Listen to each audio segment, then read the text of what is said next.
All right, let's see. Do we have everything up and running? I would like to get a little screen that tells people that stream is starting soon, but we don't quite have that just yet. Let's make sure that our bitrate looks good. That's always important.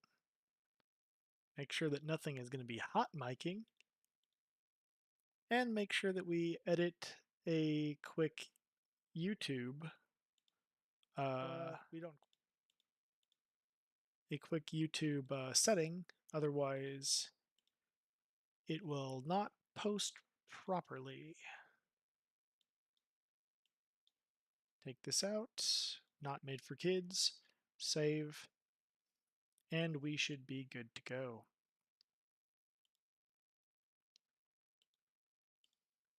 Perfect. So here we are in classic WoW. I've got a little video that's going to be playing from an unboxing that I did earlier today. And we're going to be powering through some of this. I can't really decide which character I'm going to be doing. Stuff in classic WoW. We've got our extra hardcore shaman with 0 talent points spent. We've got hardly any talent points spent in our druid, but it's a 0 shapeshift challenge as well. And we've got a few other characters. So let's see. What shall we do first?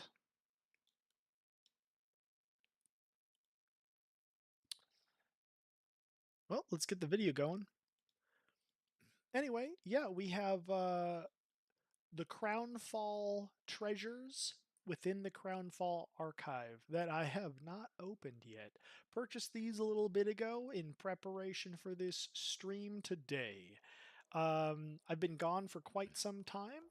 Computer broke 6 months ago, and really I'm finally able to start returning to Dota and do a lot of this competitive stuff that I used to do. Brand new to streaming though, and just for fun to dip our toes back into the water, we've got Kahboomzie Cosmetics #4 for you tonight. On an earlier one, we were able to open up and explore Collector's Cache 1. We're looking at Cache 2 now, and I do something a little different when I open up all these treasures. I've got all 13 for us. Um, Not only will we demo some of them in game and explore some of the unique aspects of these different treasures, but what I like to do is kind of compare some components of these cosmetics and see how they fit in the overall scheme of things when you are equipping them with some of the other skins that are available for these heroes. For example, my Primal Beast one is a hodgepodge of nastiness. And I also have some other ideas to change this one as well. But we'll get to that on a different cosmetic day for some redesigns. And I've got some pretty cool and unique ideas for that. Or, for example, the Jakiro one that I've got all set up. These are different skins. Every piece is from a different set, but it all kind of seems like it flows together and creates this unique spectacle. And none of these are the immortals. Yet it looks like I am completely immortal in my set. So these are some of the things that I like to do, mixing and matching sets, but also sometimes we get some ugly mogs or ugly sets, and other times we'll get things that are a little low key, and other times we will be as sparkly as possible to make everyone go, oh, wow, focus him, which is actually kind of strategic if you're a tank character and you want people to focus you. So we'll get into some of the mental strategy that goes along with this as well. Now, before we really get going, I just have to double check to make sure that my channels are all kicking and my thumbnails are live and everything like that. And I have to always edit one thing telling YouTube that we are not making this video for kids. Otherwise, the algorithm gets kind of weird, and you have to remember to do that. So if you're also new to streaming, that's a good tip for you guys.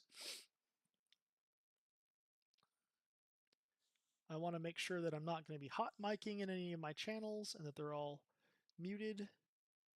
Sounds good. So let's get right into it. I haven't really looked at these. I've seen cool little things like this, you know, the Undying one, and even Spirit Breaker looks a little neat, especially because his whole face is covered. But let's get into it, because oh my gosh, I clicked purchase. I don't want to purchase. I already bought them. Okay, view treasure. There I am. There's all 13 of them. Let's start at the very beginning and do a quick look at this one.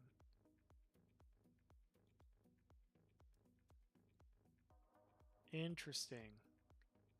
You know what? Actually, maybe I'll just open them and we'll look at them one by one. This way. We'll see which one we get first. Okay, so for the persona, very interesting. I'm shocked that they are going so hard on these personas for Crystal Maiden. They don't really look. Let's unbox it. Unbundle. They don't all really look that much different from each other, but let's take a quick look at what it looks like in game as well. So, CM, persona. All right. So honestly, I prefer, to be honest, I prefer its default. It's simple, it's neat, and it's clean as far as the personas go. But for the sake of using different components and mixing and matching, I don't believe I'm using anything unique for the crystals. So let's see what these new ones look like. Really? That's it? They're like these little stars? Well, to be honest, sometimes if the item affects the way the attack animation looks, it can feel a little clunky for last hitting. So that's a little dangerous. The default is actually very clean for last hitting. So I'm curious to see what this might look like. And also sometimes like the weapon or the effect, like these spinning crystals that are now little stars, it creates a advantage sometimes in the last hitting. So we'll just take a quick look at this. We won't do this exhaustively every single time for all of the heroes, but I am curious about this. Also, the back piece on this looks pretty bad. I might need to change that. It looks very bland. It doesn't mix with the tail very well. I'm not quite sure what happened. But yes.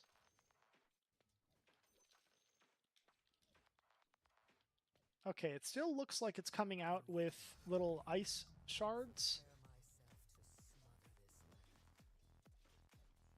And you know what?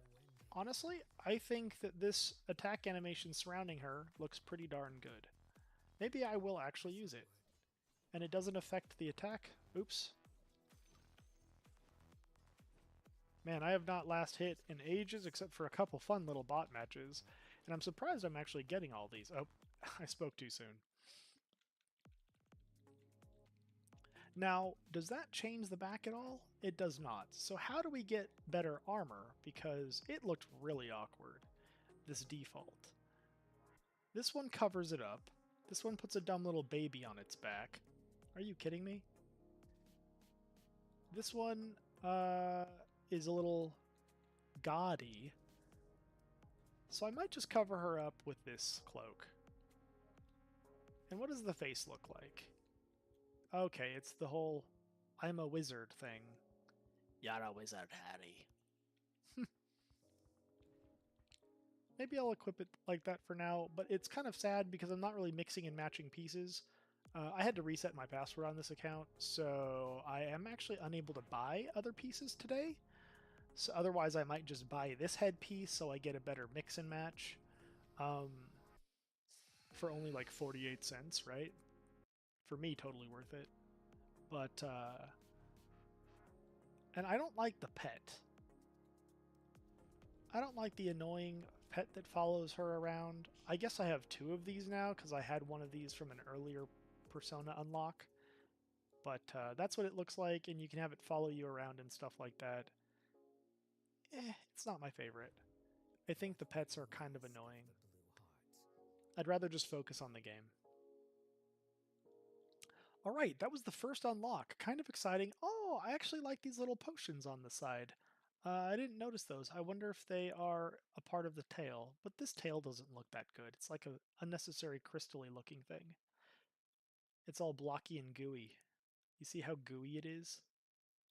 Anyway, I'm a little particular when it comes to the skins, to be honest. There are little things that, like, strike me as odd and are a little off-putting. So, interesting. It looks like the desktop audio is... Okay, good. It's coming through now. Let's zoom out and let's open another treasure. Skip. Okay. A dazzle. It looks like weird, spooky Halloween circus dazzle. It's like they couldn't decide what they wanted to do. My dazzle is already pretty darn okay looking, I think. So I'll show you what my dazzle currently looks like, and maybe we can mix one of these pieces in. I mean, well, one of my favorite things is to actually just cover up the mouth. I feel like the mouth movements are a little awkward, so I definitely have to keep this face. Because the new face does not actually cover up the mouth. Some of these other ones do. And actually, I own this? This one might be a good headpiece to swap out, actually, because I don't really like the little circle for the mouth. It looks kind of funny. So maybe I'll play with this later and mix this headpiece in or something like that, because that's actually kind of neat. I don't think I even realized I had this. I kind of forgot about it. Yeah, this whole set provides something extra and unique to what I've originally had, rather than some basic looks like what I am currently wearing, save for the crazy staff. So let's see what the arms look like, because I don't even have any arms equipped on this character. Now this is the Viper arms that I have not been using. His hands look a little weird. I'd prefer them to be covered up by something, like full-on gloves, but he doesn't even have anything like that that he could use. So these are the gesture arms. Not that great. The default ones are still a little better because it covers the hand slightly more than anything else. Goodness gracious. And honestly, there's nothing I really love about this gesture piece. Like this little Halloween gesture carnival dazzle is kind of awkward. But there is a miscellaneous piece here. Oh, I was already wearing one. Oh, it gives the shoulders. Well, hey, Ghosted. Good to have you. Thanks for joining the stream. I'm a new streamer, right? So it's definitely something that's very helpful. So thanks for popping in. I see another person has popped in as well. And oh, it's okay. Merriam Man? Cool, cool, cool, cool. Thank you so much. Anyway, yeah, so this is a Dota stream I did just like an hour ago or something earlier tonight. And I got it playing. Cool. Yeah, thank you so much. I mean, I'm actually really surprised at how much okay, cool. Amon for short. Cool. Yeah, I'm really surprised at how much very small little things for a newer streamer actually like goes a long way. I think it's got some sort of like what do you call it? A milestone tracker. Like they don't really take me seriously until I have like 3 concurrent viewers and like 50 followers and stuff like that. So yeah, every little bit helps. I definitely appreciate you checking in and being here and showing your support. I mean, it's been a dream of mine to do this for a long time, and it feels like being new to this. A lot of times, the new streamers definitely get buried, at the very bottom, amongst a lot of others. Okay. Well, these shoulders, the Viper shoulders, are already a little better. However, it does clip with the head piece I currently have. So I'd have to wear 2 Viper pieces, and the dream is so that I never have to wear 2 of the same piece from the same set. So maybe eventually we'll get some better things from Dazzle that we can mix and match. and a different headpiece that kind of mixes with this, and we'll see. But yeah, I'm not too wild about this one, but that's what we get. Uh, okay. Hopefully the next unlock is a little more exciting. I mean, the head is actually the best piece on him, I think, but my personal preference is I don't want to see their mouth move because I think it's a little awkward looking. So I won't be using it, but you might actually like this headpiece. It seems pretty legit, actually. I might break my rule just to use it because it's pretty cool.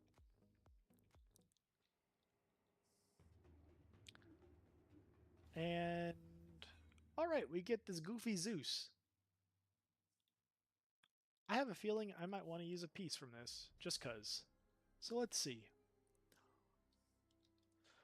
I've not acquired the Arcana or anything like that. This would be great to have if I just decide that I love Zeus, which I kind of do, but I don't like main him because I feel like it's too easy to own with him and it gets a little boring. But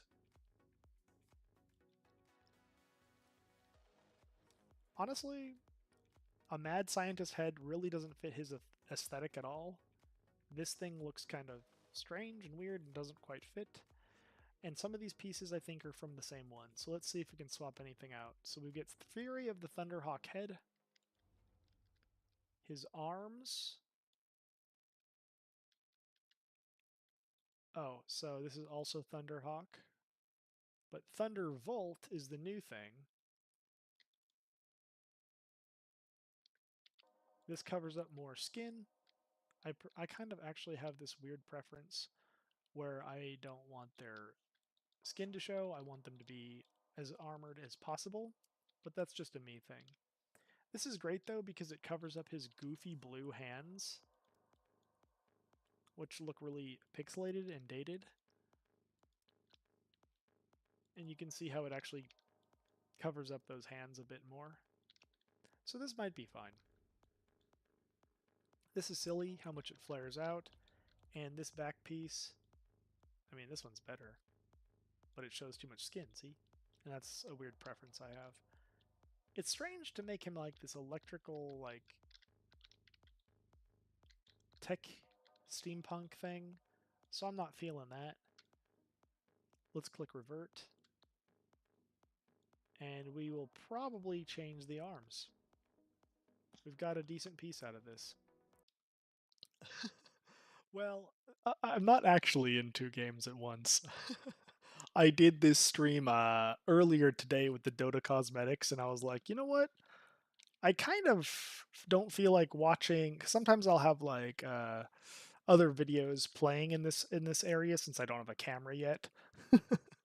So I have had like some music playing, like live music. We did like live cultural music last time we had a gaming session, and I've had a few other things with like nightly news where I'm playing, but then I'm like I'm as I'm playing, I'm talking about the news and like kind of breaking it down and doing a analysis of the world and the news and stuff like that so that we can maybe figure out the truth and find the perspective that actually shines through all of the lies and misinformation that both sides of the political spectrum have been touting for so long, the right and the left, and stuff like that, so that we can maybe make sense of this crazy world that we're living in. But yeah, so I'm not actually doing both at the same time. It's a little deceptive, I know, but I didn't mean to be. I didn't mean to be.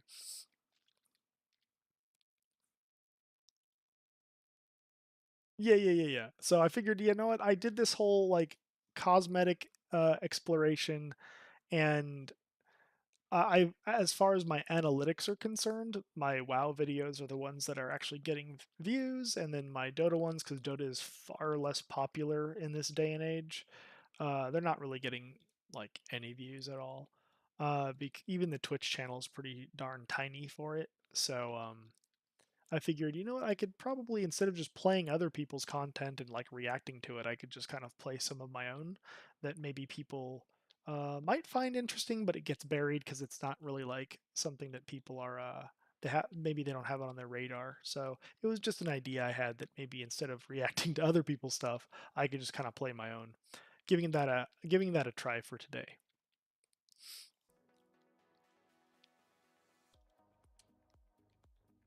I mean, I have this, but the reason I'm not using it is because I already get the ability effect from it, so it's a little redundant, and I don't need to showcase this piece by actually having it equipped on the hero himself, because I can just equip it to the ability, and then I'm good to go.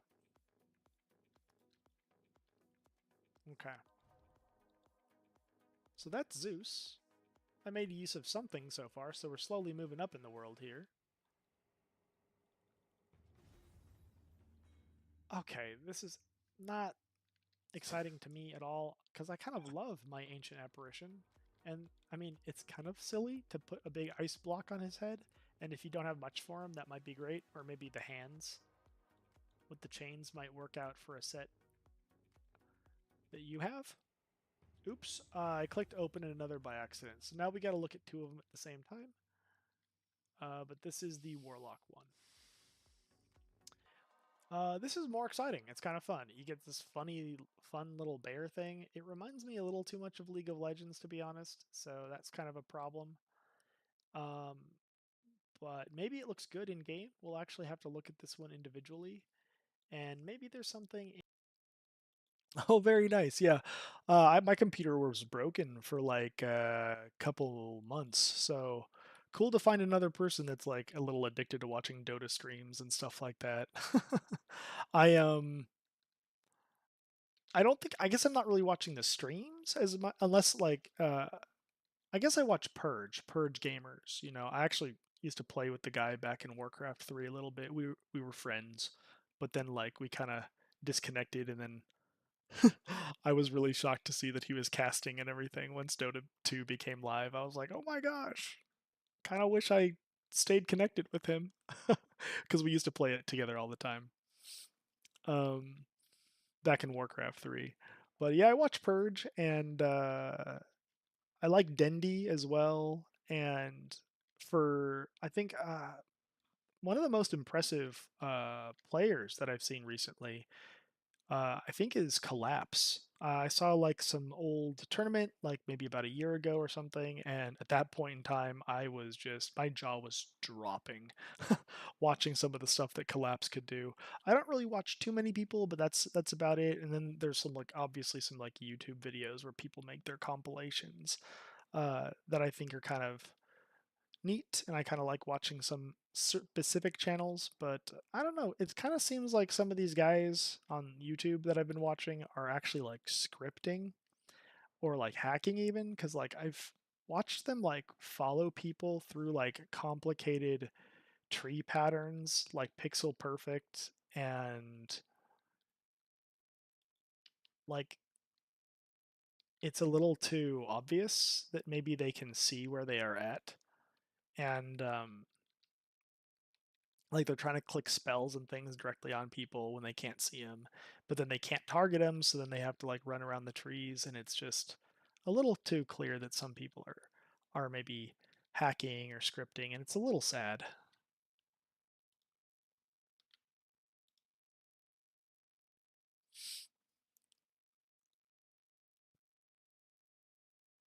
You got 1,000 hours in Dota 2? Whew. Yeah, Purge is awesome. Favorite Dota guy or Dendy? Purge or Dendy?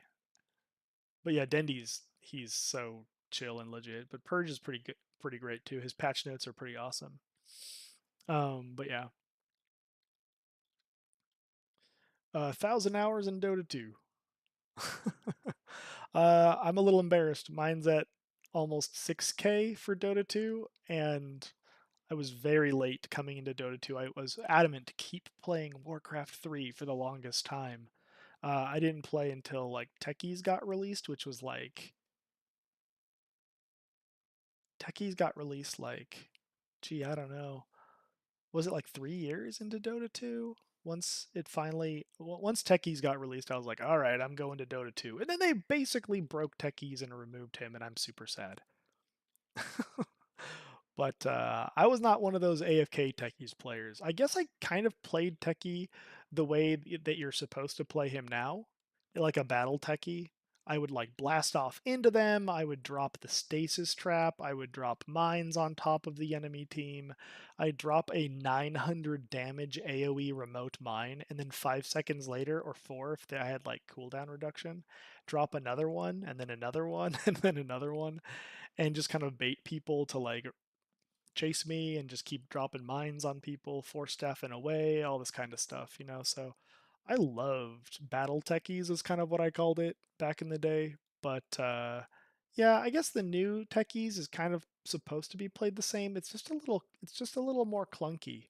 You know, it's a little more clunky than what I would prefer. But yeah, a little sad about that big change. But yeah, I'm sure a lot of people are really happy about it though. A lot of people hate techies.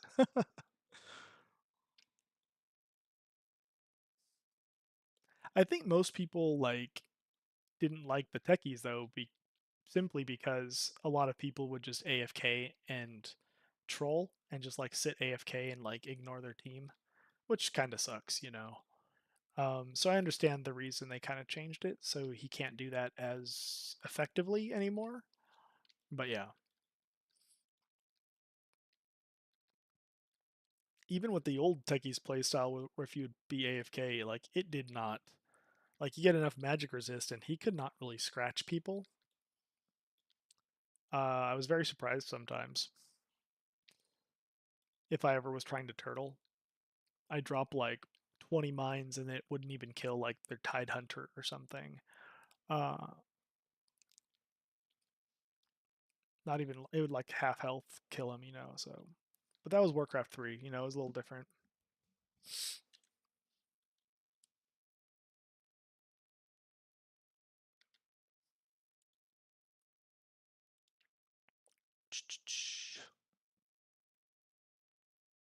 Dude, Action Slacks. Yeah, that guy. I don't know too much about him. I feel like part of me is never going to get over the fact that Action Slacks was the one that replaced wow, what was his name? Is Dota fails the week with Suns fan, and the name wasn't, oh dude, what was his name? I was just watching these on stream the other night too, actually. I can't believe it. I'm blanking on me. Man, I want to pull up these videos right now. No, it was cuz Dota fails of the week with Suns fan, their first videos, Reeves. Suns fan and Reeves. Uh I miss Reeves. So I know it's not Sir Action Slack's fault or anything like that. You know, he had like a falling out with the Dota Cinema people, but man, Reeves was the best. I miss that guy. Hilarious.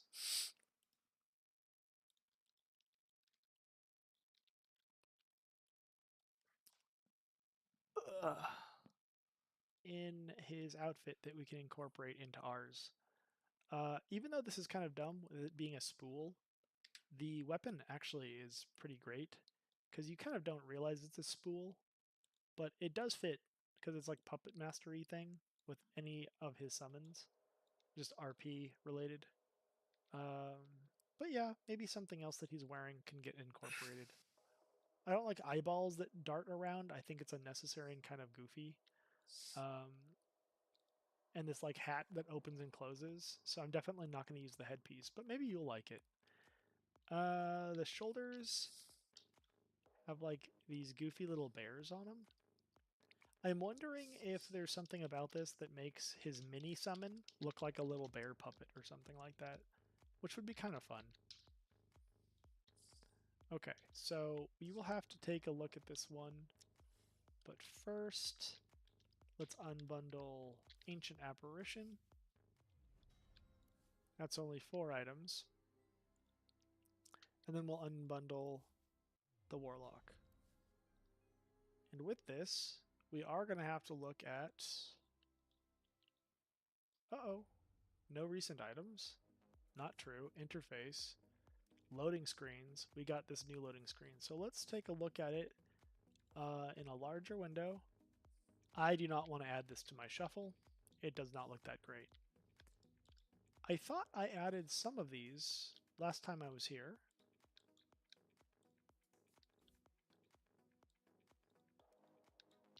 Like, I thought I added this one to my shuffle, but maybe I didn't. And this one would be kind of neat too for the shuffle.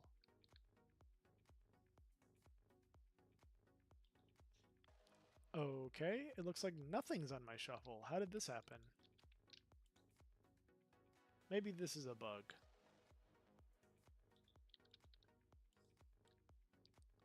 Okay, maybe, well, hopefully I don't have to fix that later.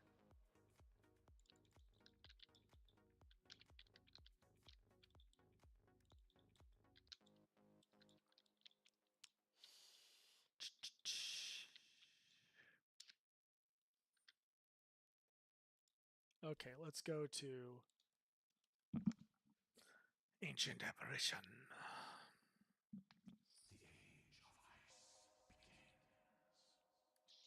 Okay. Well, this is what he looks like. So imagine if I put this goofy head on him. Does that improve the hero? It actually kind of is pretty awesome, to be honest. And it does cover up more of the face, which is what I kind of like. But honestly, if I do demo, how does this look in-game? Oh, great, yeah. The only two things I've added to my shuffle are in my loading screens now. Okay, this is so dumb. It's actually kind of amazing. And if you haven't noticed, in this little window down here, there's a little face. These are two eyeballs and like a smiley face. But that's super goofy, and that's actually gonna bug me.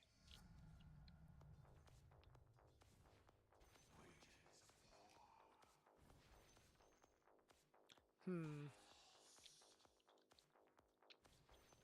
Okay, actually, just for the fun little lulz, this headpiece is pretty great. It makes him more bulky and goofy and ridiculous. I was originally hating this, but this is pretty great, to be honest. It's so good. Okay. Alright. Well, so what did I have before? I had this Apocalypse Unbound head. And it's just cool looking is what all it really gives me. Now the shoulders are Shatterblast. Arms are also Shatterblast. Okay, so I kind of have two things from the same set. Maybe. See, that doesn't look as good. I really just want things that, like... Oh, this is weird. It clips and it lags.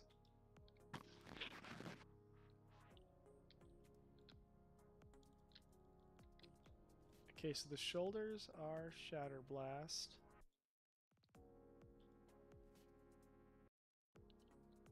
The tail? They call it a tail? I prefer something longer, so it's not like cut off and gross. He's got like a black gem spinning in the middle here, which is nice. Oh, what a goofy hero. Yeah, honestly, part of me just wants to buy this to give him a big snowball butt, but revert. And we will give him the new headpiece.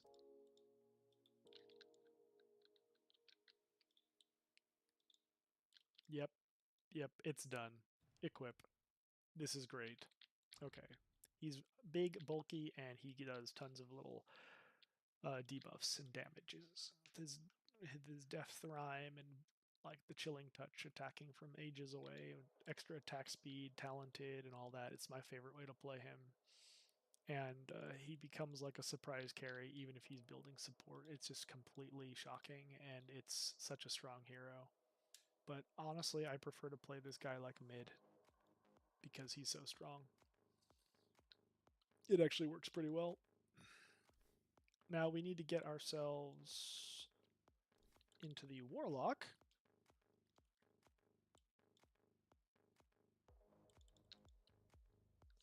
Alright, honestly, this like demon he summons is better than any of the other ones. I've been looking at it, testing it, enjoying it.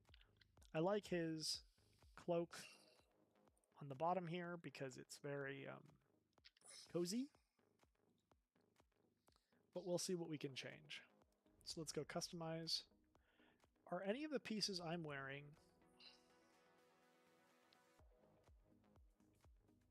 equivalent in some way to something I'm currently wearing and that I have equipped? No. So 3 different items equipped into 3 different abilities.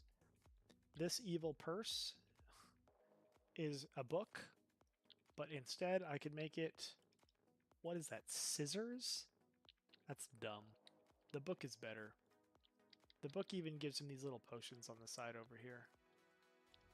Now this shoulder, the upper shoulder, I think, is it the same one as, same set piece as the bottom? It is. So do I get a better bottom with what I just equipped? I can't even see it. It's like zoomed in so awkwardly.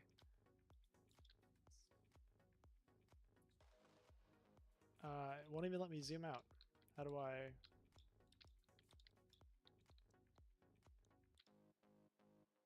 Well, I don't like these weird runes and like demonic things. So no, I'm not going to go for a different back. They call it a back piece. I guess it's really just his like pants, his little dress pants or whatever. His robe piece down here. The shoulders though, shoulders. Let's see. Oh yeah, it's got the stupid like runes, but it has the goofy little jiggly bears. I kind of don't like them now that I see them up close. And the back is kind of over the top with a goofy little eyeball that darts around. So I don't really feel the need for that. And this just clashes too much. And this gives you little lanterns, which is kind of fun. But I haven't found a new shoulder yet. I'll have to keep the shoulder and this belt. Those two do not stand out to me. This one just has so many particles. I have to like it. But the thing I really want to showcase and take a look at is this golem. So let us take a look at what it looks like in the game. Demo? If I just click demo without equipping, will it work? Let's see.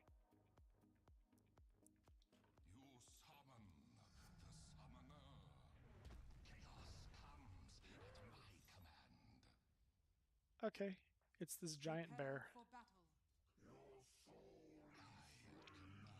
The problem with the bear is people will kill it really fast. They will focus it too much. The good thing is I won't lose track of it as easily. The bad thing is people will see when I suck and I just leave it alone.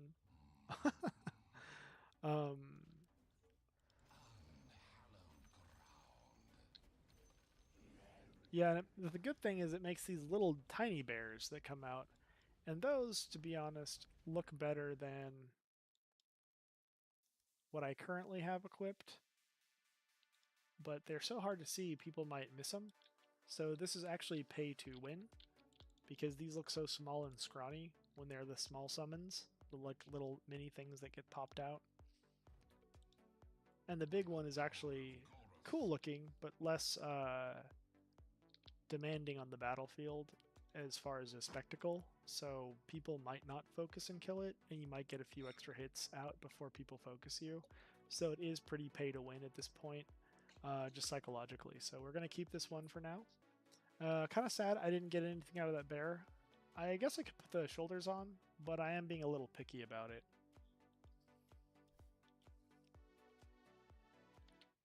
Very unexpected that I liked the Ancient Apparition headpiece. Now this is interesting. The face looks not as scary, so that's good. But the problem is his mouth just like smacking open like this is definitely going to be a pet peeve of mine. Let's unbundle it though.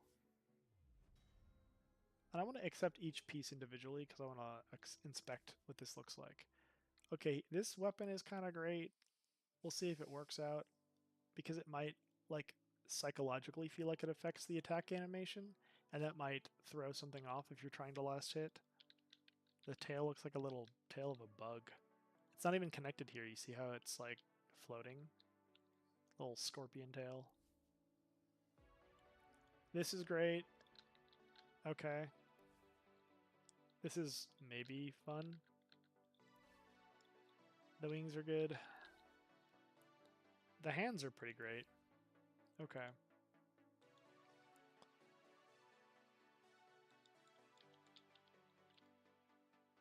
So let's go to heroes. Let's go to Doom. So here's the thing. This covers the mouth already and is absolutely great.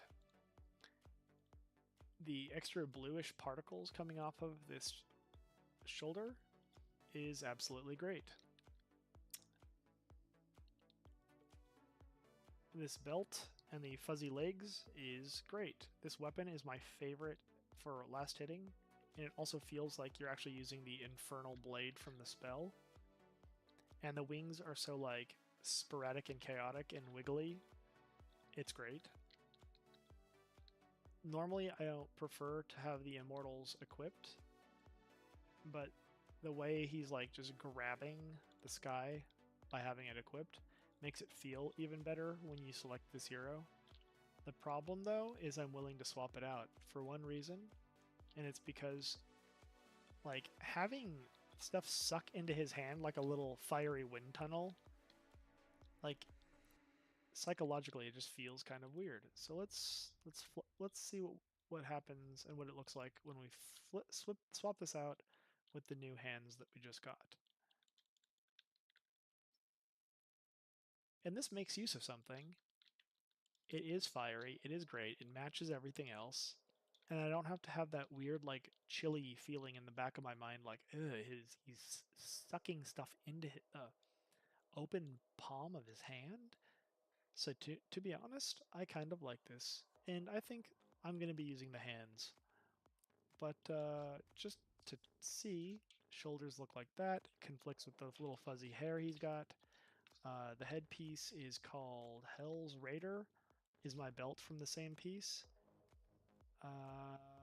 No, it's not. Okay, that's good. The shoulders I have are a different shoulder piece from a different set. The back is from some 6th Hell thing.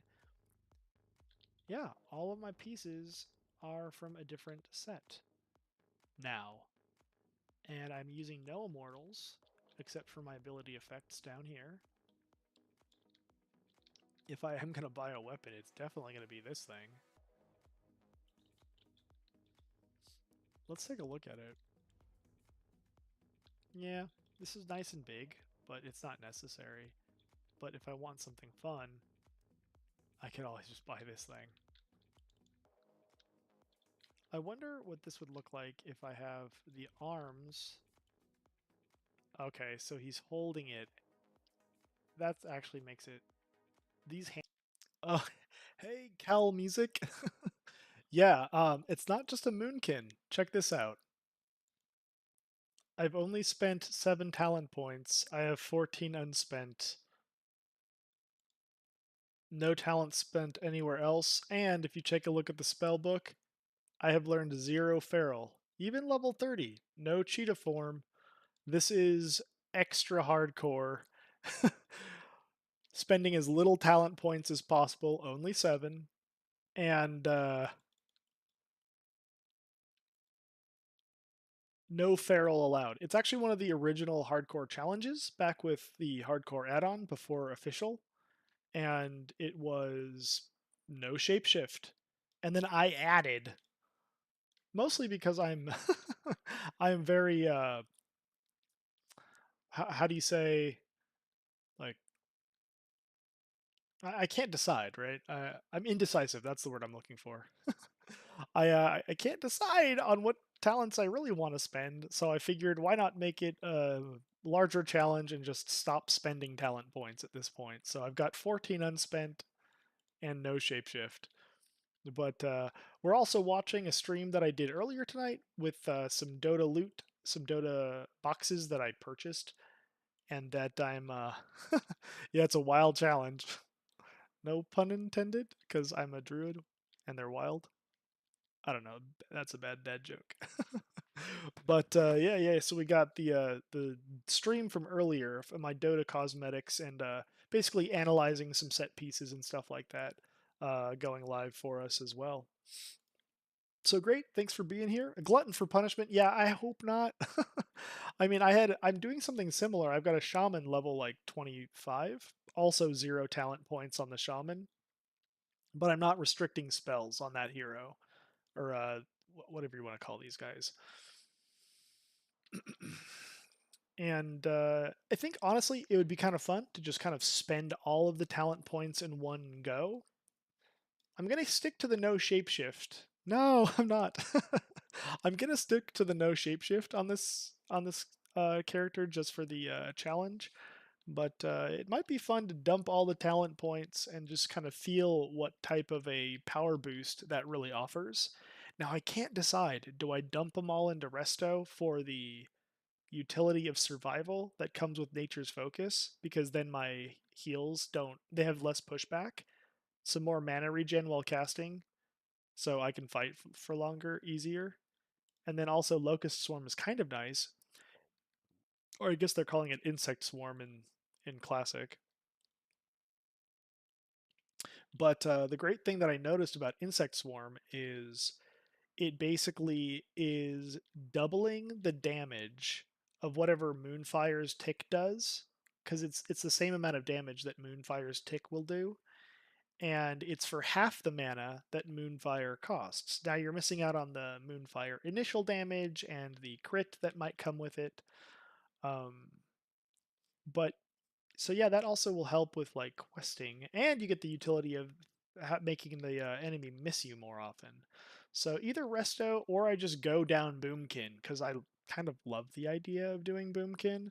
Only I won't be able to actually go deep enough to get the Moonkin form. So what should I do? I think it's going to have to be a hybrid build where I do a little of both. Yeah, so start with Boomy maybe? You're thinking start because I can't get Moonkin form with no shapeshift. So it's called there is a build. It's actually viable for healing. It's called the Moon Glow Druid Healer, and so you get like the 3 points here for Moon Glow. Let's see if I can like root this guy. He keeps resisting everything that I'm doing. All right. Let's see. So what happens? Yeah. You get the mana reduction helps, and also you get Nature's Grace, so that your spell crits.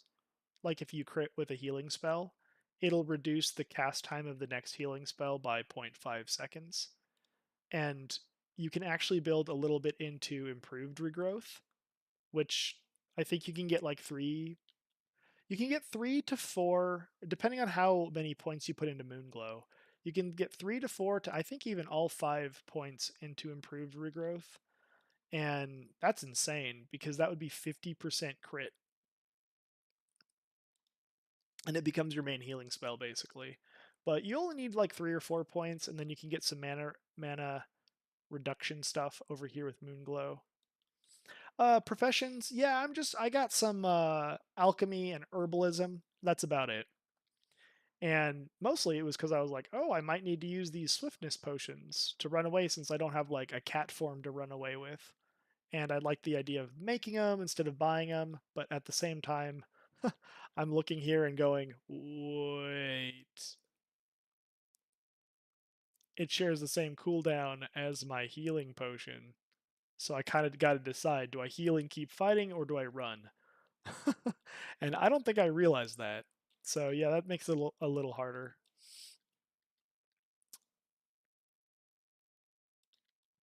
But yeah, Thanks for joining the stream. I'm actually a brand new streamer.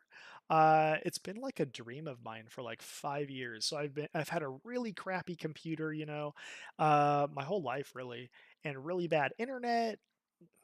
No, just kind of like renting a room out of someone's house. Me and my wife actually renting a room out of someone's house for most of our marriage.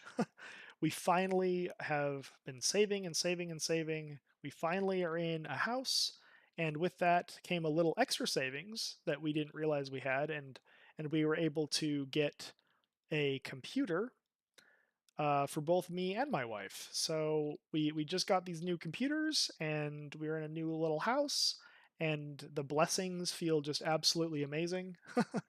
Oh, this guy's doing a lot of damage to me. What do I do for work? I'm a teacher. So I mold the minds, I guess. Yeah. All right, so this guy has been resisting everything I throw at him. I'm a little scared, so I'm going to have to. Let's try the swiftness potion. I've never used one. How fast do you go? Uh, huh. Okay. Interesting. Nice. Yeah, I was kind of worried that because sometimes mobs are just so fast, right? So I was kind of worried that he was gonna like. I didn't think a scorpion would outrun me, but like, kind of worried that they might like get a daze on me as I was running.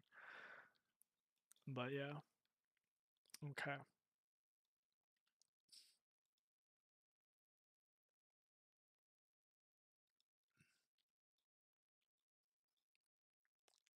I think maybe tomorrow's stream is when I'm going to spend all these points. Maybe on both the shaman and this character. Because honestly, it's going to be really fun to feel that power spike out of nowhere. I can't decide what to do on the shaman. Maybe also like elemental, but I build it as if it's like an aggro generating off tank for dungeons. Because you can do some pretty neat things in the elemental tree with instacasts. Well, I don't know. I've just kind of like I've wanted to do it. For again, like oh gosh, oh gosh, oh gosh. So I'm gonna stomp. I'm gonna run, and I'm gonna use Nature's Grasp, and I'm gonna get away. I'm getting so distracted. I've never actually had to run twice in a row. I think maybe now's the time to spend the talent points. I'm also kind of pushing myself by leveling in an area. Oh gosh, where these things are orange. I'll just kill this one instead of like killing things that are green, which is what people normally do in hardcore. No shapeshift, no talents, and fighting things that are like yellow to orange quality mobs.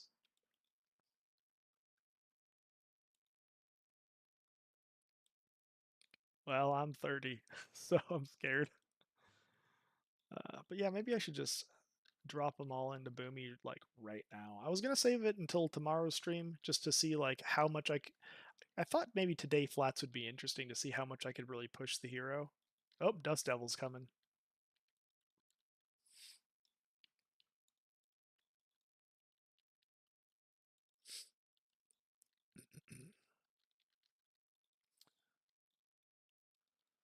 But yeah.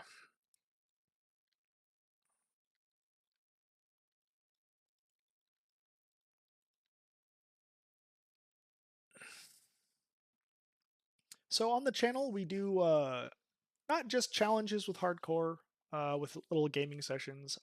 I have plans to maybe play a few other games, and give that a try.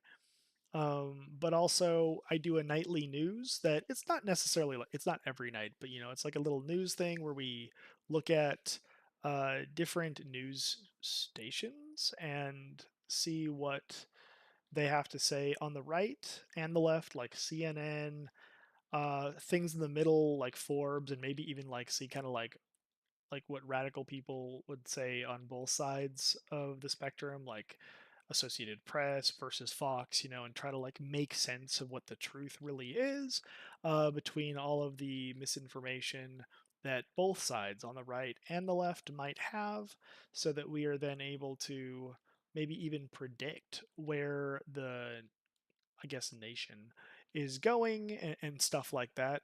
Because man, it's a crazy world out here. So I've done a few of those. I think we're on like nightly news number 7, and I've only started streaming recently. It's been about a week, so I've been pumping out a lot of work into these things. But I got a little lucky. We've had a lot of snow in my area, so this last week we've had like 4 snow days.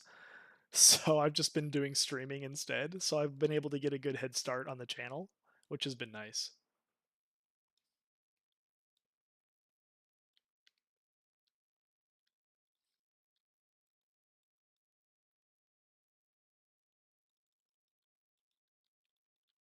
All right, this is the scorpion that was trying to kill me earlier, but I'll get him this time.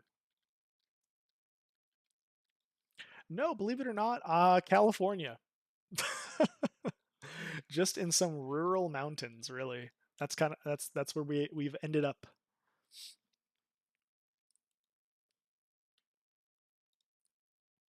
Yeah, Cali's got snow. Like it's pretty known for its snow, like up in places like Arrowhead or Big Bear.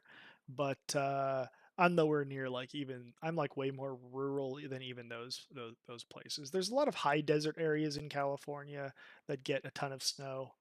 The first time I learned about it was when I was in Palm Springs one time, and there's these like mountains, and they were covered in snow, and I was like, "What the heck is going on?" It's the desert, and they're like, "Yeah, that's part of high desert weather." So I was like, "Oh, okay. Oh, cool. You lived in Hollywood for a year? That's nice." Most of my life I've been like over by the coast as well, like Orange County area, but I am much happier being away from all that noise, to be honest.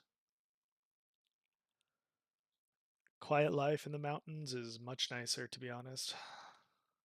And it's where my wife grew up, actually. So, oh, can't that's nice.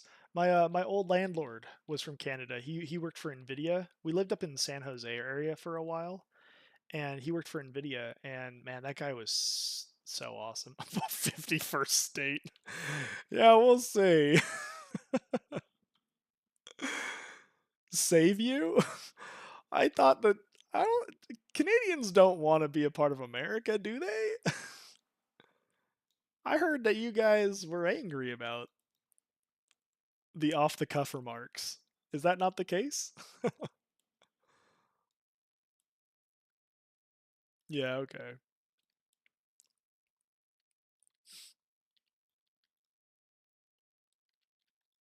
Well, very good. Very cool.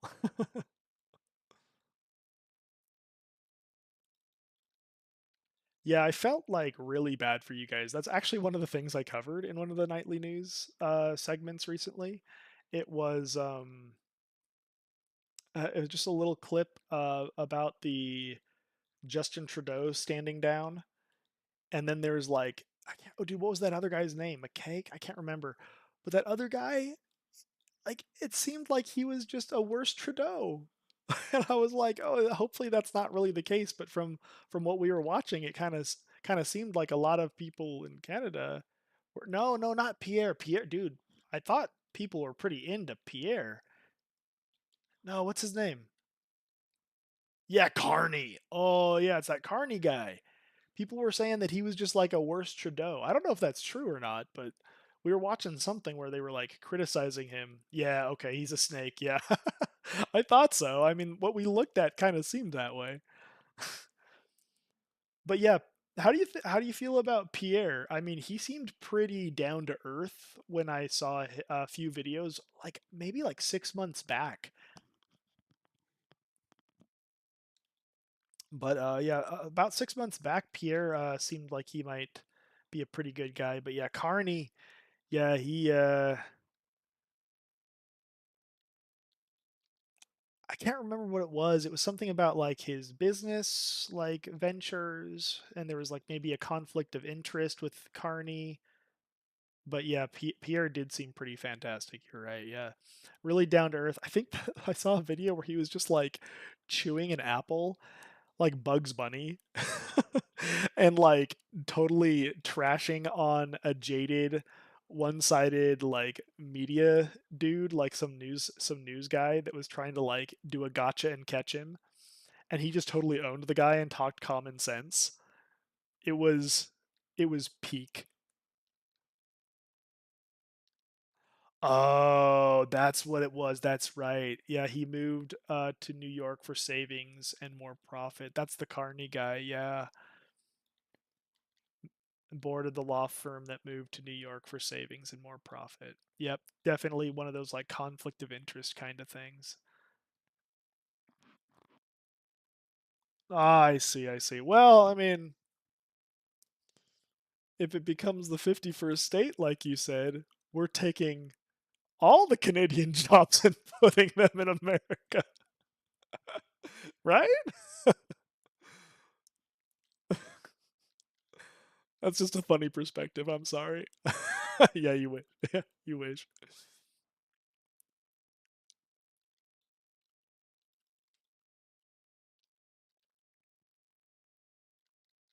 What would be the actual benefit, do you think, for Canada joining the US?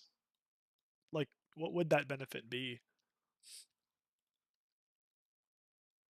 from your perspective, like as a Canadian? Oh, okay. Yeah, that's a good point. Yeah, I feel like, correct me if I'm wrong, but I feel like in recent times, like it's almost like there is a lot of, because you said gaining back free speech. But yeah, I kind of have seen a little bit where it almost seems like they're pretty harsh on like, oh, you can't say this or you can say this, or it's, and it's like socially restrictive in a way where maybe society as a whole is like collectively not allowing people to talk through certain perspectives, maybe because it's like a, the wrong thing to say. There's criminal speech now. Oh my gosh. Here's the thing. If Canada joins the US, wouldn't those people just keep voting to criminalize speech, like not like in all of, because they would gain voting rights, right? So wouldn't like the majority that is maybe supporting that actually support removing free speech in America?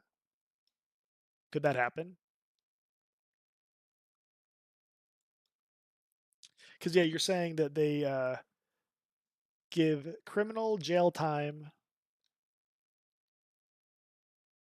for they, okay, so they can charge you for past speech on social media. Whoa. And they also have restrictive bills that censor our internet. Okay. Yeah, yikes. But do the people support that? Cuz I think you said something like, "Oh, they're a little more I don't know. Do you think the people support that? Like the people of Canada? Cuz I'm wondering if they do, if they think it's like a good idea to do this, cuz like maybe the majority thinks that this is a good idea. Do you think that that's like the consensus where people are like, "Yeah, it's good that we're restricting the speech."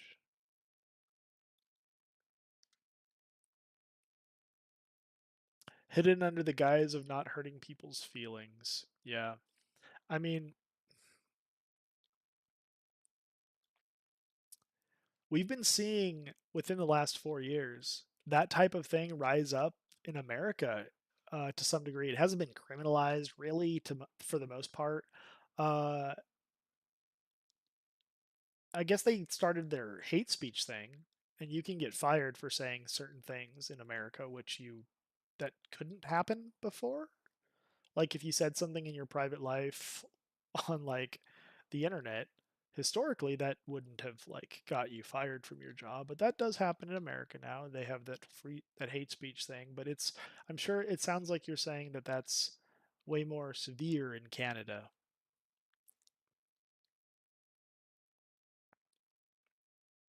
It's publicly virtuous to be for it. Yeah.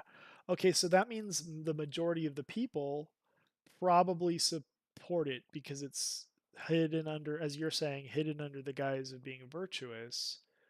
So, do you think the people, if Canada was joking aside, like hypothetically, if Canada did become a part of the United States, do you think the people of Canada would push for and vote for restricting free speech in that way?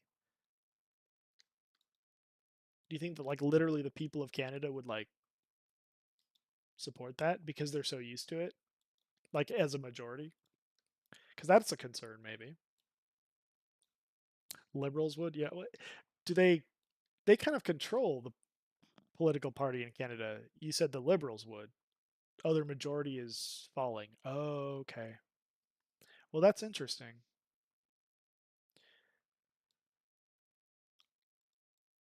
Because even in America, like CNN is saying stuff like, "Oh, the CNN put something out recently showing that only 29% of Democrats in America support the Democratic Party and think that the Democratic Party is like doing a good thing."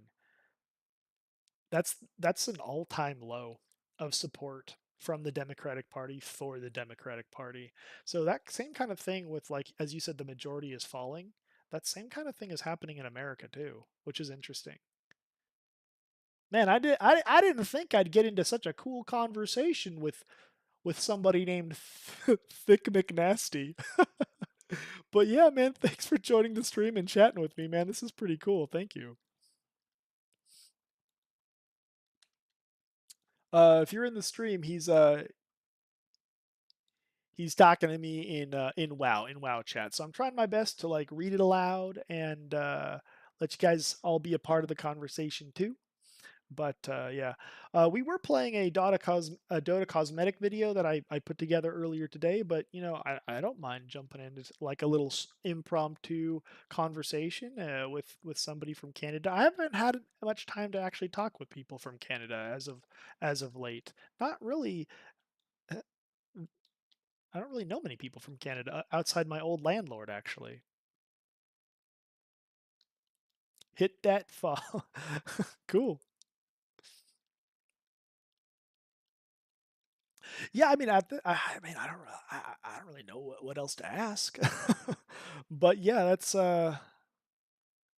interesting because you said their majority is falling. What do you mean, like their majority by falling? Do you mean the majority of the Liberal Party in Canada is like falling apart, or like failing or splitting? Like, what does that really look like? Because they got rid of the Trudeau guy, right? So they got really like angry at him, and that kind of like split their party a bit. And now they're mad at Carney. And is Pierre more conservative? I think I heard that Pierre is a little more conservative. Yeah, I mean, I want to find it. I want to pull it up and maybe watch it on stream someday. But there's this video I saw of what Trudeau did with the oil refinery companies or whatever in Canada with what he did with the oil and the pipelines, and how there's so many like really shady things that Trudeau did. This was like a few years ago, 2 or 3 years ago, and I saw this video and I was like, dude, I hate Trudeau. And that was like 2 or 3 years ago when I saw some of the shady stuff that he was doing, because it was just like I felt so bad for the Canadian people. Um, but I think it was about that long ago. Oh yeah, yeah. So I was right. Pierre is a part of the Conservative Party. Okay, interesting. Um, do you think that people like it's leading towards them voting for Pierre? Because for to be honest, when Carney took over, I was shocked because for some reason I thought that around the time Carney was going to get into power, I thought it was actually them putting Pierre into power, and then I was like, where did this Carney guy come from? But I'm not that up on the politics in Canada, but I guess he was just appointed because he was a part of the left party, so they had to have somebody from the left replace somebody from the left. That's how I understood it anyway. Let me know if I'm wrong, but oh, Pierre lost steam since Trump got elected? That's interesting. The only thing that I saw involving Pierre and Trump was basically Pierre saying, no, Trump, we're not going to let you take Canada. We're going to be independent of America. I think I saw him say something about that within the last couple weeks. But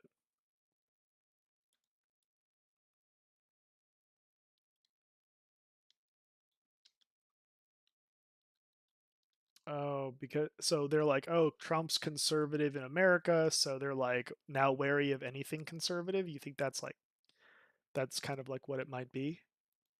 Because he said, uh, so hold up, I'm about to die. Okay, okay. Now I got a pot. Now I gotta cast this. Now I gotta try one more time for entangle, and hopefully that'll stick. Get some distance on him just in case it breaks early. And we'll get a little spirit mana ticking up here. This is why Druid's OP. I have 0 talents, basically. I've got 7. I've got a little bit in Nature's Grasp and Entangle. That's about it. And I've got no Shapeshift.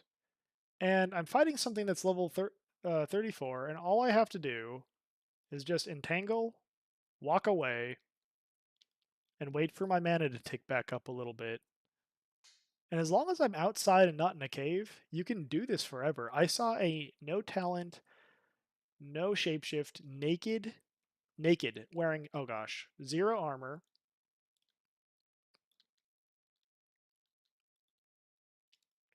Druid.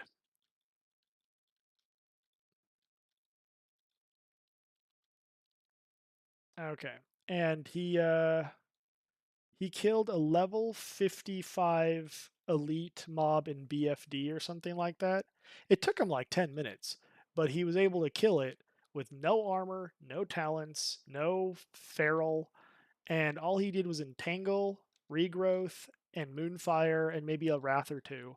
And eventually he killed the thing. Yeah, and this was in hardcore. This was back before. This was back with when hardcore was when everyone was self found basically through the add-on. No auction house, no mail, no nothing. It was like extra hard. It was extra self found, and yeah. So I was like, man, if he can do that, like nothing can kill Druid if you don't waste mana on shapeshift. So that's kind of why I thought that this challenge would like sound impressive, but also it's probably easier to play this way, to be honest.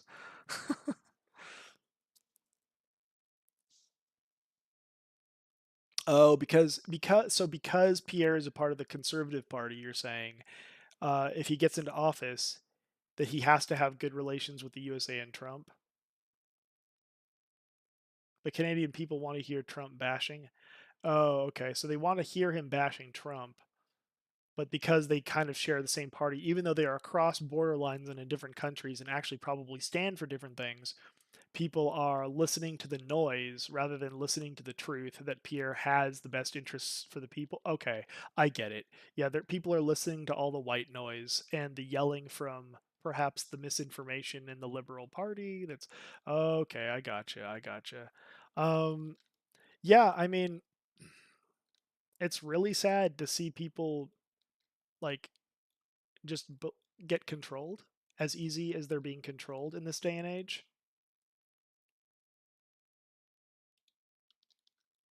You know, honestly, if he like tells Trump, "I'm gonna campaign on how you're a bad guy, but then we're gonna have good relations once I become prime minister," I think Trump would go along with it. He'd be like, "Yeah, yeah, bash me, no biggie." He probably wouldn't have a problem with that strategy.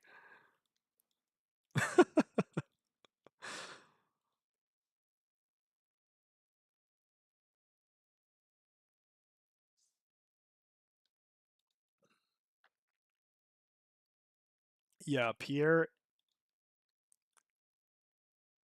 he like won my vote the first time I heard him talk. I was like, dude, like there've been people in America like that have run for the presidency.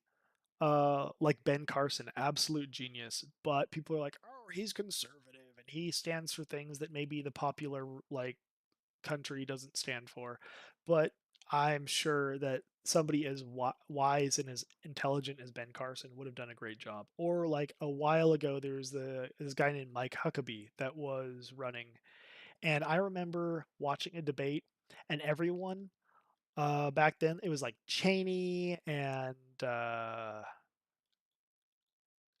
can't remember who else, but I remember Cheney and a few other politicians just smiling and nodding and pretending like, and just going through the motions and pretending like everything Huckabee was saying was stupid, and scoffing at him during the debate. But every single thing that Huckabee was saying made sense. Like they would say, like, "Oh, what do you think Ronald?" I remember the question was, I can't believe I remember this. They were like, "What do you think Ronald Reagan would say to you right now?" And everyone was saying like all of these canned answers, super like stupid, fake, phony, cheap political answers. And then Mike Huckabee speaks up and said, "I don't know what Reagan would say about me now. I have no idea. I've never met the guy, but I do know what he stood for." And then he started listing off some of the things that Reagan stood for, and then he talked about like I think he offered one criticism, and then offered like three different things that he would do that were like equally as good, or something like that during the conservative debate. And I was like, dude, this guy makes sense. He's down to earth. He's gonna tell people how it is and all this kind of stuff. And he would have been an amazing president, but the the career politicians pushed him out, and he lost that opportunity, which is probably the one thing that I've realized recently about Trump is that Trump destroyed career politicians in America in a way that I don't think people expected or realized. Like the entire Bush family is no way like really even involved in politics anymore, and they were a career politician like family. And like Cheney's not even a part of politics anymore, and a whole bunch of people just got pushed out. um and yeah, it's just interesting. And it's interesting that finally somebody that's not hasn't been a career politician, like Trump, has been able to do something like, oh, that somebody shot him. Somebody shot Cheney. Oh my gosh, I didn't even know that. Oh, in a hunt, he didn't die, did he? I think I heard about somebody getting shot. Oh yeah, okay, okay. So it's that's funny. Yeah, I mean, I remember some things about politics throughout my life, but I mean, I've never really been into politics, to be honest. And it's only like kind of recently with the state of the world and everything like that that I've kind of felt like it was my duty to like at least think about politics or consider some things like politically related so that I could have a better understanding of what's truly going on for the sake of my family and our future. Dick Cheney shot Harry Whittington. Okay, yeah, I heard something. I didn't realize it was Cheney. I don't really think I realized he was involved in that. But yeah, I did hear about a politician shooting somebody else in like a hunting excursion. That's true. That's so funny.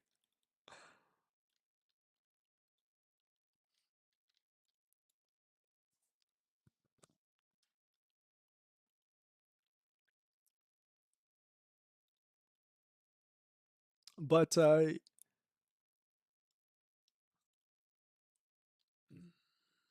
I cannot believe.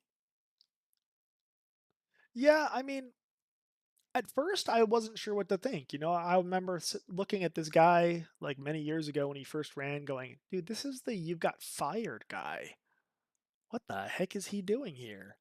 And the more I've seen of the political world, the more I think I've realized like it literally took somebody who was not a career politician to actually be able to have some sort of unlinked leeway and start doing something which people have talked about for many years, draining the swamp. People have been calling for this for a long time. I saw a video of Obama recently, going back to Obama saying, "We need to drain the swamp. Can you believe that the government is paying for a fiddling course? How ridiculous." And then the liberal media was like, "Oh, that sounds like something that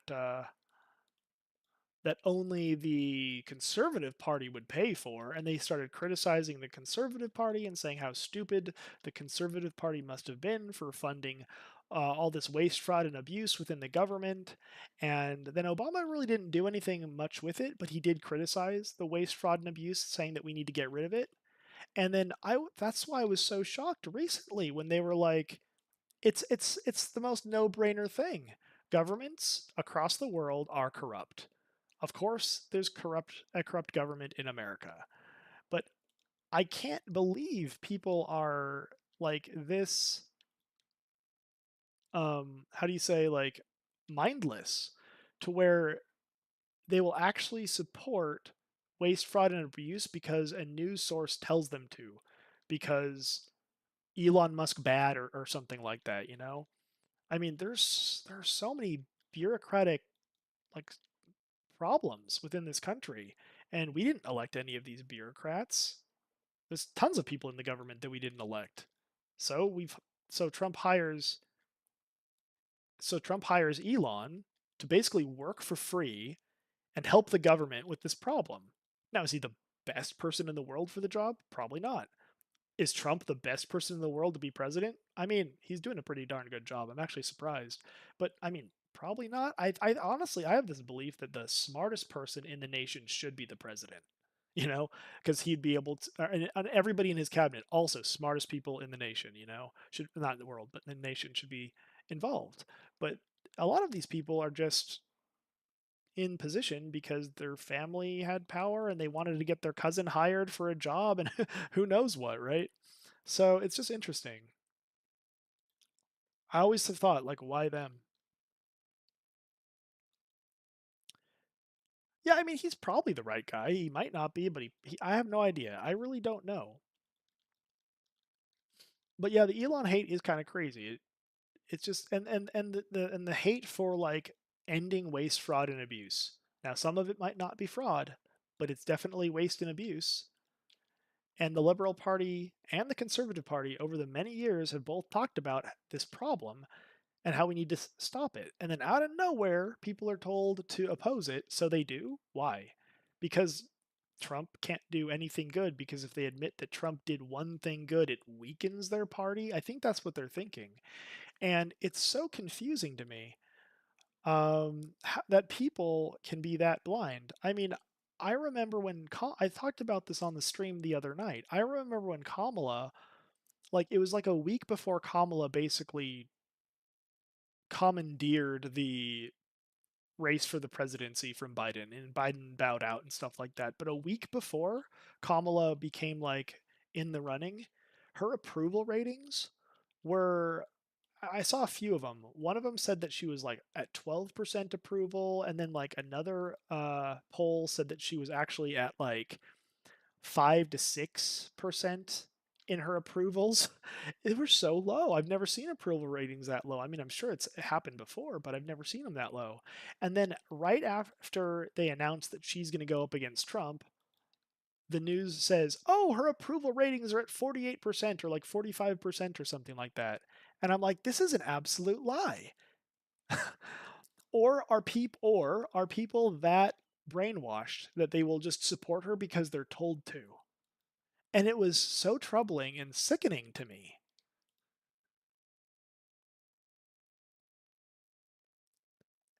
So that's why I think it's very important. And I do these news streams to look at both sides of the fence, see which side might be telling the truth on any given topic, and and how we might go from there, you know?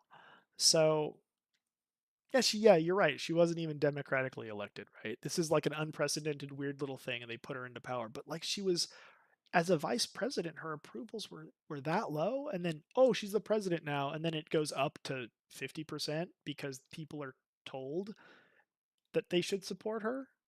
It's almost like they believed that anything would be better than Trump, and I think that's really what was going on.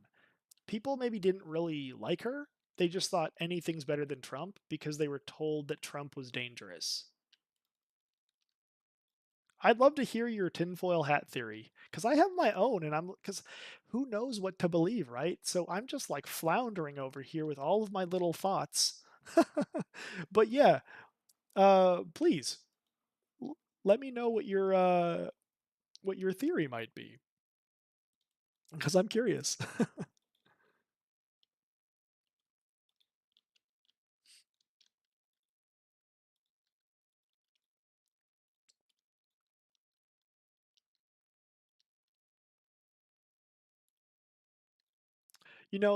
Okay. That's a really good theory. I don't know if you want me to say that on stream. I will if you want.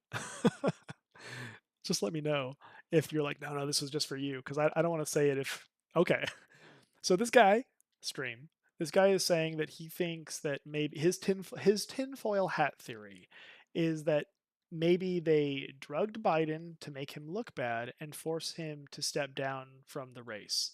I mean, they definitely forced him, and you might be right because I remember watching some of the stuff that was happening leading up to Kamala taking over, and I told my mother-in-law, and I mentioned this on the stream the other day. I told my mother-in-law that they are, and I think I predicted this like day day one when Biden won. I said, okay, they've got Kamala as the vice president. Somehow they're going to do something nefarious to get her to become the president. And I hope the thing is not kill Biden while he's in office to then make her the president while he's still in office. I was really worried they were just going to kill the guy. And then, boom, we get our first female president. And that's like the way that they were going to go about doing it. But I was really afraid of that because it's possible.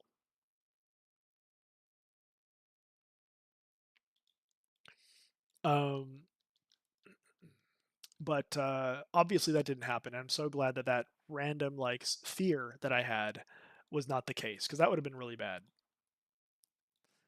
But okay, let me see. So yeah, you're saying that there was a speech that Biden gave where he addressed the nation from the White House after Trump won, and he congratulated Trump for 5 to 10 minutes. No, I don't think I saw that. I think I might have avoided watching that because it to be honest, it's really hard for me to watch Biden speak because it makes me sad. I feel so bad because it really felt like elder abuse while he was in power. And they kept saying, like, he's as smart as a tack. And you could tell that he's not. And they just gaslit the nation into believing that he was like competent. And then they admitted that he wasn't. And I'm like, this is a lie that you guys can't like pretend that you didn't do.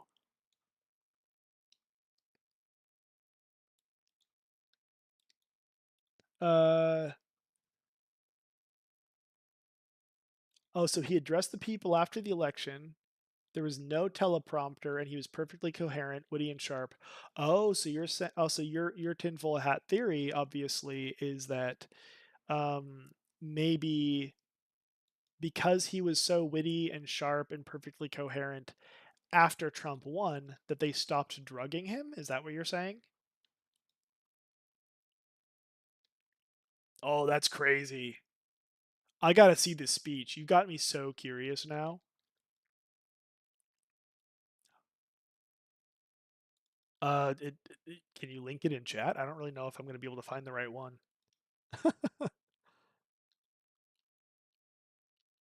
Okay, cool. Yo, don't die though. Don't like tab out and die. Please, please don't tab out and die.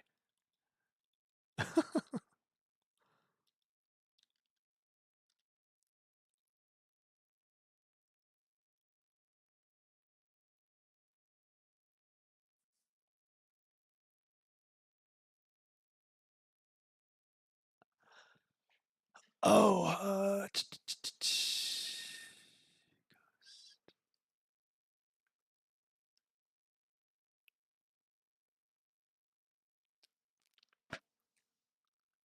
oh yeah, good question. Ghostin, why support a felon just because you're told to?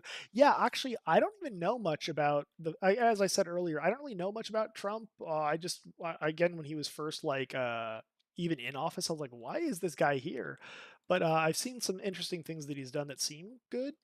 But at the same time, yeah, like they say that he was a felon and stuff like that, but I didn't really fall. Again, I've only been like looking at politics what for the last like maybe 6 months max, but like only seriously for like the last couple months.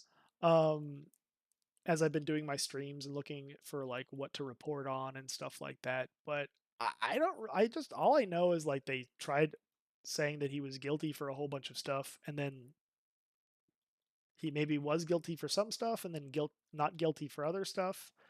And I don't even know what it means to be a felon. I'm just your average Walmart American over here. I thought to be a felon, you had to commit a felony and be charged and go to prison or have to pay for something, but I didn't know if that happened. Um, but yeah, please tell me like what is going on with this whole felon thing, Ghostin, because I'm not really quite sure. Found him guilty of 27 counts. But counts of what? What does that mean? 27, like 27 things he did wrong?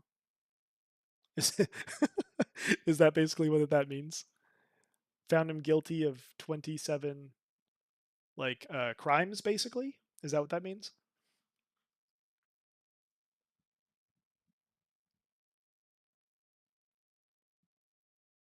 Oh, fraud. Yeah. Well, I'm honestly like, and it's so funny because he's like if that's like if what you're saying is true, which it probably is, he's a fraudster, and then he's going after waste, fraud, and abuse in the nation. Um, that's kind of funny, isn't it, when you think about it that way? I've never thought about it that way. Um, but yeah, so it's interesting. I bet he. So if that's the case, right? If he was committed for fraud, a whole bunch of fraud, I wonder if he didn't become president, if he would have actually gone to prison, right? If he's committed 29 accounts of fraud, he probably would have gone to prison. That's a crazy thought.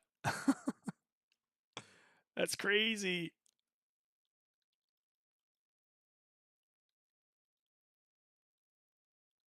It's like, oh yeah, it's like a cheating partner accusing the other side of cheating. It makes sense. Yeah, so like I guess it takes one to know one, right? Like if I mean, and the thing is, I hate to say this, but I'm pretty sure nearly every person that is as wealthy as like Trump and Musk and these kind of guys, they have to be fraudsters.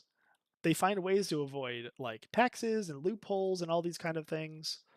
So I just right. They always say that the rich doesn't they don't pay enough taxes because they avoid it because of all these like loopholes that they have. So yeah, I wonder. I know that Musk was talking. I think it was even before he was a part of this Doge thing, and I saw a video. He was talking about the problem with the tax code and how literally the pages for the tax code would fill like an entire conference hall. That's how complicated it was. And his realization was rocket science isn't even that complicated.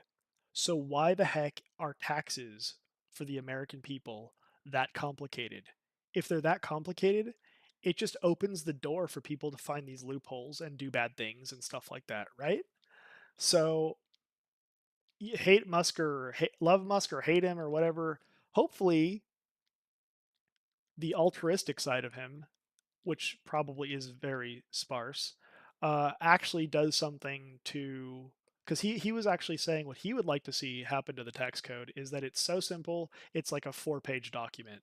You just know what your taxes are and you pay them. And there's no cuts, there's no loopholes, there's no nothing. Everybody pays the same amount that they should pay, and everybody and we might actually be better off with that because then people can't tax dodge and stuff like that.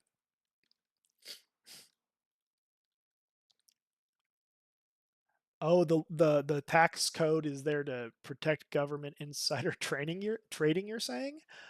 I don't even know what that means, to be honest. I gotta be honest. I don't even know what that means. Government insider trading. Like I can kind of guess at what that means. Like the tax code is to make it so that the government won't get in trouble for tr- oh, oh, like Pelosi. Yeah. That crazy lady made so much money on flipping the stock market and she controls so much stuff.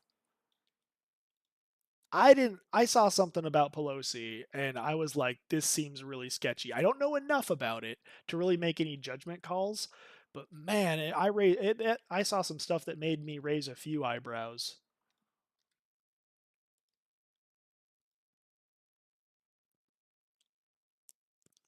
Let's see. We got also guilty in a civil case versus Jean Carroll, which was basically an admission that oh my gosh, he raped somebody?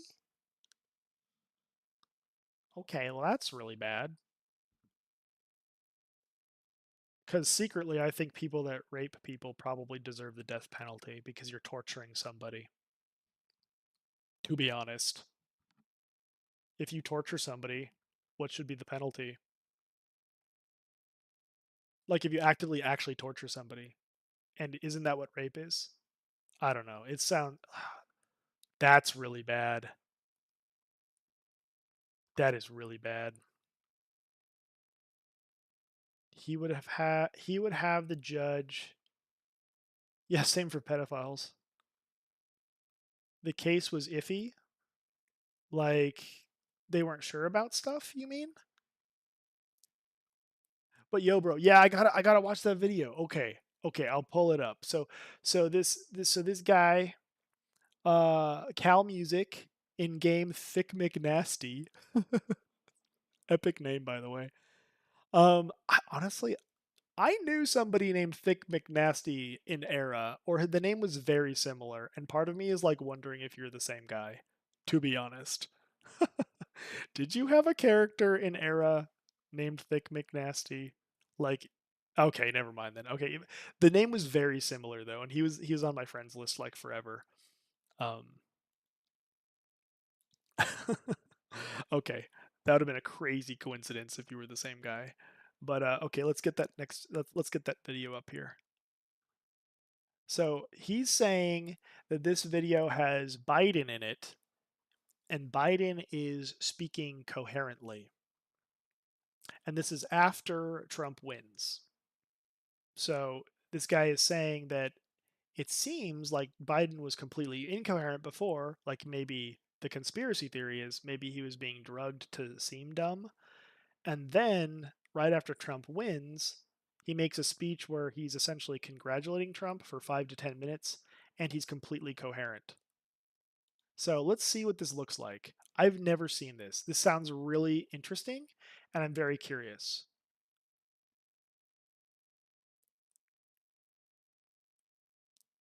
Oh, it's you. They'll do honestly case if he brought to trial 20 years brought to trial 20 years after the fact. Oh, okay, interesting. Okay, who is this? I want Jean. I think I read about this girl. Okay, wait, let me see. Jean Carroll. No, I don't know this lady. No, I was I thought she was somebody else. I was like, I think I know this lady, but no, that lady looks like somebody else. Okay. So let's see. Let's see. Let's make the volume. Make sure the volume sounds good. Thank you. Please. Okay.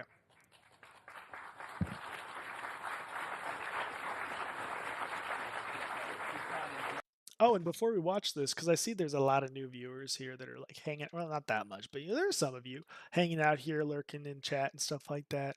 Uh, if you didn't realize, just so people realize what I'm doing over here, I'm not playing Boomy. I only have 7 talent points spent and no talent points anywhere else, and I've got no shapeshift.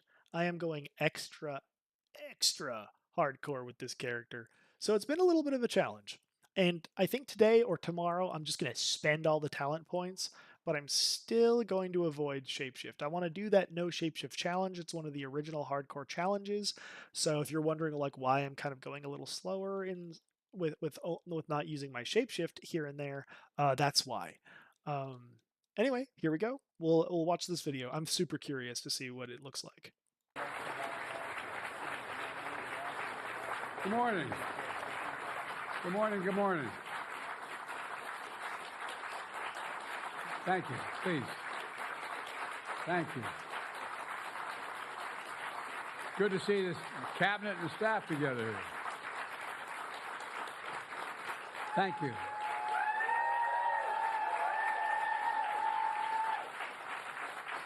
Thank you, thank you, thank you. Please.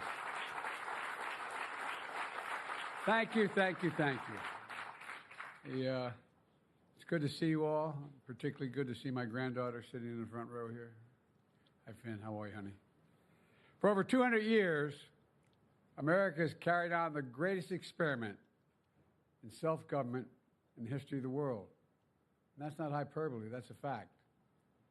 We're the people. The people vote and choose their own leaders, and they do it peacefully. And we're in a democracy. The will of the people always prevails. Yesterday, I spoke with President-elect Trump to congratulate him on his victory. And I assured him that I would direct my entire administration to work with his team to ensure a peaceful and orderly transition. That's what the American people deserve. Yesterday, I also spoke with Vice President Harris. She's been a partner and a public servant. She ran an inspiring campaign, and everyone got to see something that I learned early on to respect so much, her character. She has a backbone like a ramrod. She has great character, true character. She gave her whole heart and effort, and she and her entire team should be proud of the campaign they ran. You know, the struggle for the soul of America, since our very founding, has always been an ongoing debate and still vital today. I know for some people, it's a time for victory, to state the obvious. For others, it's a time of loss. Campaigns are contests of competing visions. The country chooses one or the other. We accept the choice the country made. I've said many times, you can't love your country only when you win. You can't love your neighbor only when you agree. Something that I hope we can do, no matter who you voted for, is see each other not as adversaries, but as fellow Americans. Bring down the temperature. I also hope we can lay to rest the question about the integrity of the American electoral system. It is honest, it is fair, and it is transparent. And it can be trusted, win or lose. I also hope we can restore the respect for all our election workers who busted their necks and took risks at the outset. We should thank them. Thank them for staffing voting sites, counting the votes, protecting the very integrity of the election. Many of them are volunteers who do it simply out of love for their country. And as they did their duty as citizens, I will do my duty as president. I'll fulfill my oath, and I will honor the Constitution. On January 20th, we'll have a peaceful transfer of power here in America. To all our incredible staff, supporters, cabinet members, all the people who've been hanging out with me for the last 40 years, God love you, as my mother would say. Thank you so much. You put so much into the past 4 years. I know it's a difficult time.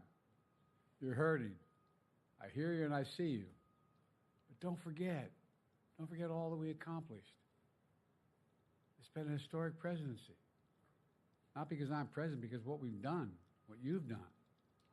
A presidency for all Americans. Much of the work we've done is already being felt by the American people, but the vast majority of it will not be felt over the next 10 years. We have legislation we passed that's just only now just really kicking in. We're going to see over $1 trillion worth of infrastructure work done. changing people's lives in rural communities and communities that are in real difficulty because it takes time to get it done. And so much more it's going to take time, but it's there. The road ahead is clear, assuming we sustain it. There's so much we can get done and will get done based on the way the legislation was passed. And it's truly historic. You know, we're leaving behind the strongest economy in the world. I know people are still hurting, but things are changing rapidly. Together, we've changed America for the better. Now we have 74 days to finish the term, our term. Let's make every day count. That's the responsibility we have to the American people. Look, folks, you all know it in your lives. Setbacks are unavoidable, but giving up is unforgivable. Setbacks are unavoidable, but giving up is unforgivable. We all get knocked down, but the measure of our character, as my dad would say, is how quickly we get back up. Remember, a defeat does not mean we are defeated. We lost this battle. The America of your dreams is calling for you to get back up. That's the story of America for over 240 years and counting. It's a story for all of us, not just some of us. The American experiment endures. We're going to be okay, but we need to stay engaged. We need to keep going. And above all, we need to keep the faith. I'm so proud to have worked with all of you. I really mean it. I sincerely mean it. God bless you all. God bless America. And may God protect our troops. Thank you, thank you, thank you.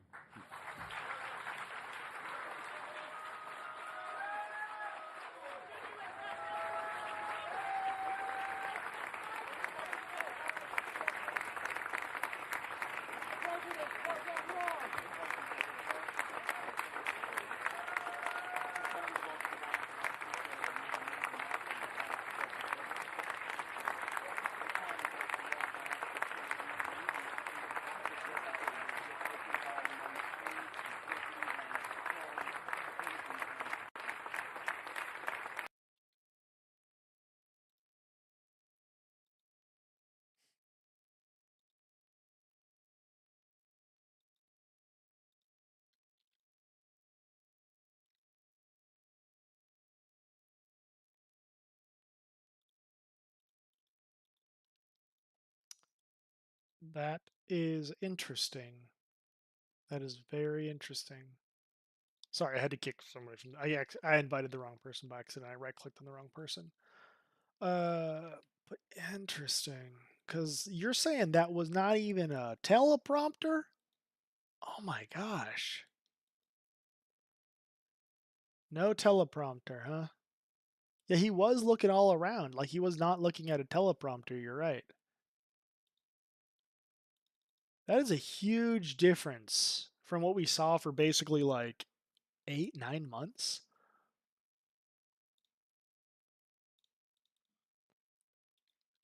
It's crazy.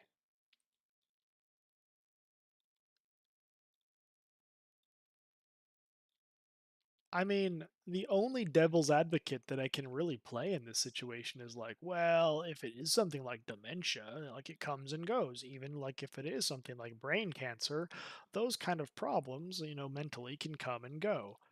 Um, but it is interesting that like for that long a period of time, we never saw alertness, and then all of a sudden, out of nowhere, once Trump wins, they're like, okay, let's give up on whatever we're doing with this guy, and let's give him. Uh,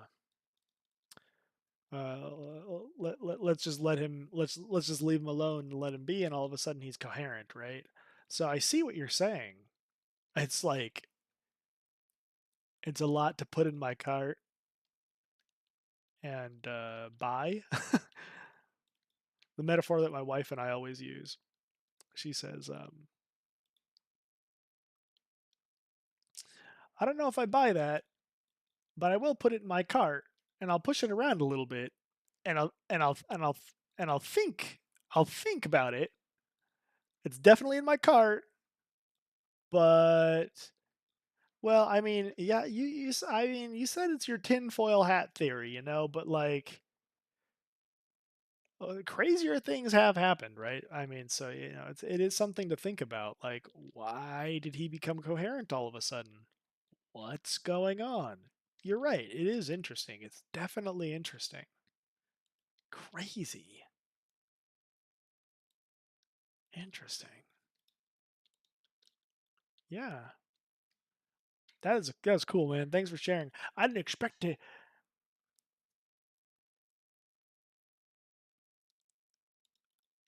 I didn't expect to get into like politics tonight.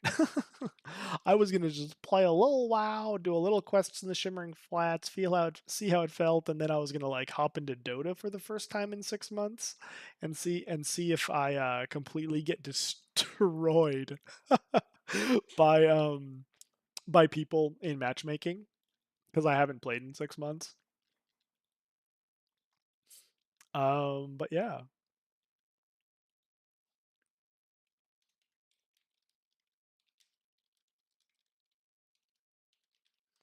Oh no, man! Dude, I totally appreciate it. This has been quite a fun little conversation, uh, uh, and I thank both of you actually being in here in chat because oh, okay, so Ghostin is saying they probably gave him something for that speech. Oh, you mean to like make him more coherent? Like they gave him a drug to make him like not crazy? Is that what you're saying?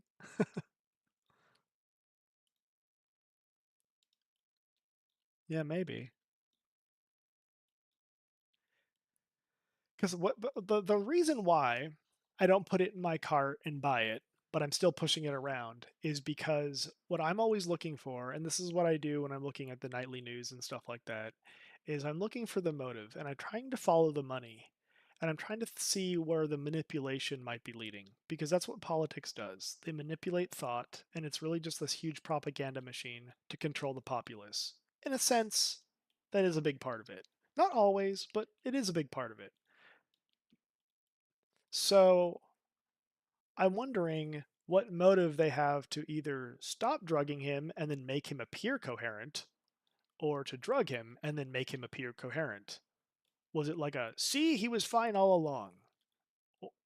But what would that do? It would make them.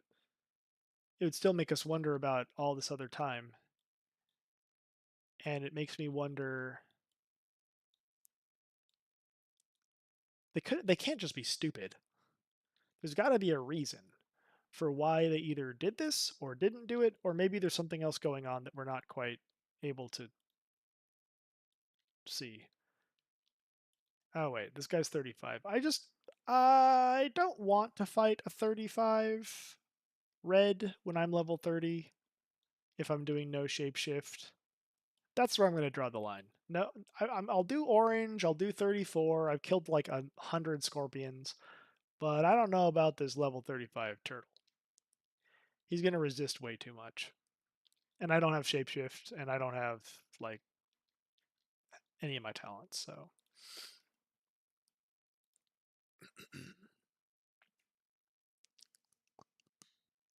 let's see. What are you guys saying?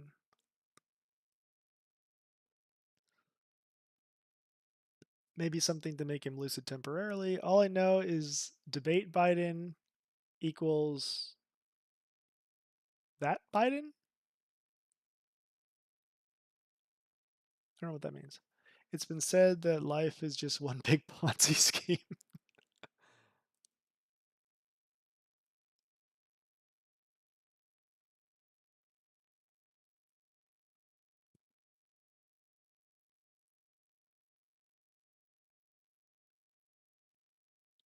Yeah, okay. Interesting.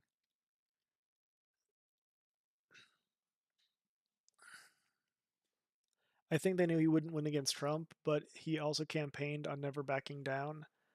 and running again, etc. So they had to pull some kind of string to get another candidate in, they being the DMC. Sorry, that's not equals a programming operator. DNC was definitely up to something. Yeah, man, making sense of all of this is definitely going to be the greatest trial of all of our lives. To be honest, because part of us it's like, well, what should we believe is the greatest call of I think the people in most like civilized countries, like Western civilized countries at least. It's like the greatest cry of our age. What can we believe? I mean, especially with like if you want to extend that thought to even like deep fakes and AI and all this kind of stuff, right? What like that is the cry. What can we believe? You know? I never thought that it would come I like even though like I mean this is crazy. Like the Bible talks about this. I I remember reading something in Revelations about like the world leader that brings world peace dies and he's dead in the street for like days and then he rises again and becomes the antichrist or something like that, right? But I remember reading that as a kid and thinking, one, because it said the whole world would look upon the body. And I was like, how is this possible? Oh, television. Okay. But how could the whole world be looking at television at the same time? Oh my gosh, now we have these iPhones, right? And that's like a crazy level of like coincidence that I couldn't really that I was really shocked about actually. And then there was a crazy thing about how I was like, well, how could people like see this and not believe that it was like if it's already been written that this guy if he does this in this way, and if it was written 1,000 years ago or 2,000 years ago or however long ago it was written, it's gonna be like 2,000 years or something, maybe 3,000, who knows? The thousands of years ago, wouldn't people go like, "Oh yeah, well this is clearly the Antichrist. Why would they like so if this were to happen, why would they believe this guy? Because he's clearly going to be the bad guy." But then I realized recently, like, oh crap, with all of these like AI things and deep sync and deep fakes and stuff, people could watch somebody die, rise again, and think, oh, it was just AI, and they won't believe it. But like to the normal human comprehension, before something like AI even exists, you read something like this and go, that's impossible. That's impossible. This couldn't happen.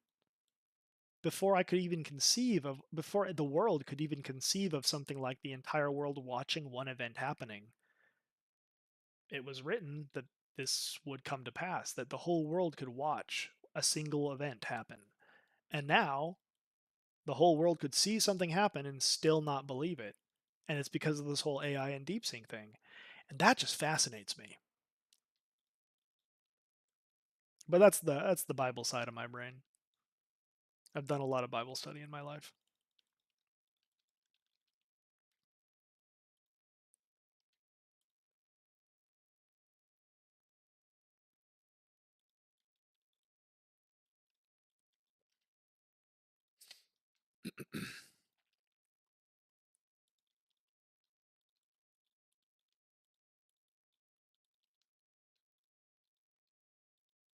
Man, there are a lot of people taking these mobs. People ask me if I'm religious. I usually say no because I don't.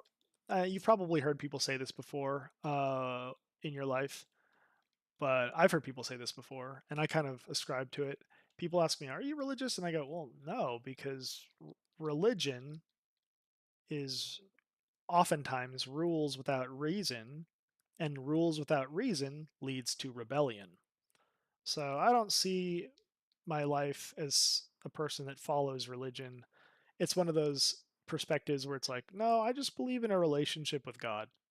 That's about it. A relationship, not a religion. That whole thing.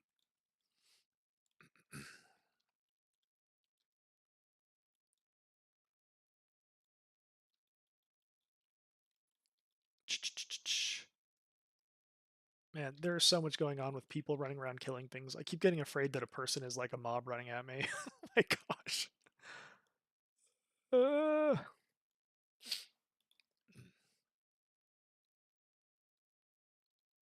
oh well, no. I'm like like religion will tell you that you have to do X, Y, or Z, and it's usually like very works based, and like that's your salvation. Um, so I don't believe in that or anything like that.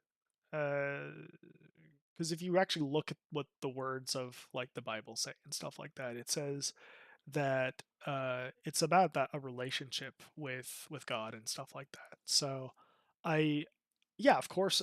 So what is the church? It was literally just a gift that God gave mankind so that we'd be able to learn and connect with each other and stuff like that in a healthy way. So that's really what that is. And reading the Bible, yeah, that's just if you believe, like that's just good to do because you learn the word of God. And prayer is just talking with God. That's all it is. It's just a conversation. And man, sometimes my prayers are really candid. I'll be like, hello, God, life is hard, and stuff like that. Which is different than like I'm going through the motions and I'm like going to church because like it's the rules and I have to do this because it's religion, which is like so awkward and strange to me. I believe things should be authentic in life. You know what I mean?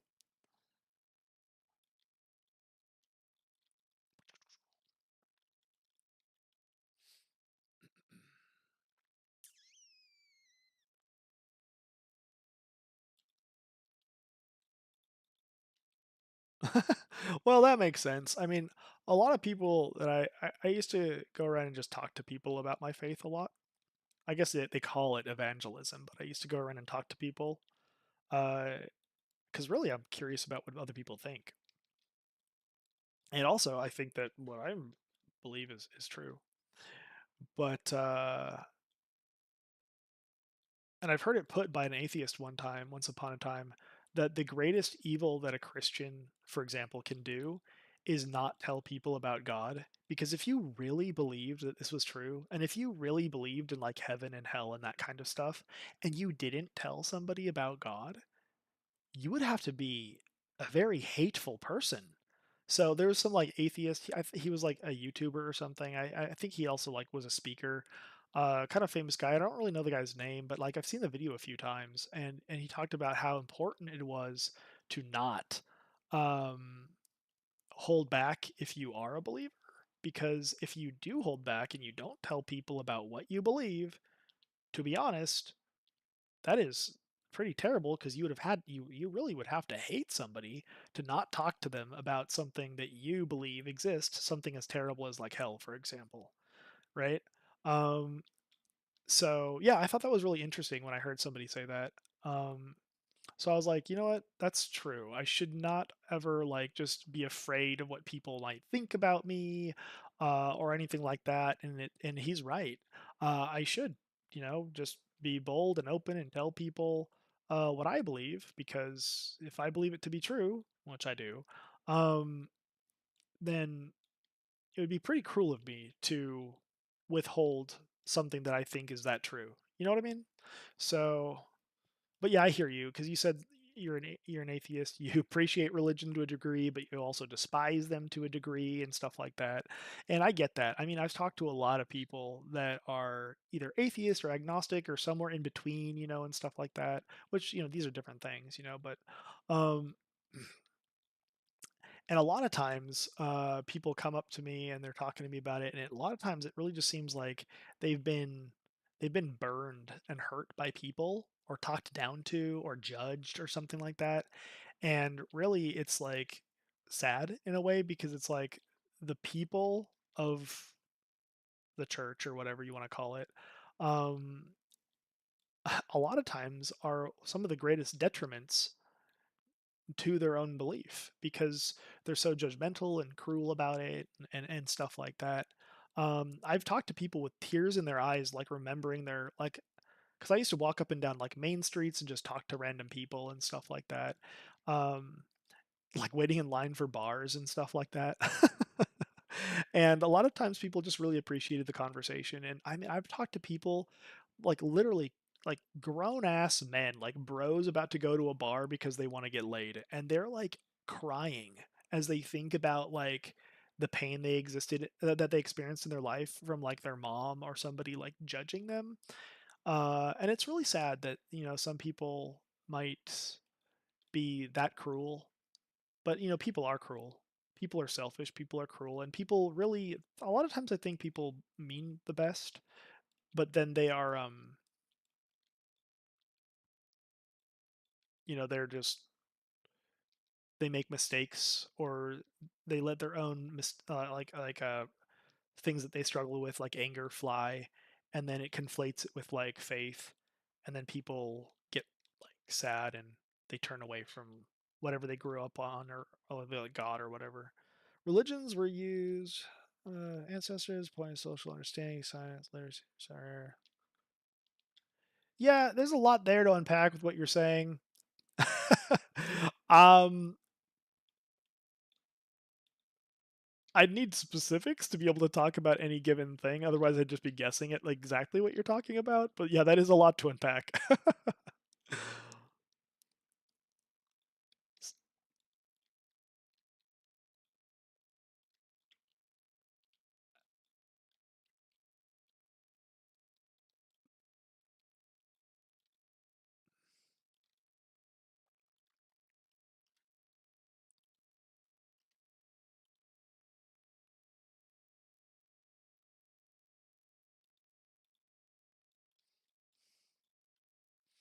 Oh, you're asking if there is no diminishing returns on roots. Well, yeah, it's like, so the root will, if it does damage, it can just break, and it can break on its own damage. But I mean, you it's really OP. Like, technically, if you're aware, nothing can kill druid. Like, if you're aware of your surroundings and you're kind of smart about your positioning and stuff like that, hyper spawns can get you. That definitely can.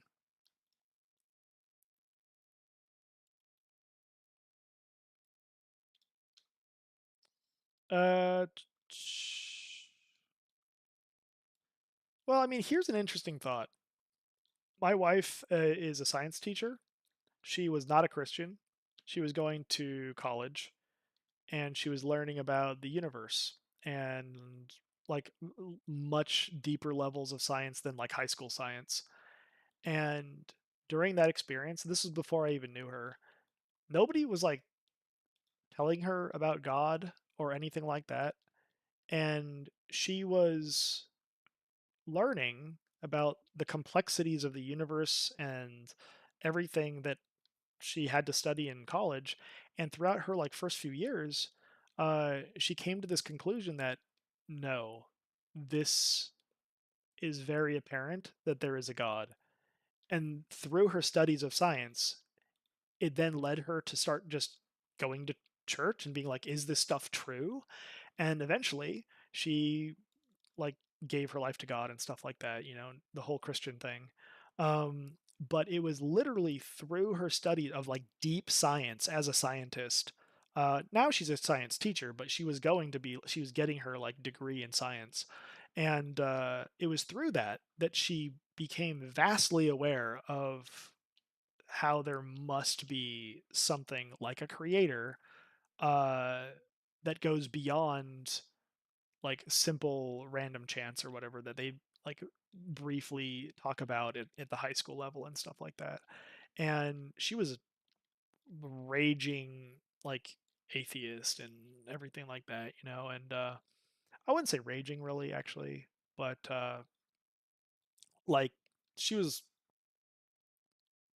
uh, probably doing everything under the sun that you can imagine except for drugs, that somebody would do, just in life. When you think of somebody that's like, oh, that's not a like that's a religion's person, they shouldn't do X, Y, or Z. Like she was doing everything probably but drugs, and just not concerned about you know eternity or her future or anything like that. Never raised. She probably went to church. I think she told me like one time. And she said she told her mom when she was a kid, like, I never want to go back because I think it was like after a sleepover or something. The people took her to a church, and she said, I never want to go back because those people are weird. They're just singing. And like one girl stood on a chair because she was like a little eccentric girl, and she stood on a chair while she was worshiping God or something. And it freaked my wife out. At the time she was just a kid, and that's her entire experience, with the church. And it was like this is crazy to me that through her studies of science that she found like answers, I guess you could say. But it's becoming more and more and more, believe it or not, like accepted to believe in a creator and not the Big Bang Theory. The problem is there is the people that control the scientific community. Now I've seen so many documentaries on this. I say so many, but it's like two, and one was like half the documentary was talking about it. But the people in the scientific community, if they find out that you even consider anything but like Darwinism, which if you read Darwin's book, he actually says like if this or this or this are become discovered, my entire theory of Darwinian evolution is null and void. And yet and obviously these things have been debunked through more scientific discovery, and they still believe it like dogma and fact. And it's almost crazy because they tell people you can't even question evolution. Now, whether it's a creator god or if it's something else is irrelevant, right? It could be something else. But the fact that the scientific community will silence other members of the scientific community, and oh, of course he was. He debunked himself. I can't remember what it was. I mean, it's been forever since I've read this stuff, But he basically spelled out what was needed to debunk his theory. If certain things were like discovered or whatever, then his theory would be thrown out the window, and you should not believe it. And sure enough, those specific discoveries were like made, yet people still argue that Darwinism is truth. And there are many people, as I was saying, many people in the scientific community, like my wife, that see these things and many other things, and they say, and they question it. And then if you question it publicly in to the scientific community, and if you're a scientist of any merit, uh, the community itself will ostracize you. They will discredit you, they will silence you, and they will do everything in their power that they can to destroy your career because you've questioned the status quo. But to me, that is crazy because science should be the one field in which you can question everything. Like, maybe, what if we're wrong? Now, you don't have to believe in like the creator God, but it doesn't mean that Darwin actually was the one that figured it all out, and you should believe him like a religious fanatic. But that's what's happening. They're believing these things that were theorized so long ago that have since been debunked through new scientific discovery, but they keep teaching it like it's truth. And it's almost like a religion. Now, you don't have to agree with the God thing, but you got to at least see all of the crazy, like, stuff out there that actually has come to light that contradicts old theory.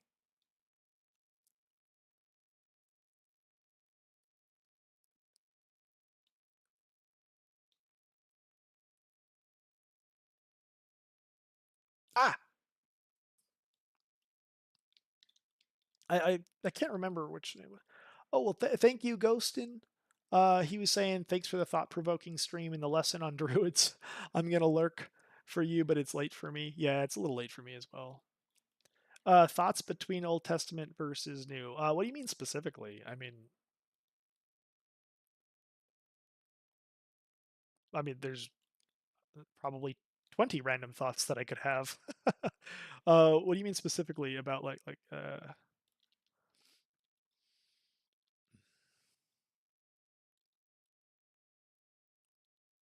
Old Testament versus New, or is. I'm sure you've got.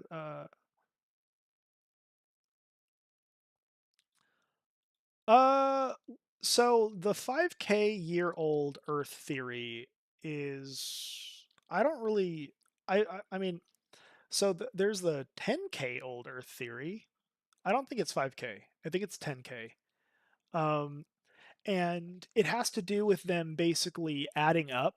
Yeah, it has to do with them adding up. I got something interesting with this actually, and it goes back to something that I learned when I was in some of my science classes. Because I saw one thing that lined up, and it kind of solidified something for me when I was much younger. Um, so they've got the 10K year old Earth theory, and really it's like 10.4, closer to 11 or something like that. But what they did, so what the creationists did, right, is they looked at all of the ages of people in the Bible, because it kind of lists it out, like, and like some people like uh living for like 500 years and stuff like that. And there are reasons for that actually. That's actually explained.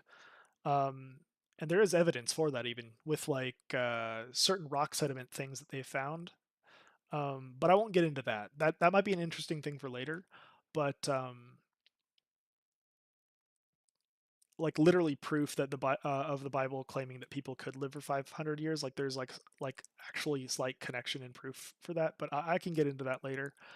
But the 5K, the 10K year old Earth theory is literally just creationists adding up people's ages throughout the Bible, and they're like, okay, this is probably how old the Earth is if this one lineage that it follows throughout the whole Bible is all added up. Um, Now, I don't know enough probably about carbon dating and like other types of dating methods and stuff like that. But I remember being in my science class, and I remember being given the equation for carbon dating, and I was being taught the equation, and I was being taught how to find out how old something is. Now, as a kid, I was a dinosaur nut. I had my entire wall. I lived in I had a very long, skinny room, like a really long hallway, but it was my room. And it was a little wider than a hallway, obviously, but it was long and skinny. And my aunt, who was a geologist, knew that I was really into dinosaurs, so she always got me little rocks and things. And one of the gifts that she got me was this like really long, sprawling dinosaur poster, and it followed like all of the dinosaurs throughout the different ages and like the eras, like Triassic and Jurassic and Cretaceous and all this kind of stuff, all the way through, and it charted. It was very artistic too, and it charted like all of the different dinosaurs and how they would maybe like evolve and where they came from and stuff like that. And man, I believed this to be like the God's honest truth to the way the world was. But then I was sitting in my science class, and I was learning about the this equation that they used to date fossils, which I wanted to be a paleontologist like originally. That was like one of my first career like paths that I was really curious on. And I was like, I don't care if they make no money. I'm so into dinosaurs. um, and and I love digging too, and I just wanted to do that for the rest of my life. But then I learned the equation for carbon dating, and they literally they literally plug in into the equation itself 10.4 billion years. And I said, wait, if they plug in the number 10.4 billion in years to help date how old something is, what if I put in to that equation, what if it didn't assume that the world was 10.4 billion? What if I put into that equation 100,000 years, or 200,000, or 1 billion, or 1 million, or 10 million? What would that do to the data, to the solution of the problem? What would that do to the carbon dating? What would that do to the proof for how old this fossil is?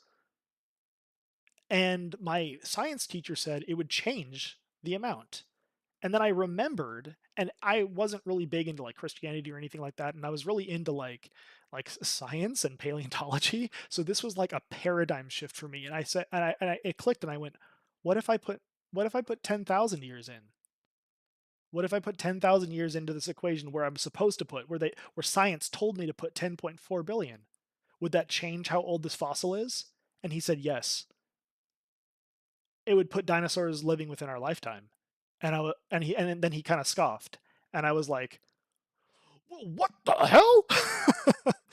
And I realized how faulty these equations even are, because to even solve it, they have to assume how old the Earth is, and they've assumed it's 10.4 billion. And because of that assumption, it completely changes. Yeah, they're using this constant, right? But like they've assumed it's 10.4. How did they assume it? Where did they get that number from? We're told it's through their dating practices, but also we're told, but if those dating practices themselves have that number put in, you're presupposing something that leads you to a false conclusion. They assume that this is where they're getting the 10, and then I looked into it. This is where they're getting the 10.4 billion number. They assume, they're literally just theorizing, and they assume that that's how old the Earth must be for evolution to have happened. That's part of it too, actually. Yeah, you're right about that. Yeah, that is part of it. I forgot about that. It's from how far they can see into the universe and stuff like that. But then that was based on old telescope technology, right? Now we can see much further. And here's another interesting thing. Yeah, they can see farther. And now here's another interesting thing. When they talk about the expanding galaxy, yeah, the galaxies are expanding, right? The galaxies are expanding. I'm right about this, right? Yeah, the galaxies are expanding. And the interesting thing that I find about that, and I don't know what this means, but the most interesting thing that I find about, yeah, the universe is expanding. The most interesting thing that I find about the universe expanding is actually that no matter where you observe the universe and its expansion, is that no matter where you observe anywhere on the planet, the galaxies and the universe is expanding away from us. Why would that be? It makes me curious. And here's my tinfoil hat thing. I think, were we the center of it? Was Earth? And why would Earth be the center of it? If they're expanding in every direction away from us only, then that means Earth was the center of this expansion. Why would that be? If Earth really was created by a god, wouldn't that be at the center? If everything was around this. So that's kind of like a random thought I had one day, and I don't know if there's merit to it. Yes, every point is moving away from every point.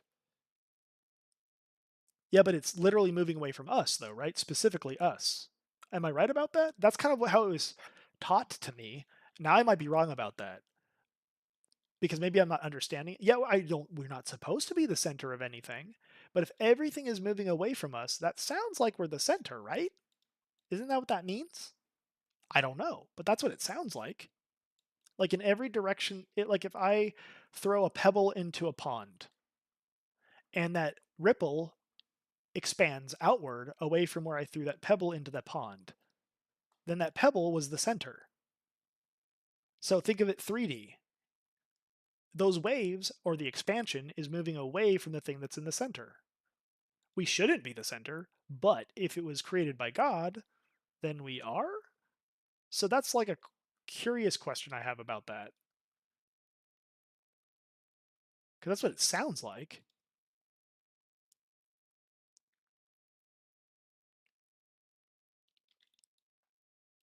You have a person on the left side of the balloon, a person on the right, and the balloon is blown up. Okay.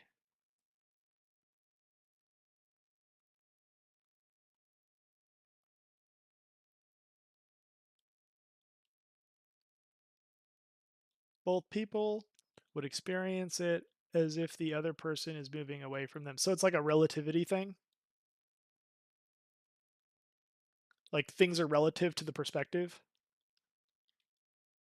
I'm trying to visualize that because I can see how like the balloon would expand.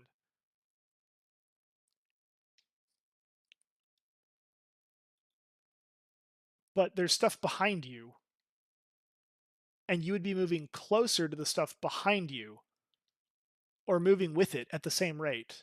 It wouldn't be moving fast because I'm not thinking, because you can't think of it as a balloon, I don't think.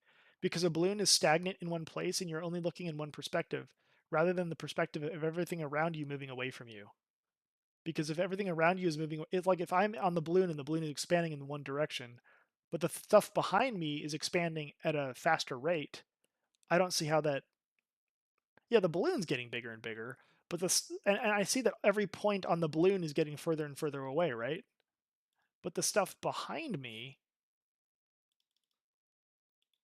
because if I'm on the surface of a balloon, sure, then I'm on the outside of a balloon. But there's like stuff behind us in the galaxy too, right? If we've got this one vantage point looking at the balloon and stuff on the balloon, there's still the vantage point behind us. And if I'm getting expanded on this balloon, I'm getting pushed closer to the stuff behind us.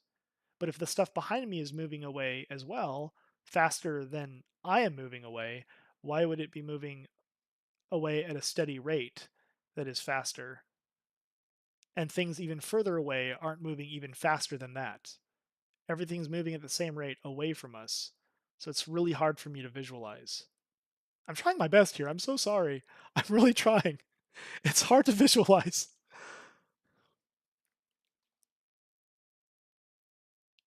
Oh, so dark but the stuff behind us, there's galaxies behind us too. There's galaxies all around us, right?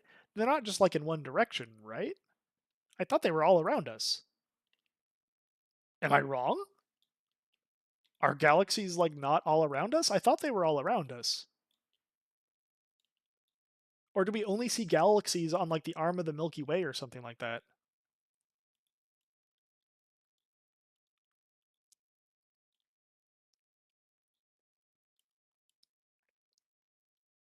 Hmm. All around? But then you said something about dark matter being behind us? I don't know what that means. Because then there's galaxies behind us. Are those the dark matters?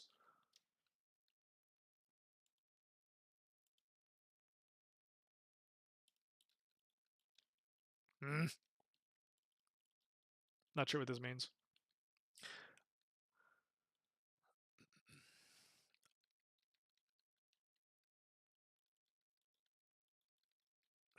All I know about dark matter is that Nibbler eats it. That's all I know about dark matter. Futurama.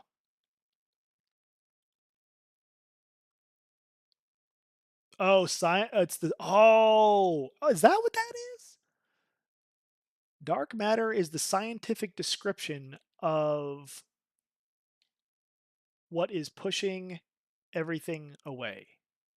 Interesting. Okay. What does that mean, though? Okay.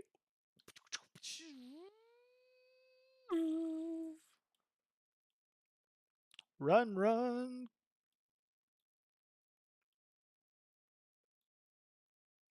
Go away. I don't feel like fighting you anymore.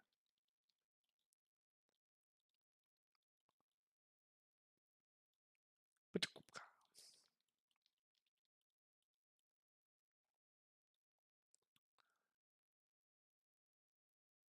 it's responsible for expansion. It's what causes expansion.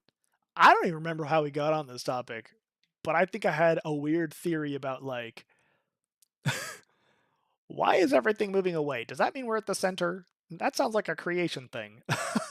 That's where it came from. Yeah, it was my random like uneducated theory thought. Well, but that like kind of came from like my random uneducated theory thought on like, oh yeah, we were talking about creationists, carbon dating. Yeah, okay, okay. But yeah, like I don't understand like this presupposed constant. Like, because what if it's wrong, right? Like, because there are scientists that have said it's wrong and then they're discredited. So it's like That kind of stuff is so hard for me to believe. Like, well, if some professionals say it's wrong, but you won't even like listen to them and then you just discredit them, it makes it hard to believe or hard to even listen to that side. I still try to, but it makes it hard because I'm like, well, if you're discrediting them, why don't I just discredit you? It seems so like controlling, and I don't like it when thought is controlled like that. I don't know what CERN means. What is? Oh, CERN is it's all caps. Is it an acronym? Is it like an organization? You said it's in Switzerland. Let me guess what it stands for.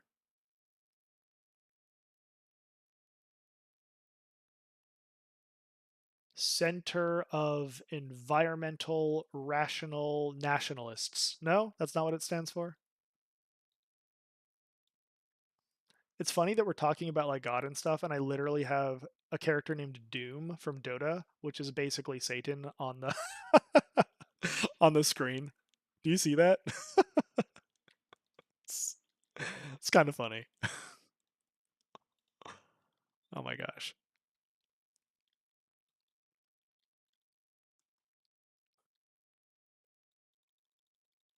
And they have a underground tube where the particle smasher. I've heard of the particle smasher.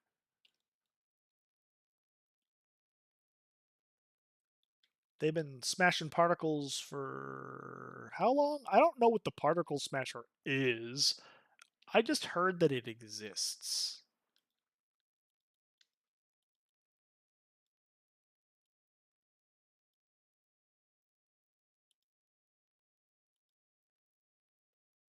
Is it the like how they discovered dark matter or something? Like how they understand it?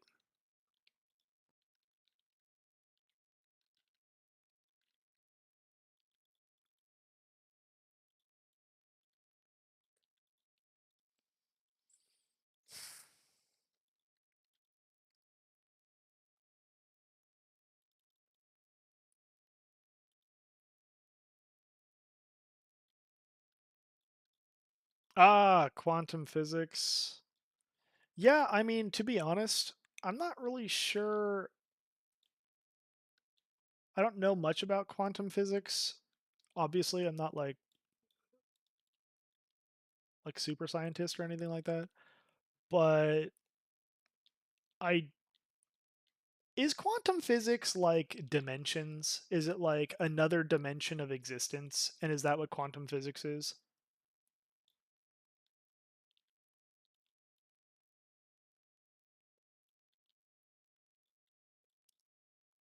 Or am I understanding like what quantum physics might be incorrectly?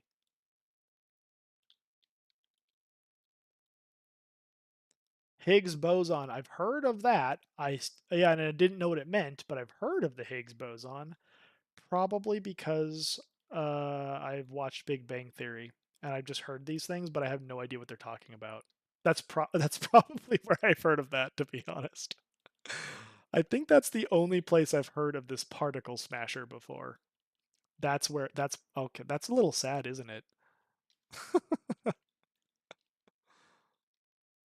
They discovered the Higgs boson, which it was a particle theorized to exist, but has never been found, seen, or detected.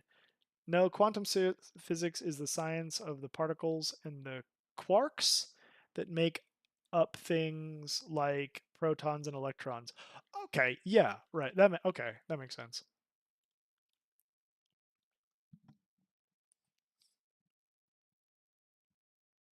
Yes, yes, yes, yes, yes. Yeah, infinitely small, so it gets smaller infinitely. That's crazy. That's a crazy theory. Oh, so that's what they're. Oh, so yeah, that makes sense.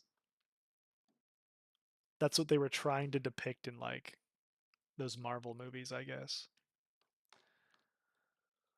Now I know why they were doing that.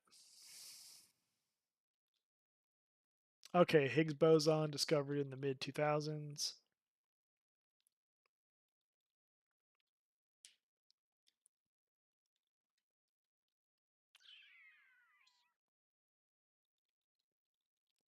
It's a particle which gives everything mass.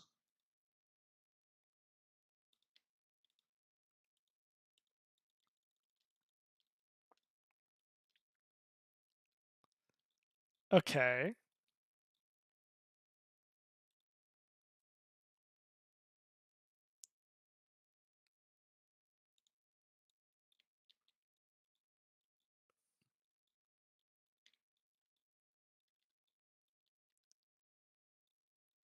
Right, but they were able to like through pressurization or something detect that there was resistance, and then they know that the Higgs boson thing exists or something like that. Is that am I understanding it correctly? So it's so small, couldn't prove it exists. So they got the particle smasher, and do they like pressurize it to the point where they can obviously tell that there is something there, and that leads to the proof of the Higgs boson? Is that it? I'm probably guessing wrong. You're about to tell me. Oh, they speed up the particles to almost the speed of light. Okay, I have heard about this. In opposite directions. Okay.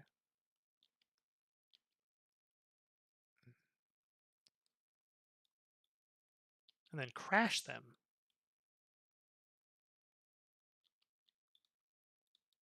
Do they make an atom bomb under the ground? Is that what they're doing?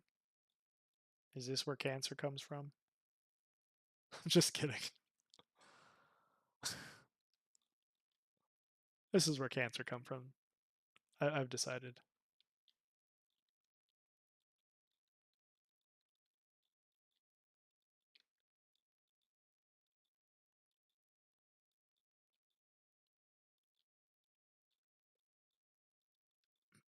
Well, I'm almost done with this little area, so I might move to Dota in a little bit.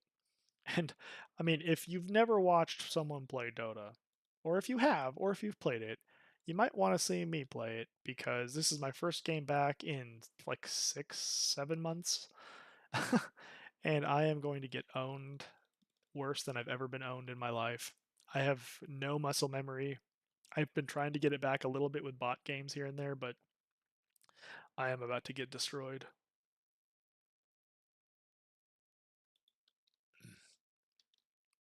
Oh, this is a level 34 turtle. Great. Okay.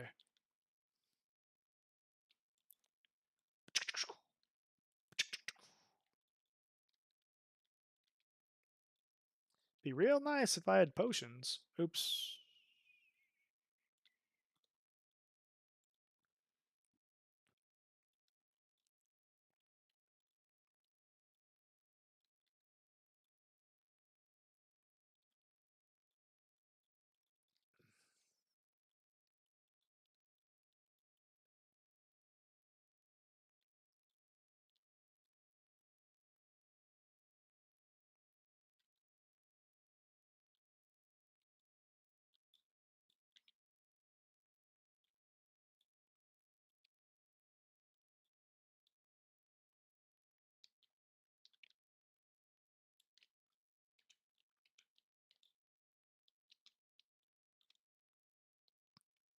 Okay, what the hell? This stupid turtle. I tell you what.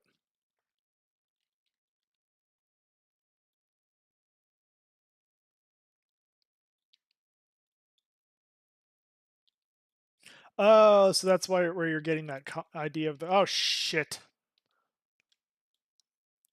Freaking alligators! No! This is so bad. Okay, he's killing himself because of my thorns. Oh my gosh! I wanted him to. Now he's running back. Oh my gosh! This is the anti-kite mechanic that they put into the Anniversary Realms. Put an anti-kite mechanic in, so he just desynced on me and ran back. I was gonna get him, man. I swear. Oh well. Yeah, they changed the leashing because they didn't want people kiting things like into other main cities. And I remember them promising, "Don't worry, you'll still be able to use your amazing kiting abilities, hunters, and stuff like that." But you're really limited to like a kind of large circle, but not as large as it should be. I was literally in the middle of like fighting him, and like he was rooted, and I was gonna like get him, and yeah, then he just ran back. Oh well.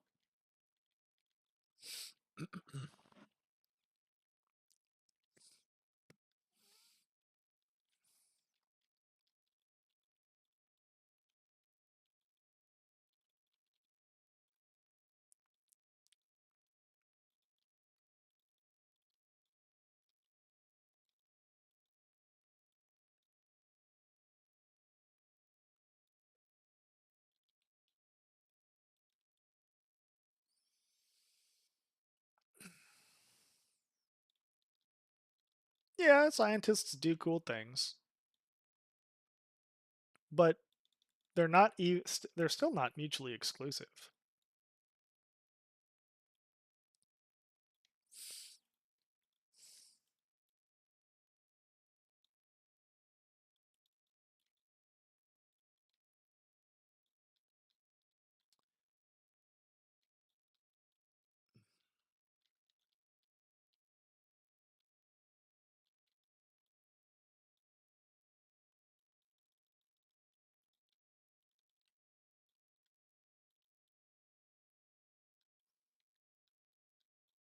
I'm still not sure how like them smashing into each other proved like a 10.4 billion year constant. To be honest, I don't really see that connection, but I'm sure there's like reasoning that they have for it.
Yeah, science does amazing things, but I don't understand how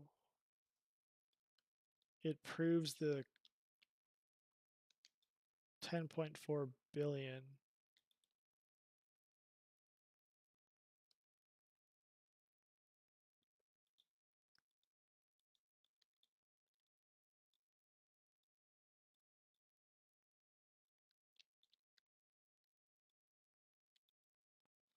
So you said my comparison is that I believe what they're doing to come up with, because of how incredibly deep humans have dove into understanding, it's the reason why we have global clocks and things that beam into satellites in orbit and have to adjust the time of clocks because of beaming signals across the distance at very fast speeds.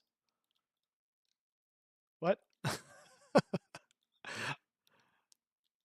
I think I got lost. Because of beaming signals across the distance at very fast speeds. Like, is that the. So, because they beamed it at very fast speeds, it equaled. Like, their equation equaled 10.4 billion years or something like that? Is that what you're saying? I'm trying to piece it together. I'm sorry. I'm trying to understand. It travels through time slower. Okay, so they're saying that it travels through time slower, but what does that mean about age of the Earth?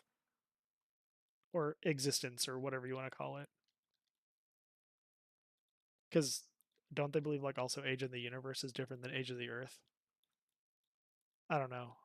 I think they believe that because like Earth was like a goo and then became not goo.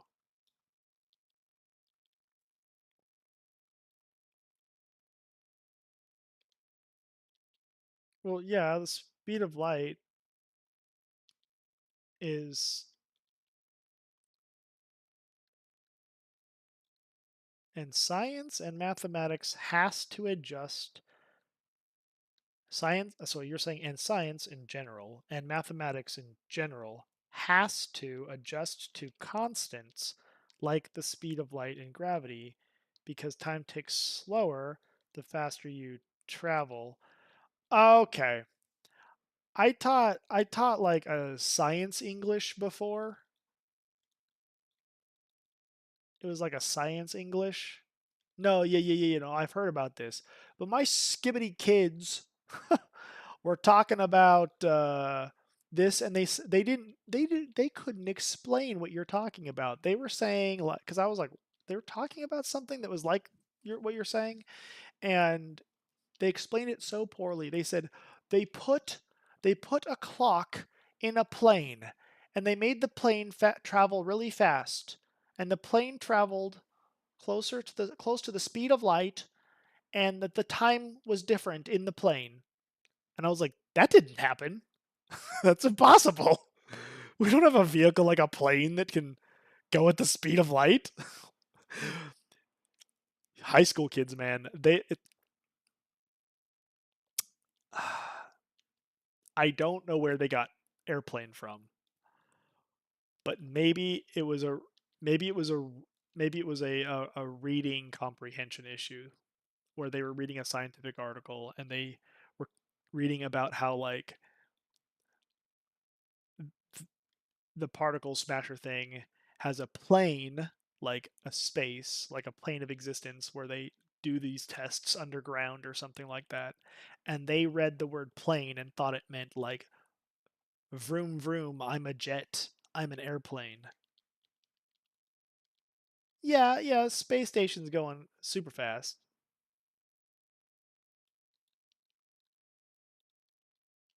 Yeah, because of gravity. Oh yeah, and time ticks a little slower there. Yeah. But how does that make the Earth 10.4 billion years old? I'm trying to see the connection. I don't. I want to see the argument and how it connects, but I'm wondering how it connects because I'm not seeing the dots connected exactly directly. So they calculate the speed change with a constant that they assumed, or did they? How did they find the content constant? How did they find it? I'm trying to figure out how they found the constant, or did they like do guesswork until they found something that fit? Oh, so the well, we know what the speed of light is. Yeah, that's not being debated. E equals mc squared. Okay, that was speed of light. I thought E equals mc squared was something else. This shows how much I. Okay, yeah, I didn't think so. Okay, I misunderstood. Oh, so you put a comma there. I see. So speed of light and things like E equals mc squared. Oh, okay, good. Okay, good. I wasn't as wrong as I thought I was. Okay. Equations like that. Yeah, okay. Well, yeah, obviously, like 2 plus 2 equals 4, that's a constant. There's tons of constants, but I just don't understand. Well, I was just talking about the fossil record, right? So they're like, okay, here's the age of the Earth. And I'm like, well, how'd they get it? Well, they theorized this, is what I was told. Well, how'd they theorize it? Well, and you're saying, like, okay, they've figured out speed of light. So they're like looking at the way things are moving and they're making assumptions based on that, which makes sense. I'd have to look more into it to really see what those numbers look like because I have not done that before because I didn't know to look there. But that's interesting. So that gives me a place to start looking to see if like I still see the same kind of holes. But yeah, that's interesting because there is another creationist theory, right?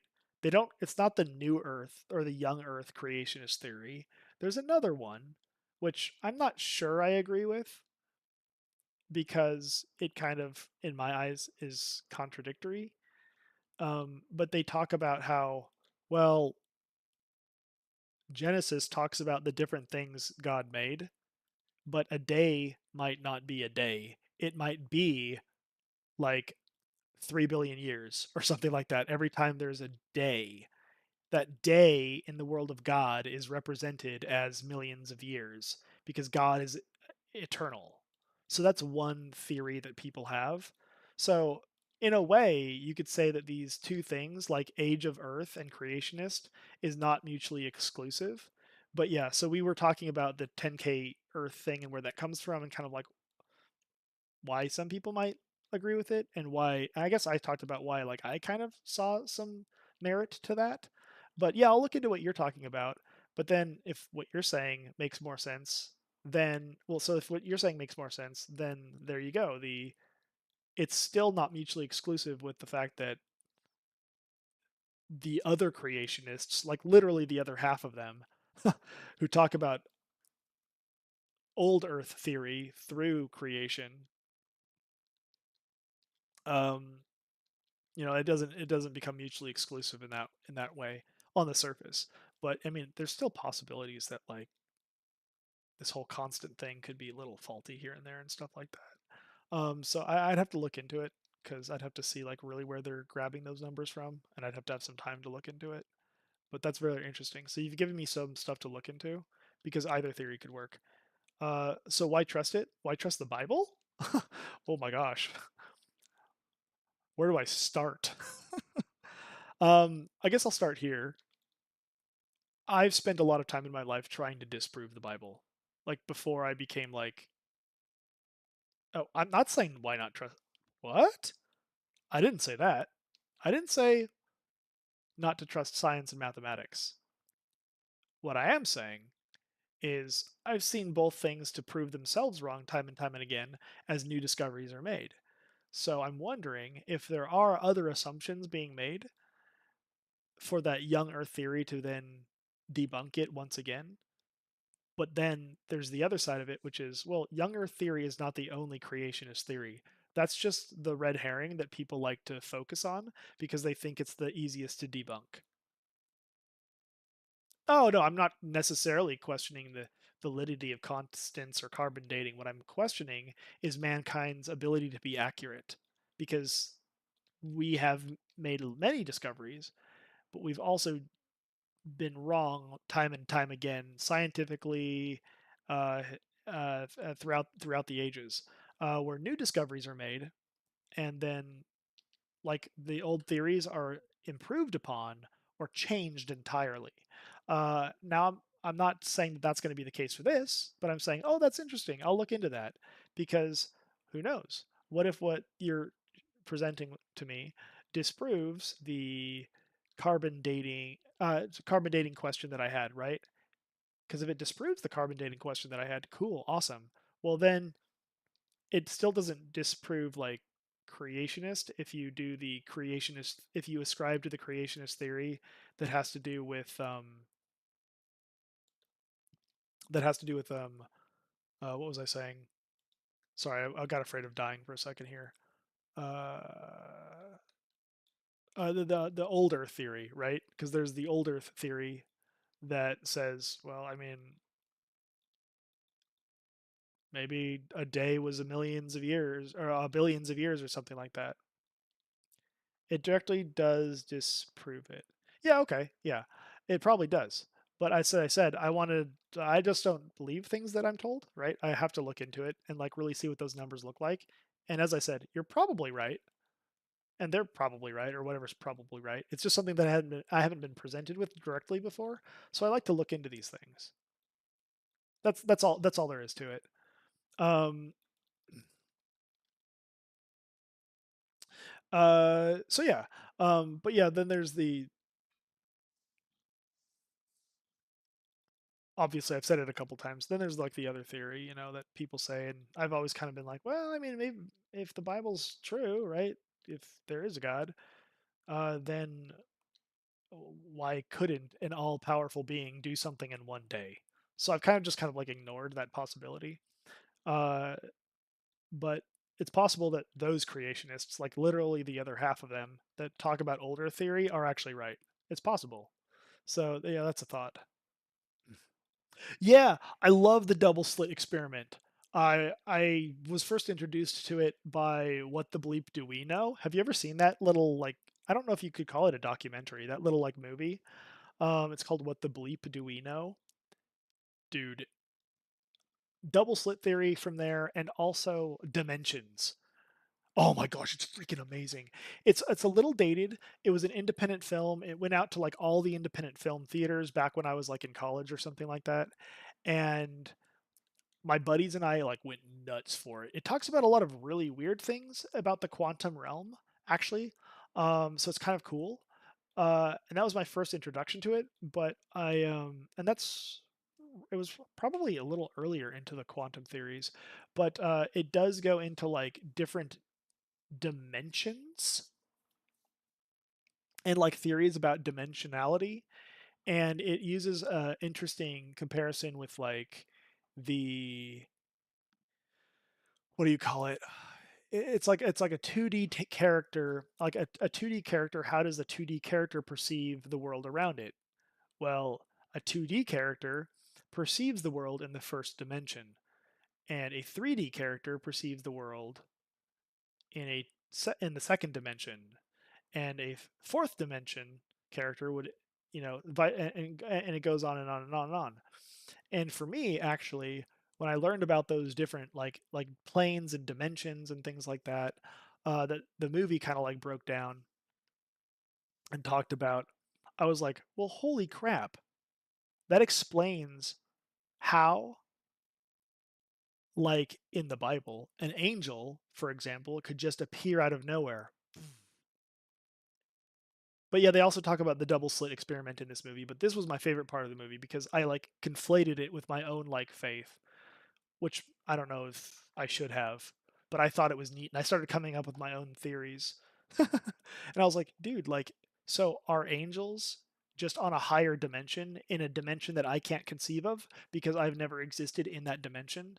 And if you can like on a two-dimensional plane, if I put my finger on a two-dimensional plane, like let's say Pac-Man is running across the board and I put my finger in front of Pac-Man, what does Pac-Man see? Does he see my finger? No, Pac-Man just sees a line because he can only see in the first dimension. All he sees is now that there's a line in front of him. We, looking down at the Pac-Man character, can see how he looks and the intricacies of how he looks. But Pac-Man can't perceive himself in that dimension. Now you take Pac-Man, this is a really bad example because they don't really directly use Pac-Man in the movie, but this is how I'm explaining it. And you take Pac-Man and you take him out of that second dimension and you turn him into a third dimensional character. He can now look down on that board and see the entire world that he lived in a different light. And then you can keep going higher and higher in those dimensions. And I think Einstein equated to like up to like 17 dimensions or something like that. Um, so you keep going higher and higher into those dimensions, and there are different like levels of perception that you have on the dimensions before it, and you can enter into those dimensions if you are in a higher dimension. But the way we perceive those creatures or characters or whatever they are, in this case, if I'm going to connect it to the Bible, angels and God and stuff like that, we're going to perceive them in the dimension that we can perceive. So it's very interesting. But yeah, that movie also does talk about string theory a little bit too, I think, if I remember correctly. They have a few movies, but I think their first one was called What the Bleep Do We Know?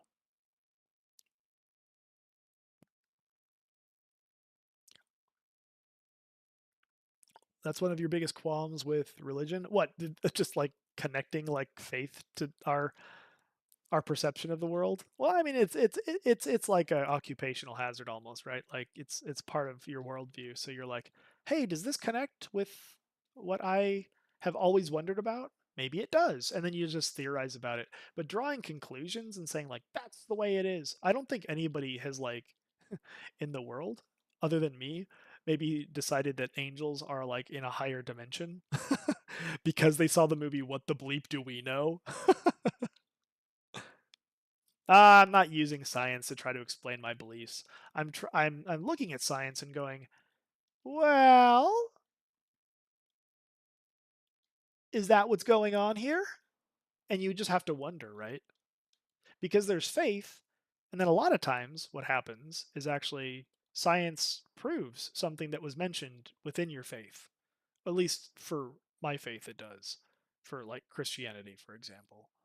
Um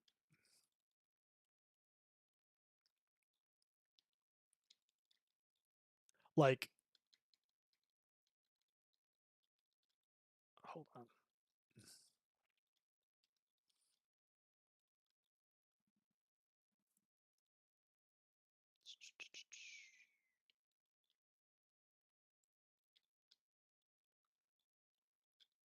What time is it? 11:48. Okay. Number one reason you're an atheist. Yeah, tell me. I mean, I'm gonna guess it's probably because you're like, I don't think God's real. That's probably number one. But what's the actual number one?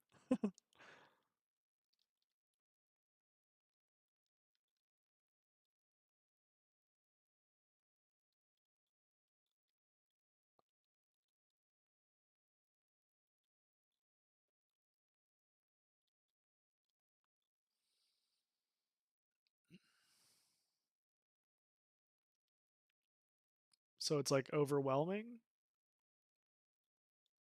Yeah, that would be the problem, right? If all of them are true and correct, it's impossible. You're right. But like what you know from science is that there is one truth. No, yeah, I see what you're saying. No, I see what you're saying now. You're not saying that it's overwhelming. I get it. I get it. Um, yeah, there obviously relativity in this realm could not exist because one would have to be true, especially if they contradict each other. Which a lot of them do things like they'll talk about like they'll say things like, "Oh, to go to heaven, you have to do good works and you have to do X, Y, or Z and stuff like that." Christianity is the only one that's daring enough to say, "No, you can't save yourself. God has to save you." It's literally the only one that does that. So it is different. And truthfully, a lot of other religions could be right altogether because they all rely on mankind to save themselves through good works or something like that. Like even Hinduism, Buddhism, Jehovah's Witness, um, and shoot, what are some other ones? The non-Abrahamic religions, right? And then also the cults. They all say you save yourself by doing good works, but really that's just a mechanism. That's all that is a mechanism to control people and get people to work for free for your church. Really, that's all it is, which I think is very despicable. Your your faith should be the cause of an outward change. No, yeah, it's absolutely despicable. The difference is Christianity, if you're listening to pastors that are not corrupt, because there are corrupt people in the world, even pastors for like some weird churches. Um, you cannot save yourself, only God can save you. Like that's literally what Christianity teaches, and it's completely different than all of the other ones. And there are some churches that manipulate people into like basically working for free, and it's a little despicable.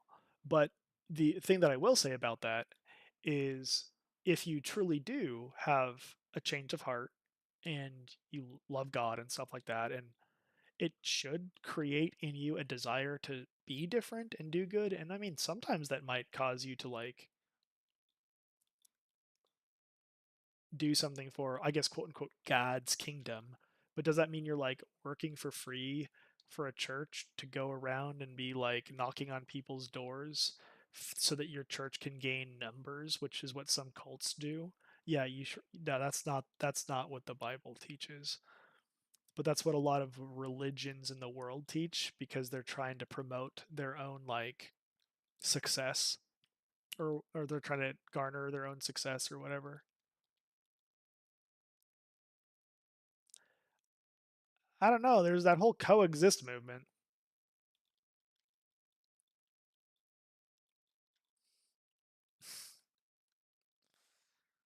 Each religion looks at itself as the truth. Coexist is one thing. Yeah, I know. I'm just joking, to be honest. But each religion looks at itself as the truth and all others as lesser. Well, yeah, it's because it's what you believe. Just the way you look at um, essentially faith in mankind's discovery as science, and you see that as truth. But the difference that I'm arguing is that you can still look at that and see truth in science, but you can also see an uncontradicted truth through biblical faith, through the Abrahamic religion of Christianity. That's it.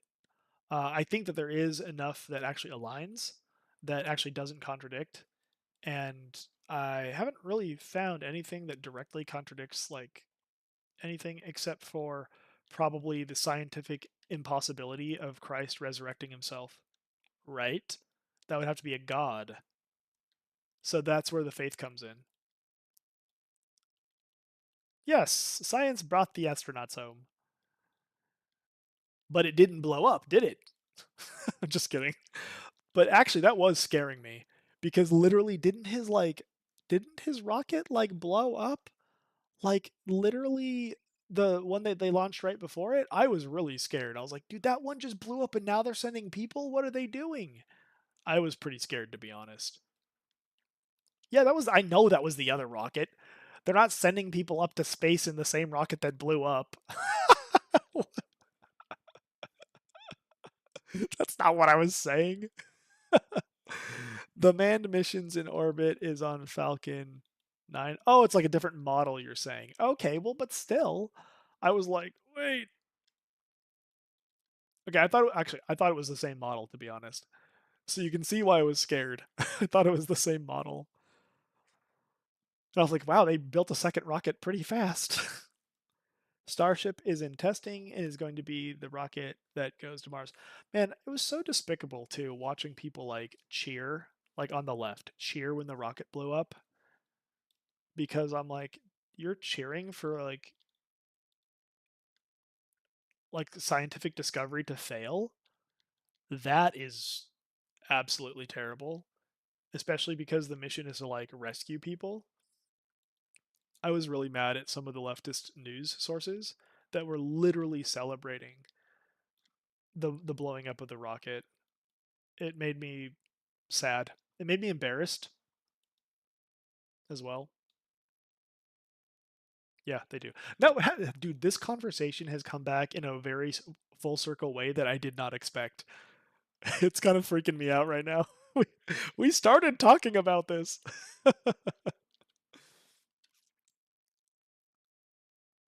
Yeah, I know about Neuralink.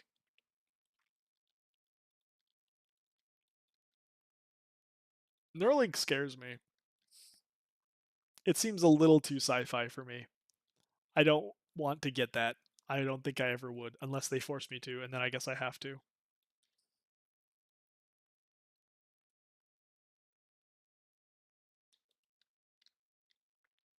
I don't want like let me put it this way. Oh, I don't know actually. I haven't seen results, but I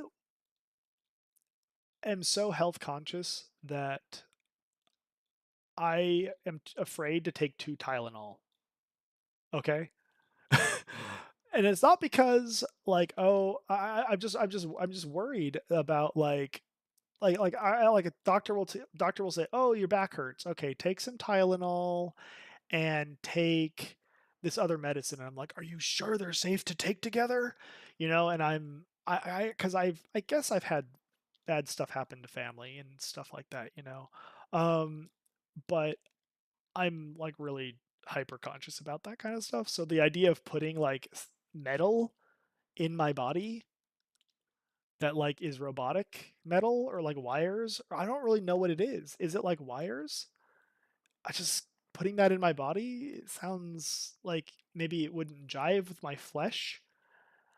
I don't know if I would do well as a cyborg, basically, is what I'm trying to say. Do you know what patients it's been implemented in and the effect on them? I don't know. No, as I said, I don't really know. Oh my gosh, are you dying? Do not die on me.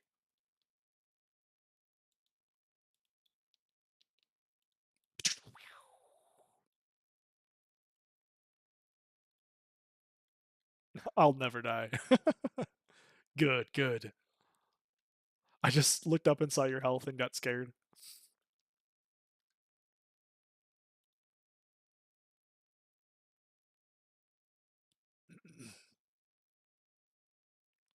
Okay. I think I've drained my capacity for the Shimmering Flats at this time.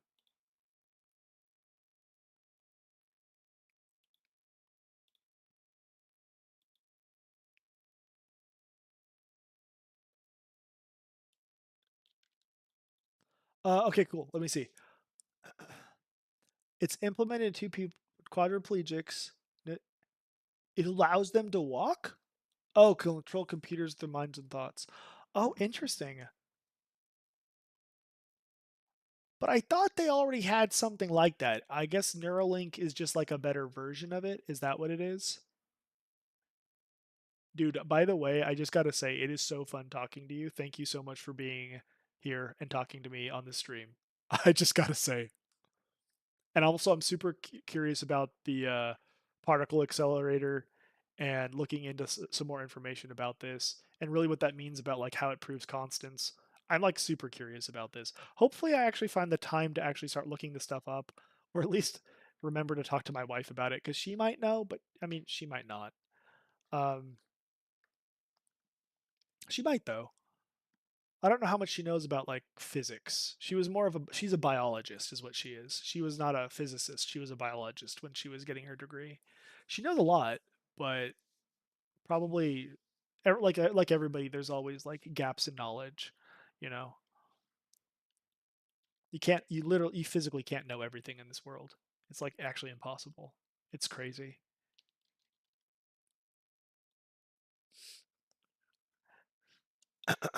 So what are you saying? Okay, so they got no use of their bodies, allows them to control computers with their mind and thoughts with the Neuralink. It's a chip that is implanted in the skull. Yeah, that's why I'm scared about it. I don't want like a computer chip in my brain. But if it can do this kind of stuff, that's really cool. I don't like that. Okay, so that connects to the brain via small wires or ribbons. Oh my gosh. It readies brain activity and maps it to actions on a computer. Oh, it reads. Oh, it reads brain activity. Reads brain activity and maps it to actions on a computer, and is giving people, and it's giving people that cannot connect to the world a way to connect to the world. Cool. That is so cool. Like, I mean, I saw something like that. Like people that are like in Japan and they're like hospitalized permanently, and they can control like a robot that like serves people in a restaurant, and it gives them like purpose, and they can talk to people, which is kind of cool. But I don't think that's the same thing, obviously, because you said this Neuralink thing was only in two people. Yeah, I mean, like, what hasn't Elon freaking done? I mean, he's got Tesla, he's got the Boring Company, he's doing this Doge thing, he's made Grok 3. I mean, honestly, I think the Boring Company is the solution to construction and transit globally. I don't think flying in cars in space is the answer. I literally think it's his Boring Company is the answer. Cuz what do you do with all that dirt? He turns them into bricks. You can use these bricks to build homes. And then all the transit just goes underground and earthquakes can't damage it because apparently it's very conductive to like earthquakes aren't going to damage these tunnels in the way that they would damage things above the ground. It's just so crazy like how much Elon has his hands in, and he's got the SpaceX thing and all this stuff, right? And this Neuralink. Yeah, and you're right. Nobody ever talks about it. Nobody ever talks about it. It's crazy.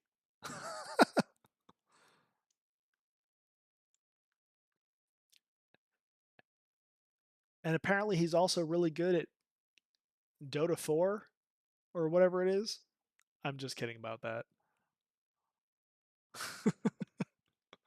Or what was the other game? Path of Exile?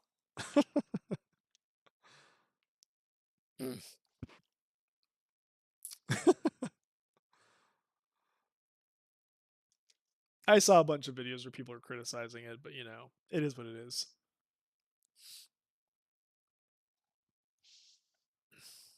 Who knows what's true? Dude, I don't know, man.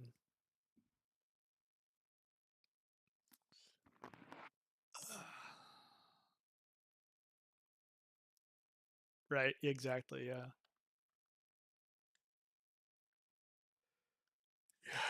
It's the you never can have enough mentality, I guess. I don't know.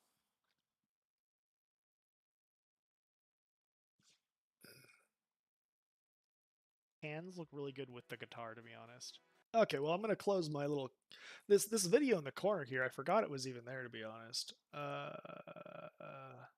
This was a cosmetic video that I made earlier today, and I was just playing it during my stream because I had nothing to talk about originally, but now I did because of you.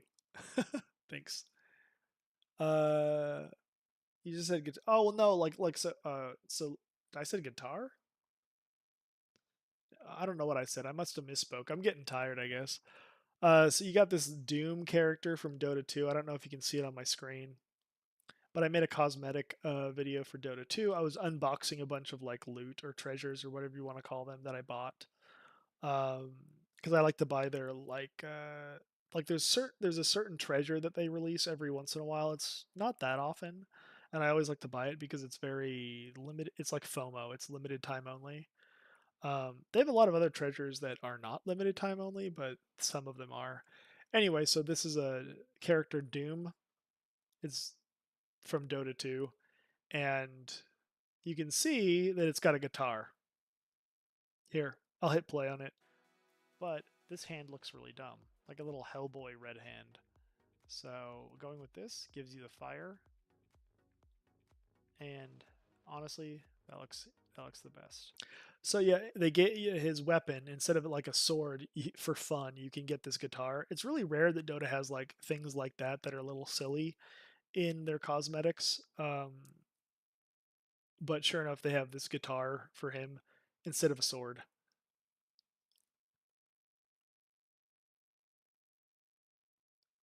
Yeah, yeah. So like instead of hitting people with a sword, he's hitting people with this guitar, and it's like this character is called Doom, and it's basically supposed to be like Satan's. They're making him like be rock and roll or something. It's weird. Not many people have this weapon because it was really hard to get, and if you buy it, it's like I think it's like $25. But if you haven't looked at like the Dota shop like ever, it's insane. Some items are like $500. And I know that's the way it is for like some games like Call of Duty, even and stuff like that. I hear that their shops can have like really expensive items because of the rarity. It's just nuts to me. But yeah,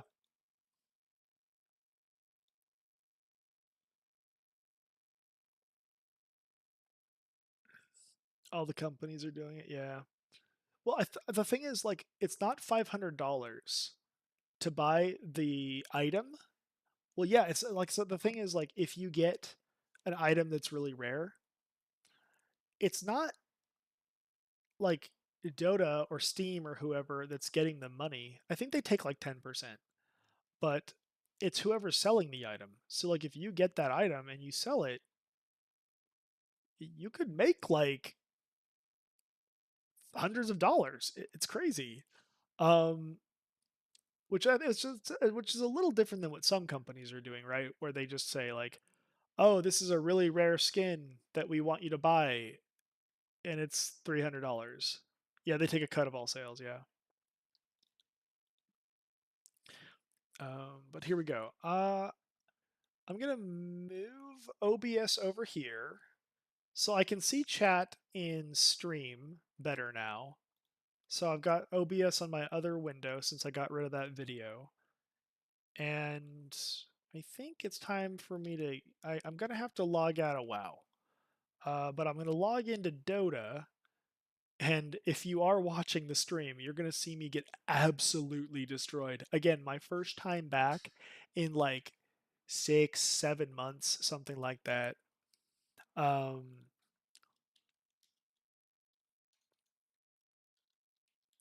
but yeah, so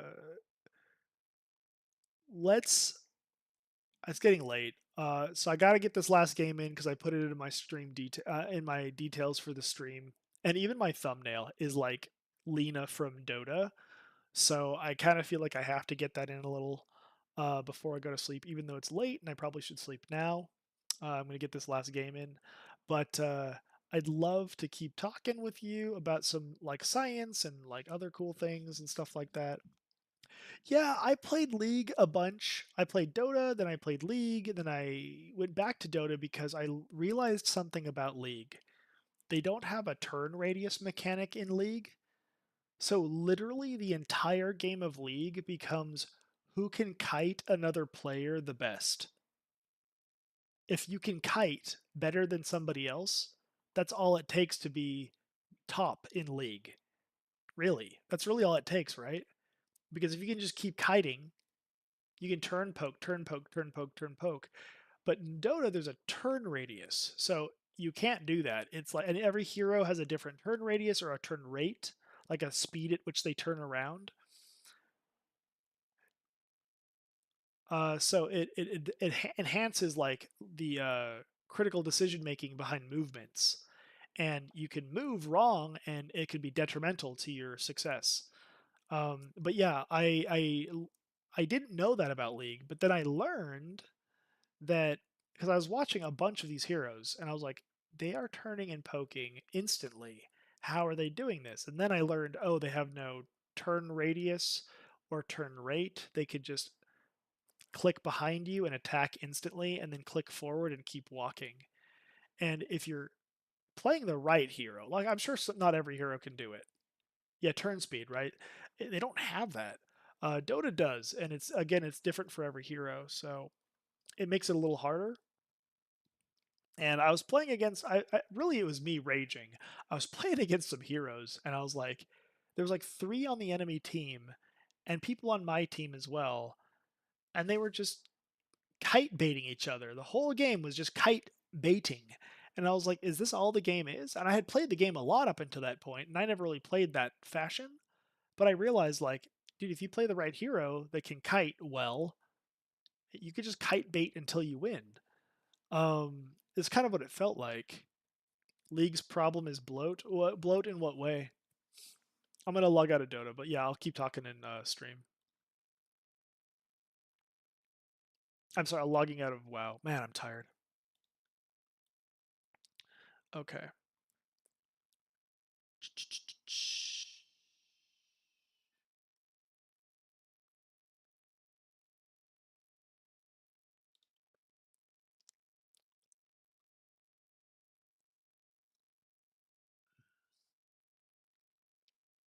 Okay, so we're getting into Dota now. Pulling it up. I'm like gonna be laughing at myself so much because I am going to fail more miserably than I probably have ever failed in this game. I'm so rusty. Again, I don't know if I said it, but my computer completely died, completely crashed. It was a really bad computer, really slow. It was basically a laptop. Um, even worse, it was a MacBook. Please don't hate me. I just couldn't afford anything ever since college. But now I got a new computer. Okay, let's turn the volume down on this.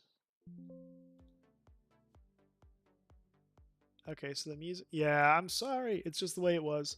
And I kind of got caught in a weird cycle with Apple where like they would like the computer would fry and it would crash and it would crash so hard that they had to like replace like the whole motherboard because the motherboard fried or something like that. And that would happen once a year. Well, if that happens to you, if you own a Mac and that happens to you, And if you're under warranty, if that happens 3 times in like 2 years, or 3 times in 3 years, or something like that, they've changed. They've changed throughout the years. It used to be like twice in 4 years, 3 times in 3 years, 2 times in 2 years. I don't know, but they've gone through different like warranty policies. But sure enough, for the last like 20 years almost, I've had max, because every time the computer would crash like once a year, completely motherboard completely fry, and I'd bring it back to Apple, and they'd say, "Oh, well, you've had the same issue 3 times, so that enacts our warranty policy. We are confiscating the computer. We will not give it back to you. We're going to give you a brand new one, but you have to buy a new warranty." And that would happen over and over and over again. Every year I would lose everything on my computer. It would completely crash. They'd rebuild it. They'd give it back to me. Every 3 years, I'd get a brand new one. And that happened for like 20 years. And finally, with this last crash, it was out of warranty. So for 6 months, my wife and I are like, okay, well, let's save up. Let's try to get a computer. And sure enough, we ended up getting one for both of us, because we actually had a little bit extra in our savings. And her computer was dying as well, so we're really happy. We did not build. We live in high desert, so if we build, one little static shock could actually destroy the motherboard, so we could not build where we live, because there's a lot of static. And so we had to get pre-built, and we ended up getting the Starforge computers. I don't know if you know about these. The one where the computer company that kicked out all the streamers that used to like be streamers or whatever. But I felt like I had to buy now, because I didn't want a computer that had all of the AI like chips, all the graphics cards, right? The AI graphics cards and stuff like that. It's pretty good. It's pretty good. Starforge is pretty good.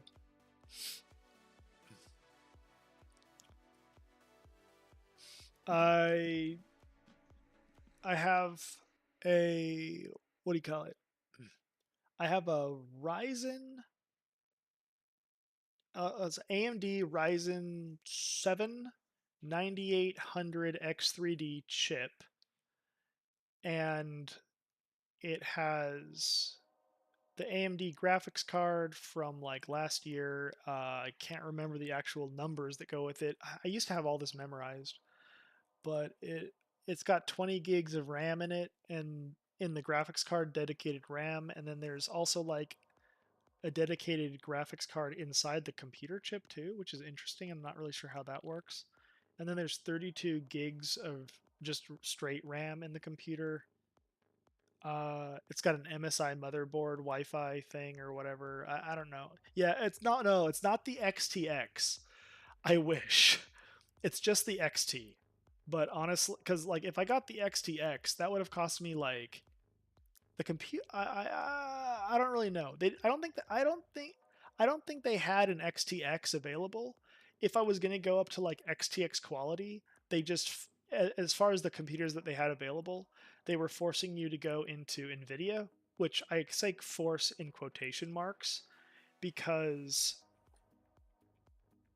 I mean, they did, like Nvidia is amazing, but it's like $2,000 more expensive just for like the Nvidia graphics cards and those PCs. So yeah, to go up and get Nvidia instead of the AMD XT, it was literally like a $2,000 difference. So I don't have that much money, so we didn't get that. So they've changed their specs now. So if you end up looking at their website and seeing what they offer, it's completely different now than when I bought it. They've downgraded some specs. They've upgraded some other specs with to like the newer cards. I don't trust the new cards, but they did. However, the new AMD card, Linus seems to love it. So Linus Tech Tips. So maybe the new AMD card is actually pretty good, but I'm happy with what I have. I don't want to go into like the new AI type things, but yeah, I got their Navigator Elite, and my wife got the Navigator. Yeah, the new Nvidias are sketch. Linus seemed to like the new AMD one though, so I don't know. Anyway, here I am in Dota. It looks like it's not displaying it properly. Let's unlock. Let's make it bigger. I don't need the second display capture. And man, when was this last match? Let me take a look at my match details.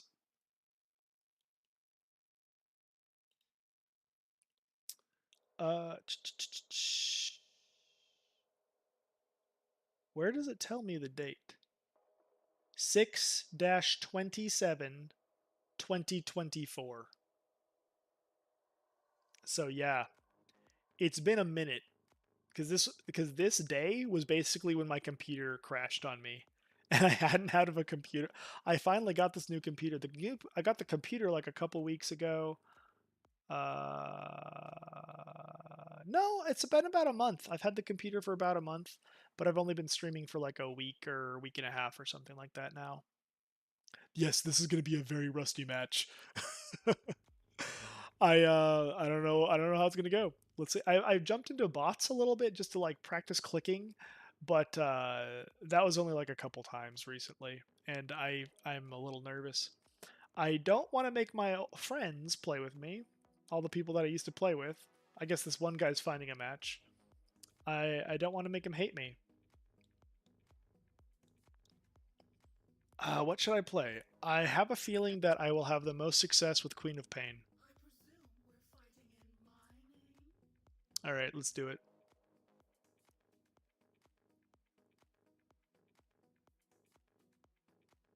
Weird though that okay, I have to go to demo because my edge pan doesn't seem to be working. I have to make sure that that's working, otherwise I won't be able to control. Okay, it does. Once I'm in game, it works. Okay, perfect.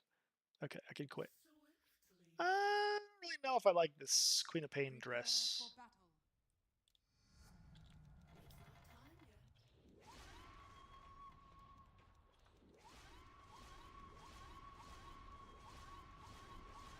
All right,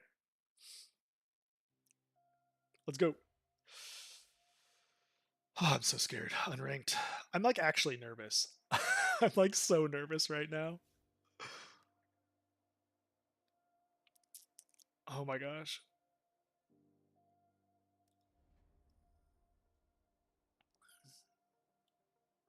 Queen of Pizzle. I probably shouldn't decide who I'm playing before I play. Okay, so what are some options depending on like what happens or what they pick? I could play Ancient Apparition.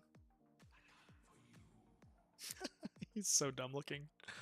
I could play Queen of Pain.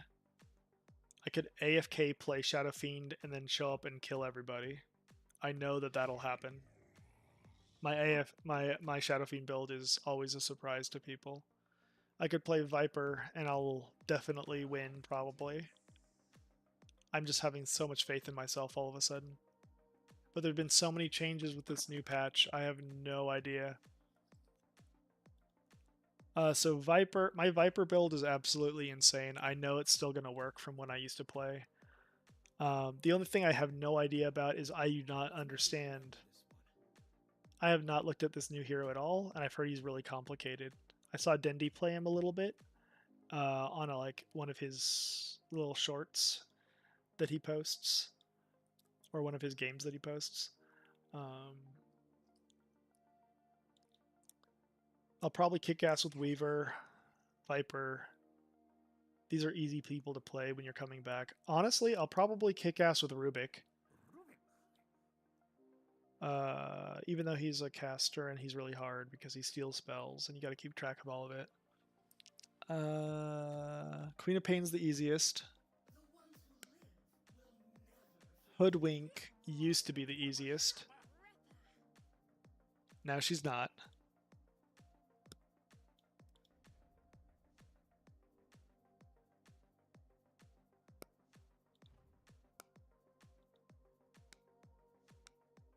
Ogre Magi, I'll if I can make it to 38 minutes, I will win with Ogre Magi.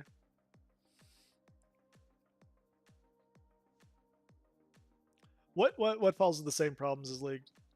The problem with League is they make patches and they nerf heroes that they don't want to sell skins for, and then they buff heroes that they want to sell skins for. Oh, too many characters. Well, Dota's like always had a ton of characters, and they only add like one new character per year, which I don't agree with actually. I think that the new ones, even the game could be just fine without them. But the thing that they did to Dota to make it way too complicated is they don't just have the spells, they have these things called innate abilities that are like passive abilities, and every hero has it now. And then they have these things called facets that change the way the hero plays. Like completely, usually. So like every hero becomes like two different heroes now, and two different build styles and stuff like that. And the items, obviously your itemization changes, which role you play the hero in, obviously that changes things as well.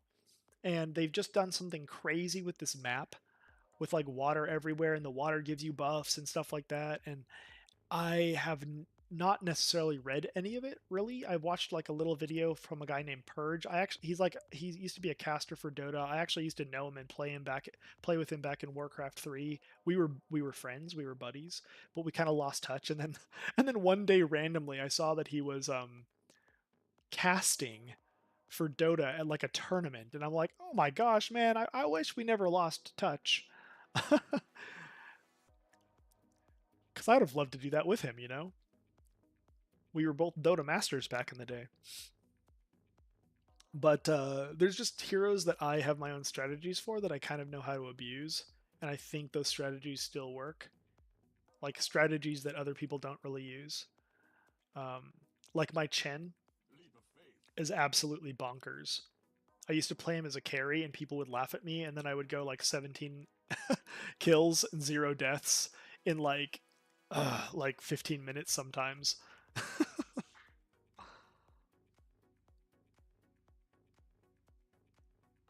Long-term health and growth of the game. Yeah. Yeah, a lot of people get turned off from the complexity. But I guess in that way, like if you're doing ranked, that's kind of where the matchmaking comes into play.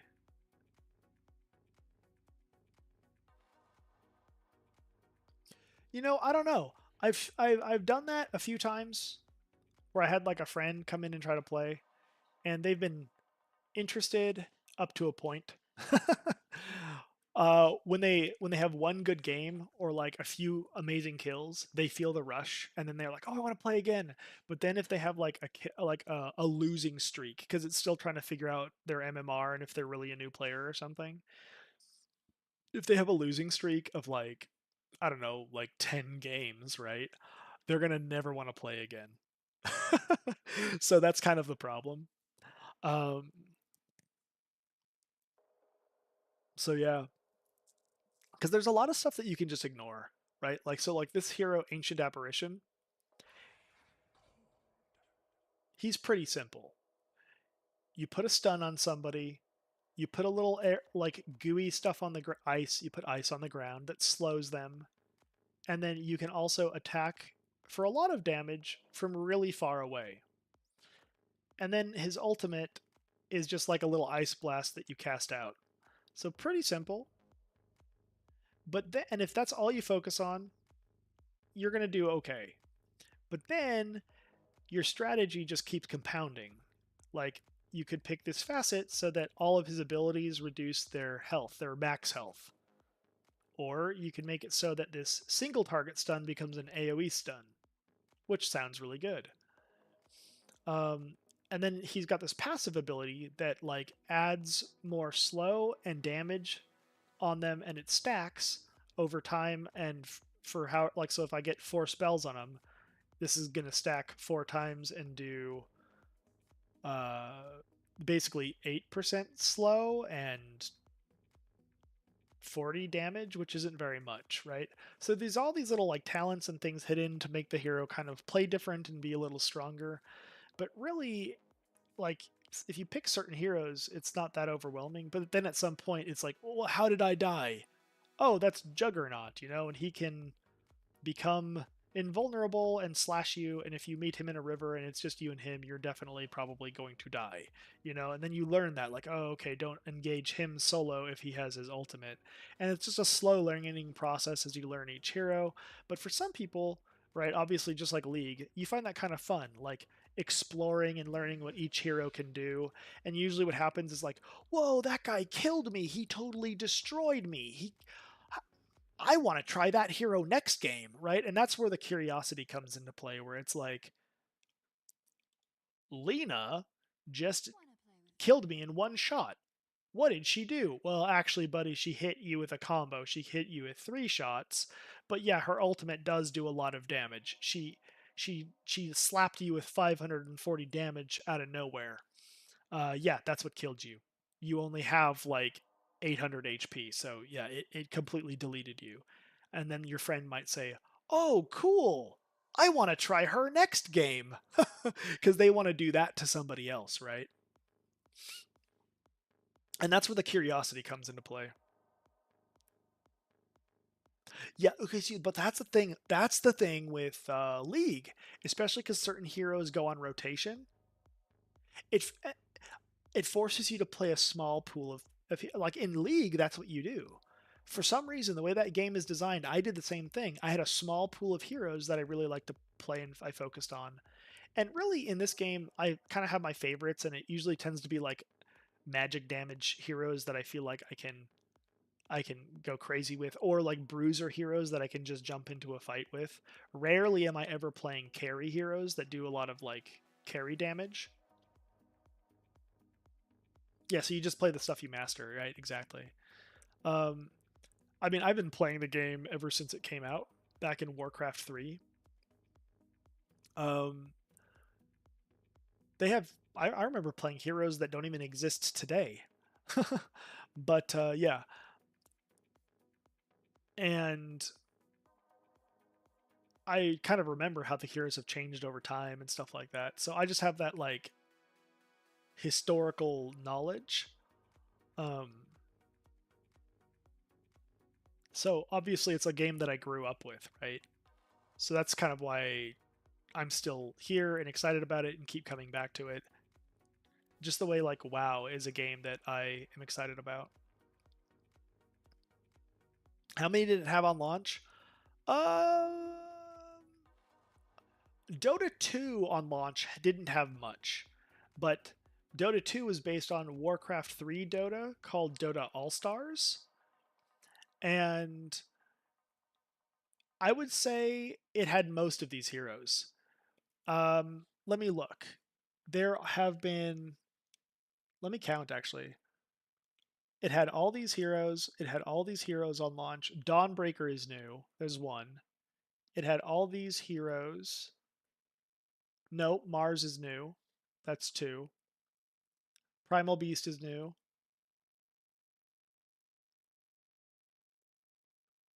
Like, I consider it new if it was like created within the last 15 years of Dota, basically. Okay, so if it's been created within the last 15 years of Dota, I'm considering it new, by the way, okay? But everything that I've seen so far has always been in the game, except for Kez, that's 4. Hoodwink, that's 5. Monkey King, that's 6.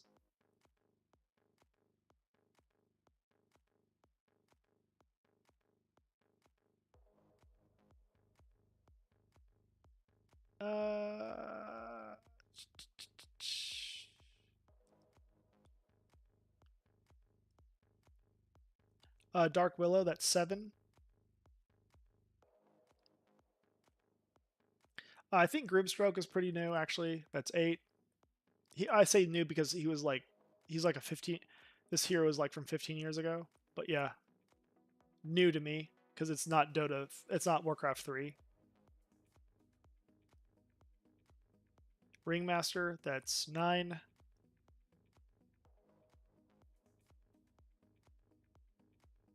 I'm not sure about Winter Wyvern. I can't remember. And I'm not sure about Oracle. I can't remember. Maybe one of those. Snapfire, that's 10. Voidwalker, that's 11. Marcy, that's 12.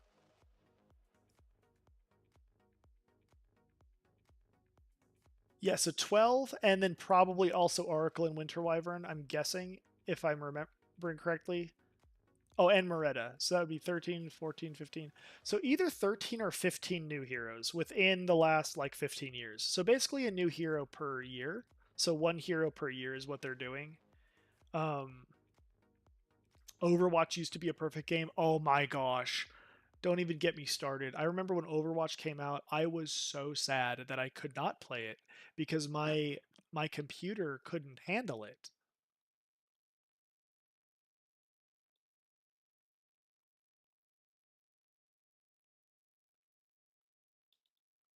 You know, I kind of agree. They've done some crazy things. Like they had like a power creep in this game where like the stuns just became out of control.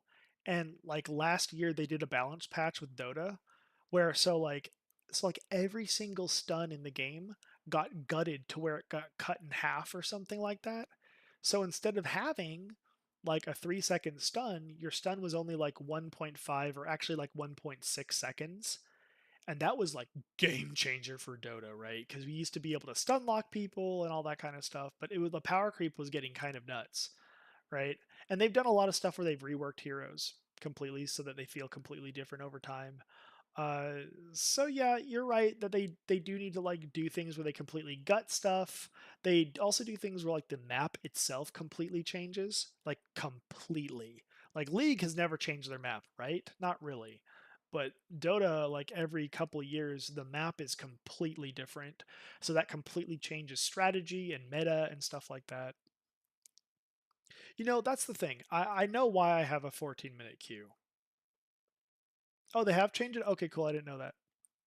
So I have a 14-minute queue because my account, they're not sure if it's a real account or if they're not sure if it was stolen or something like that. I forgot my password, so my account is on like some weird cooldown. And I can't even shop right now. And here's the match. But yeah, that's why.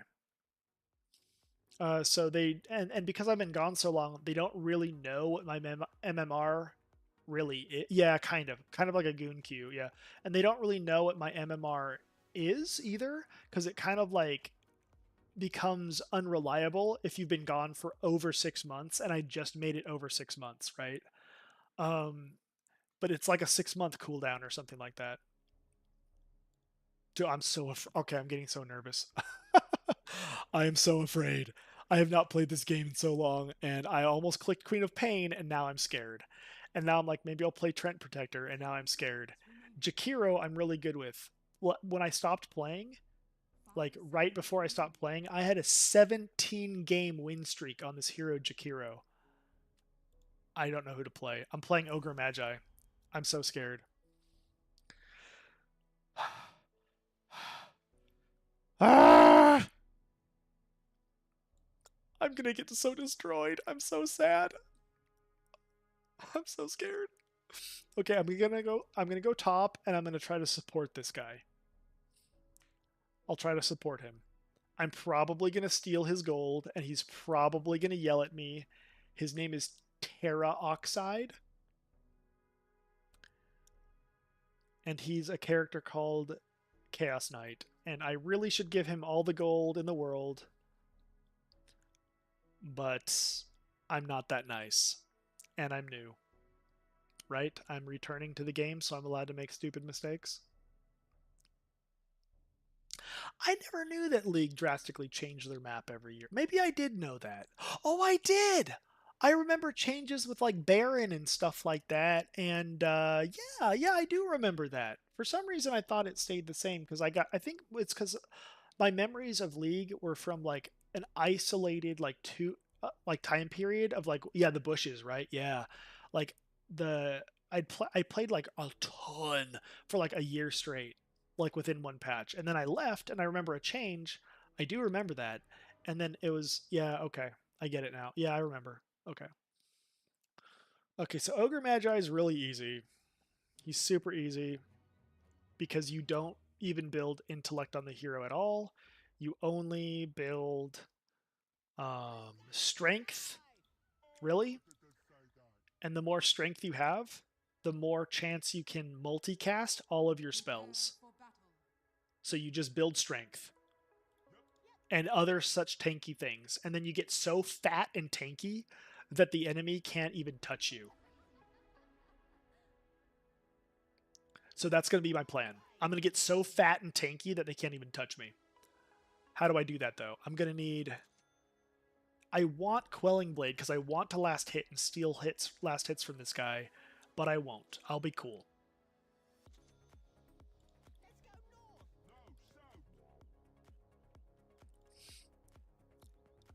I want Soul Ring, but I really want Ring of Health first.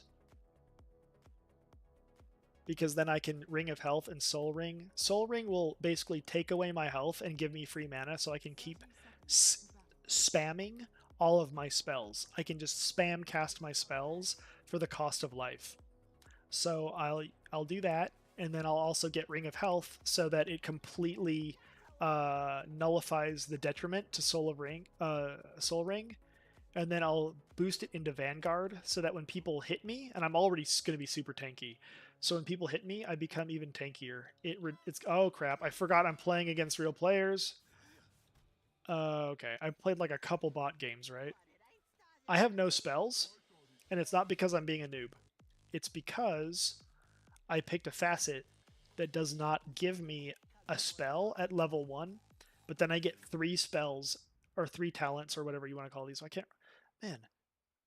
Not talents. Yeah, I guess 3 spell points at level 2.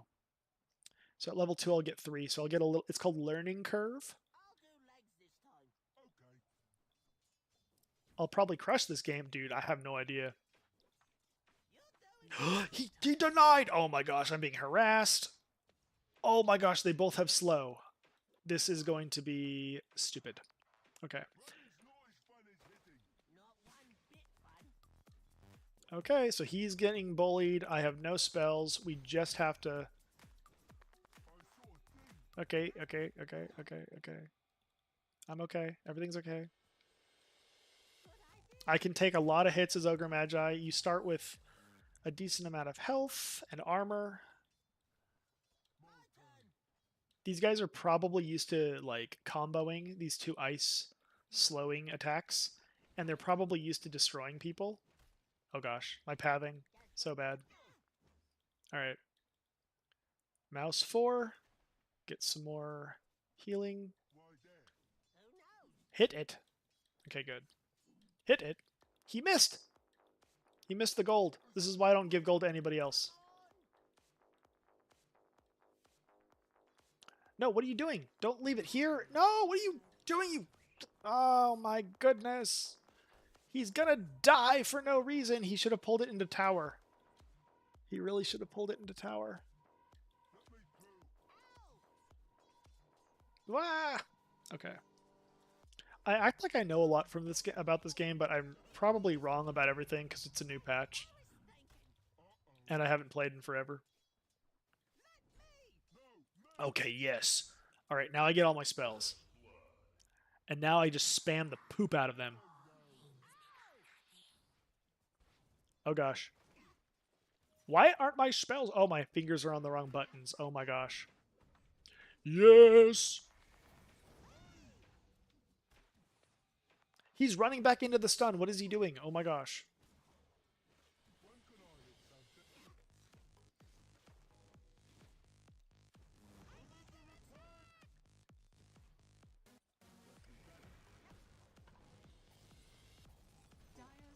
I got him. I got a kill. I got first blood. No, I didn't. I got second blood. And I got the courier. Okay. Now, I don't have enough for anything. Okay. I will get this raindrop, so it'll bait them, and then I'll also get this little healing flower.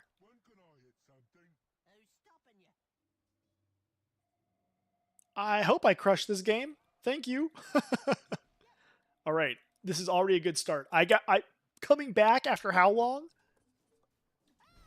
I took the gold because this guy sucks.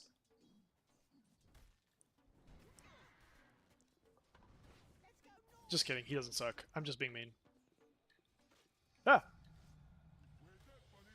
Alright. I am going to get a lot of healing from this. I'm going to eat a branch, which doubles the healing from my Tango.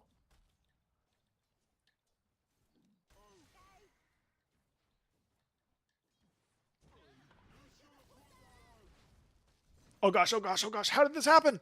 No! I'm totally baiting this. He has no idea. Ah!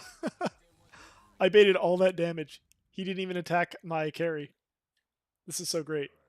It's because I ate the big thing. I ate the branch, the big branch. Alright, and if only I can get enough gold. Oh gosh. Dude, I can't help you. I don't have the mana yet.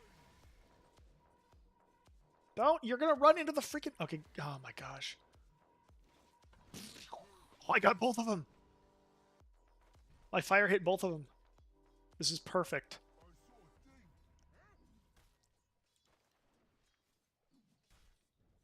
He keeps missing these last hits. Oh my gosh. Good, he got that one.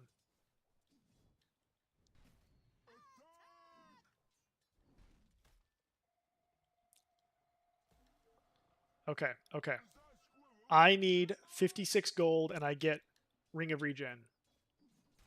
That seems more valuable right now. Okay, I forgot one thing about this hero. He has decent attack damage, so I can deny like every one of their creeps. Dude, you gotta play this game with me, man. You are gonna have a blast, I swear. We are gonna own. Ah! Dota is where it's at, my friend. Dota is where it's at.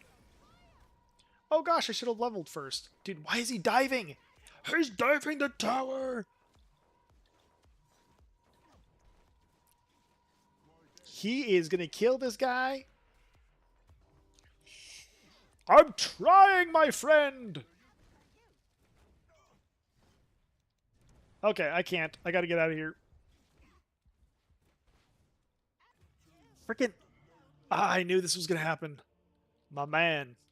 You can't dive a tower at half HP. Plocks.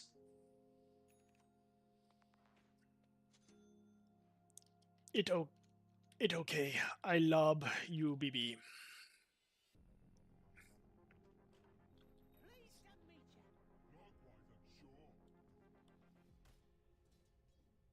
Yeah, so we got baited. And it's because he rage pinged me, telling me to go in.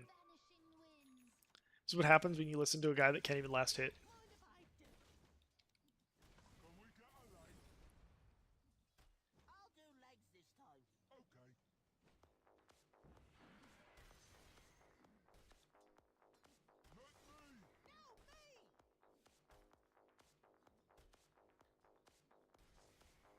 I should probably be pulling. I forgot that that's a thing to do. And I'm not dewarding. Oh my gosh, I'm so bad. Okay, I'm getting better, guys. Take it. Oh, yeah, Shrine of Wisdom. Okay. Okay, TY. I forgot. I have to do these Shrines of Wisdom now. And the enemy probably doesn't have it because I got the fountain. Okay. And he's going to get the bounty or something, and they're chasing him, and Windrunner is going to kill him. Go the right way. Okay, good. I'm going mid. Dude, I forgot how much I love Dota. I'm a teacher, yeah. I teach high school. Not one bit fun. High school's fun. Not. I was just quoting. Ogre Magi. Sorry.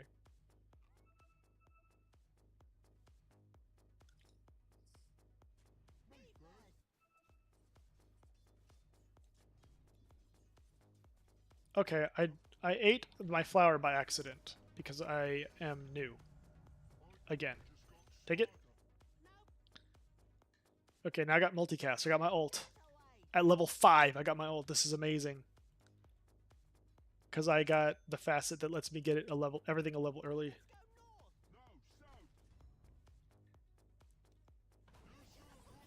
I'm trying to help this guy push because he was ganking and I came up here. So I'm coming up here to hold top now. I probably should not have abandoned this guy. I was just trying to hold mid because Windrunner was killing.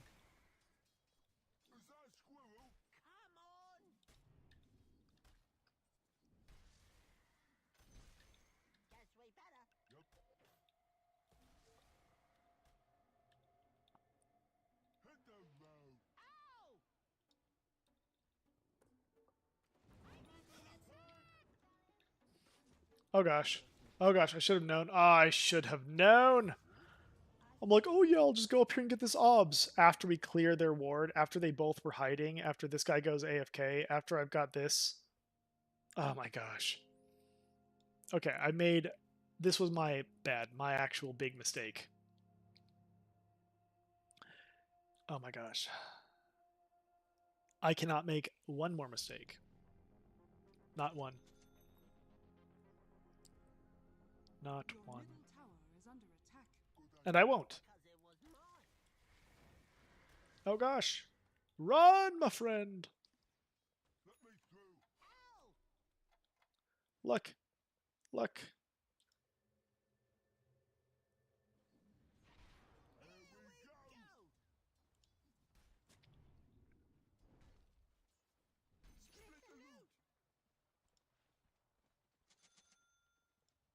I'm just going to keep buying wards. I love warding. I forgot. Forgot how much I love it.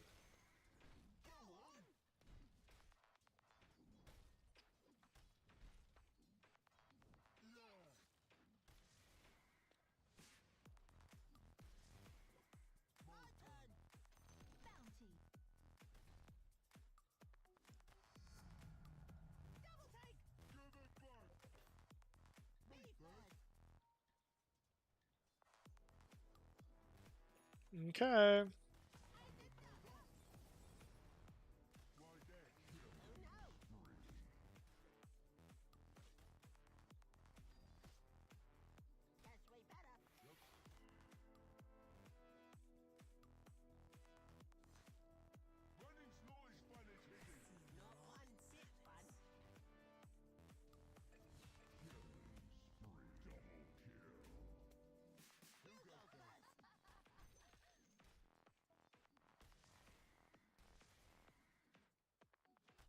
Okay. I'm realizing I probably should ward back here in the new map. That sounds like a good idea. We're going to take tower, hopefully. I should have been talking this whole time. I'm so sorry. And in your experience, what are your thoughts about pronouns and all this? I don't think I can talk about that right now. Is there a compelled speech about pronouns? I don't know. I live in a rural town. They don't really talk about it. I mean, I was told one time to be respectful because somebody was like, I think they were like identifying differently or something.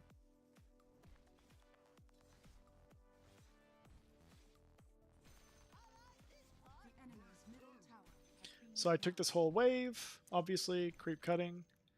So Drow is over here, and Drow should die because we should go get her. Yeah, yeah, she should be over here. There she is.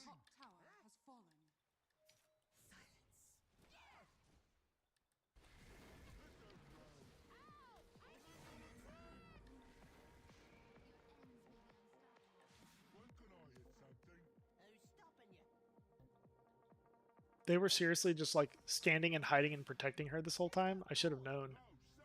Good thing my whole team was like kind of showing up and predicting the same thing.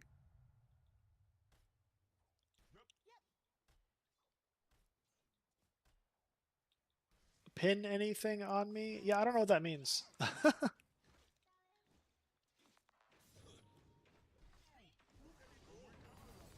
Oh my gosh. So what, they were all hiding like right here around this corner? There are some things you weren't meant to see, such as tomorrow. I'm sorry. I'm sorry. I thought we big. Man, I don't know. I wasn't thinking. I think I was thinking about these questions. Just kidding. All right, so I am gonna go up here and get Vanguard so I can tank amazingly. My problem is I didn't go for boots, so I haven't been able to run in and like throw my fire on them. Your middle tower is under attack. Okay, they just dewarded my ward, but that was almost over. Man, we almost got the whole cycle for free.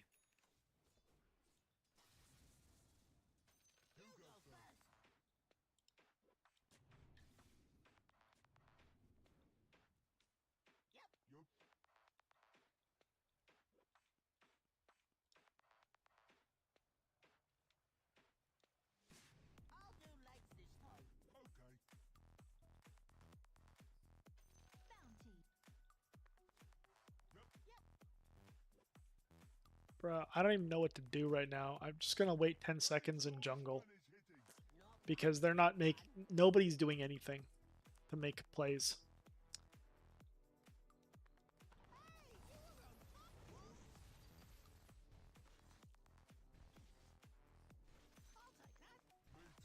Okay. So I need to get boots.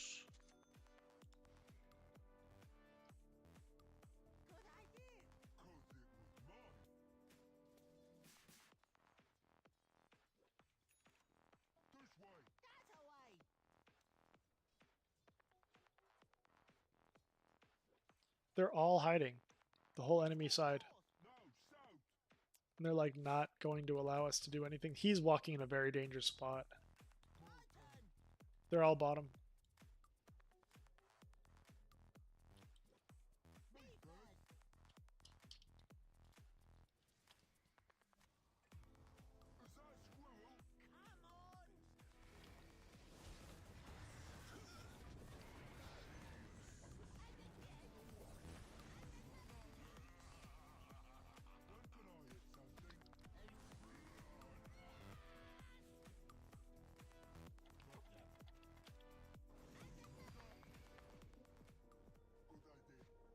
Your bottom tower is under attack.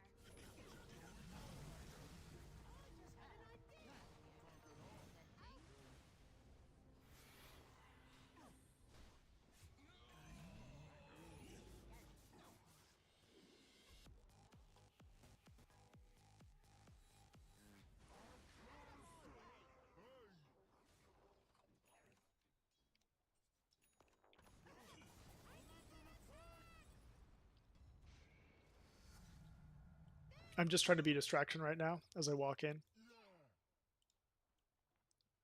Ignite DPS up. Okay, good. Gonna get this. Gonna increase his speed. Oh, what a great grab. Oh, this guy knows what he's doing. That's so great.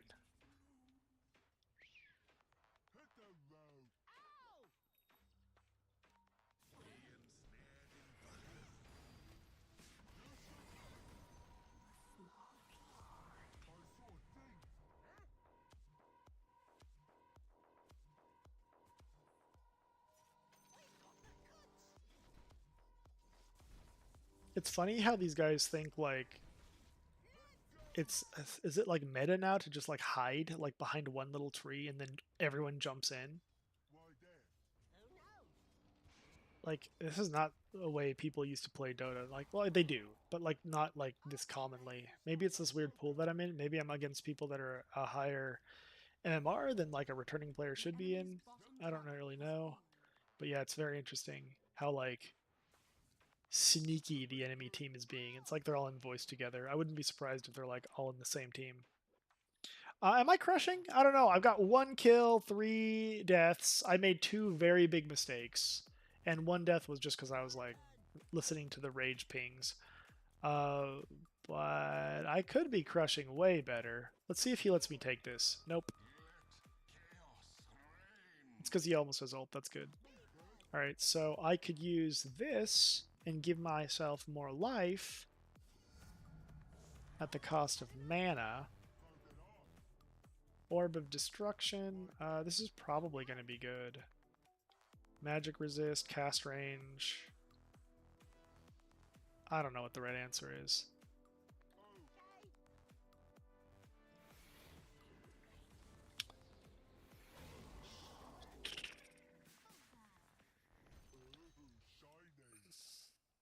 Okay.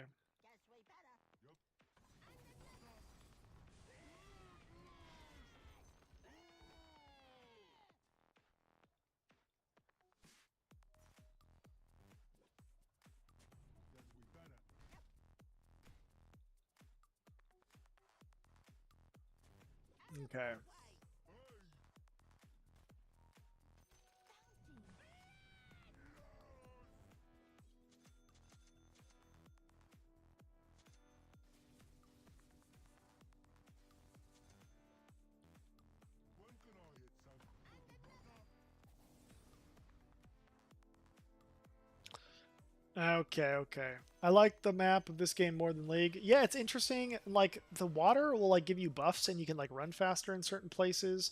This is the brand new map. People seem to like it a lot. And there's all these little objectives and like wards and spots and things called like this thing called like a tormentor that will give you oh.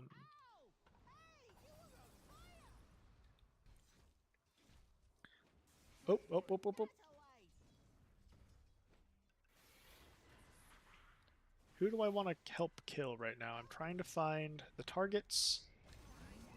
Okay. Here I go, running in. She stunned the wrong person. This is perfect. She has no idea I'm behind her. She gets stunned. I used my extra life item.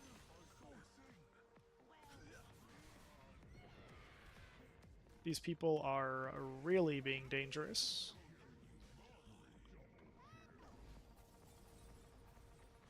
I've got 0 mana. I do not know how he is getting all these kills. Like last second. He's doing really good.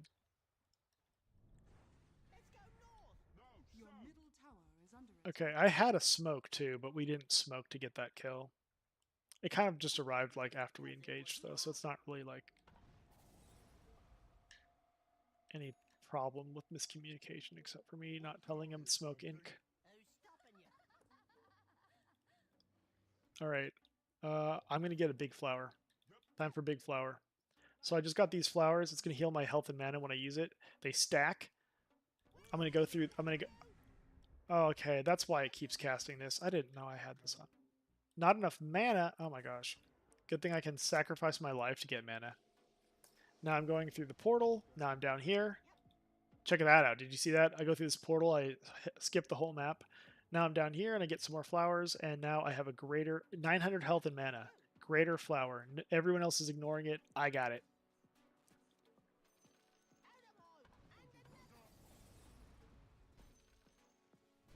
So this will help push the lane. I got all the gold.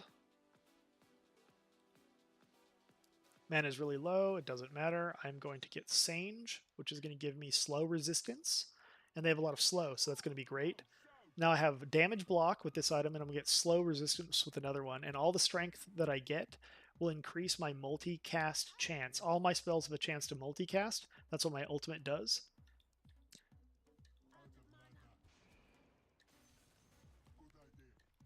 We're going to totally dominate. It's just going to... I thought that I'd need only minute 38 before I won, but I'm returning to the game, so I probably need like minute 48. I've got like a 10-minute like noob buffer on me. Let me... Oops. Ping this. I've got Smoke of Deceit, guys. Come here.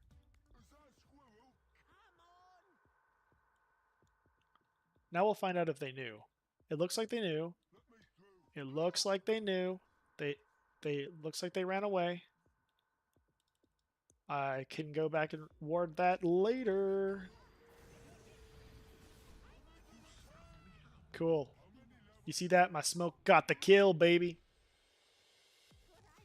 And because my team all came, we got the kill. Because they all came. It's really everybody's good job. Everybody does good job. We the good job folk. Doing good jobs.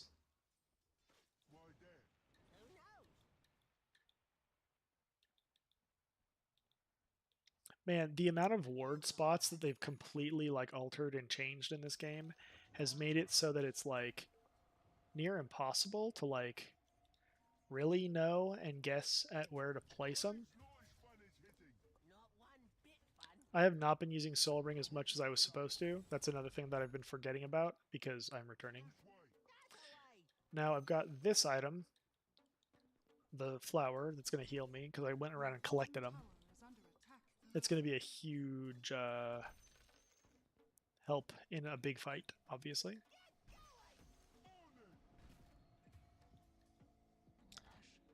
He just died. What is the support doing that far forward by himself? Yeah. They're coming for me. I know. Thanks for the reminder, team. Okay, he was coming for me as well.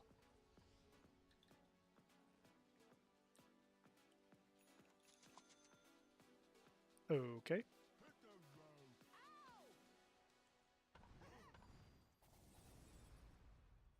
Man, they know exactly where all of our wards are. They all come up here. They somehow kill it, I think. I don't know. Maybe we didn't have a ward there. I don't know what that was all about. So this is the Baron. It's Roshan, and it moves in this map. It travels from one spot to the other when night changes.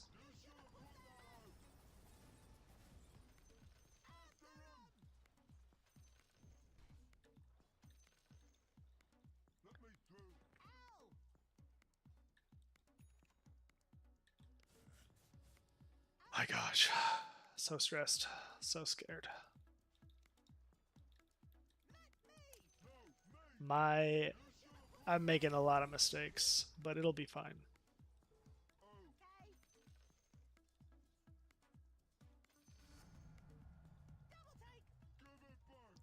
Do I want more mana regen or more damage? I can't decide yet. But I can buff him.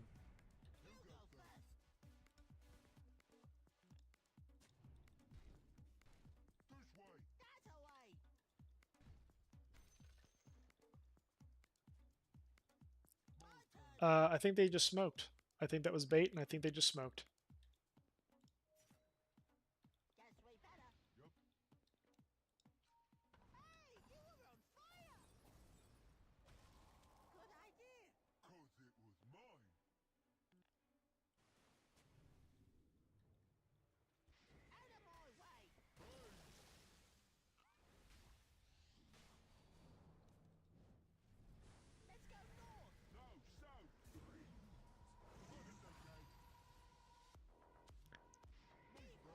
I thought, why would we run in there once they kill Vision with all 5?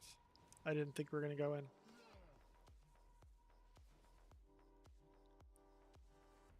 Okay. Next I need to get just massive health. Do they have good magic damage? They kinda do. I could get this. It gives me more mana every time I take mana damage. I'm sorry, magic damage. I get more mana. It converts magic damage into mana, basically. Not really converts, but you know what I mean. Okay, so they are doing good. I need to do better. Here I am to do better. Did Ancient Apparition get Ags? Oh, was that his talent? Was that? I don't remember it doing that. Yeah, we need to infiltrate. They're right. Let me get some wards and some smokes. Yep. Yep. He's right in there.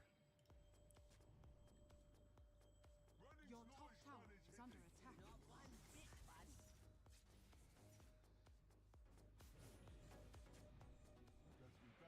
Your top tower is under attack.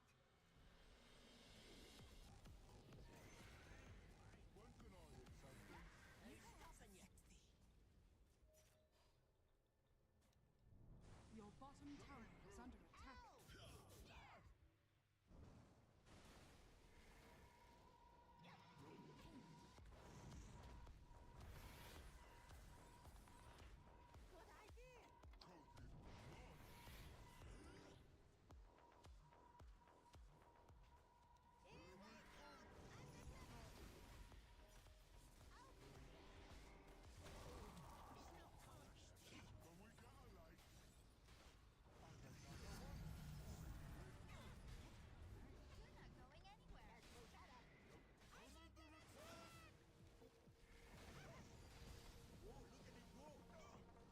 I need magic damage. I mean, magic resist. Ah, I saw it. I saw the need. I was just like, do I need this? Yes. Wait, no, I don't. That was actually not very much magic. It was all physical, 66 physical. It felt like a lot of magic. Then I just need HP. I just need more strength. So this will give me more mana regen per strength.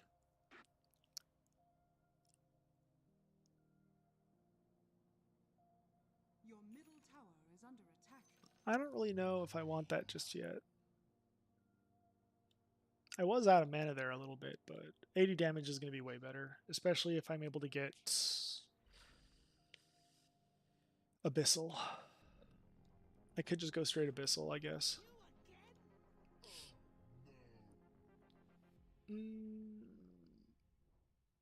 Heroes have daytime vision reduced, but the spell damage increased by 10. Yeah, okay. I'm just going to follow people around anyway. And then cast range? Yeah, okay. I'll do cast range.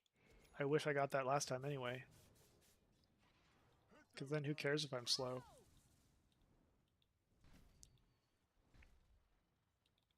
I'll do legs this time. Okay.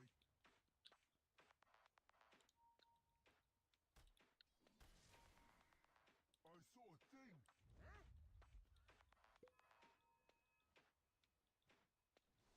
Out of my way.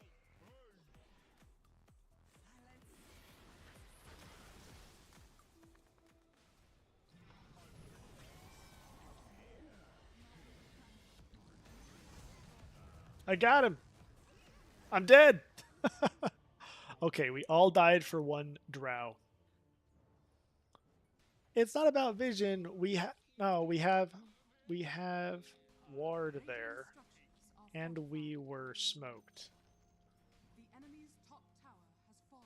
Oh, we need vision. Oh, need? Okay. Your middle tower has fallen. Your middle tower is under attack. I really want to just get Heart of Tarask. Your middle tower is under Yeah. attack. Once I get enough HP, I don't think they can kill me. Your middle tower is under attack. What are my streaming goals? To do it. I don't know. I have a lot of little stream ideas that I've been doing, like the nightly news, and I've got like, some Bible study stuff that I've done. I've got gaming sessions and other such little things, you know, cosmetic streams.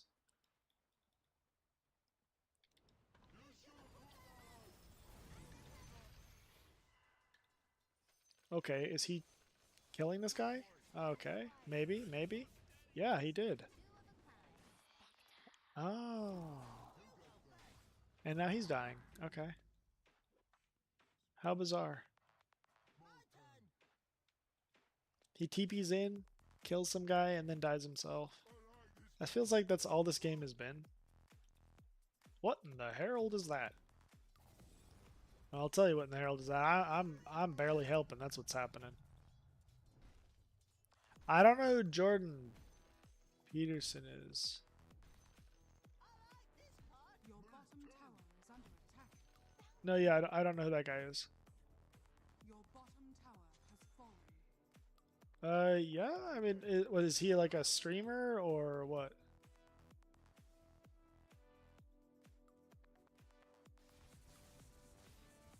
I have a feeling the enemy is gonna smoke soon. Watch, they know where we are all the time because, like, they're watching my stream. Just kidding. Didn't I just say they're gonna smoke soon? Look. Look. I was baited that they maybe weren't smoked yet because I saw this guy. Your top tower is under I'm attack. so stupid. I literally just said what they were going to be doing, and then I walked into the place to ward, which wouldn't have helped because they're smoked. We won't be able to see them if they're smoked. So that's another mistake I made because I'm returning and it's stupid and new. I'm so frustrated. I'm so frustrated at myself. Ah.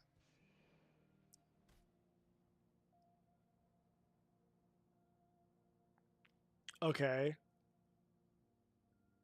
You want me to interview him? I'm just kidding. Yeah, no. I've not heard about this guy. I mean, the name sounds like maybe it could be familiar, but I've literally heard nothing about him specifically.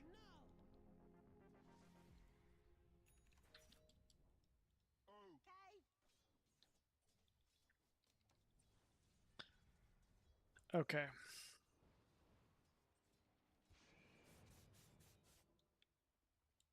Running's not as fun as hitting. Not again.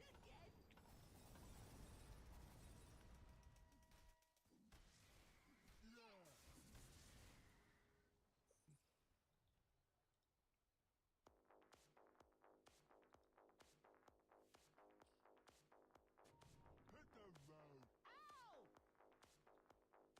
Oh, Pepperus! My turn.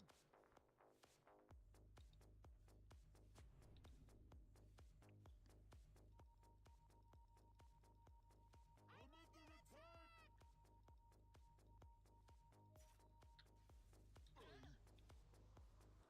This way! That away!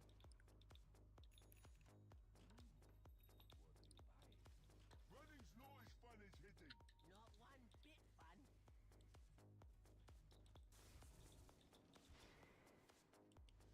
You go first. After you. After you.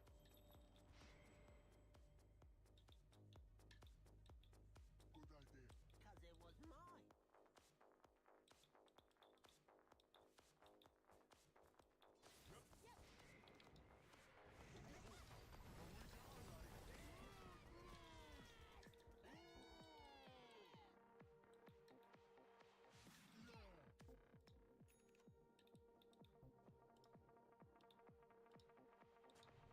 I'll do legs this time. Okay.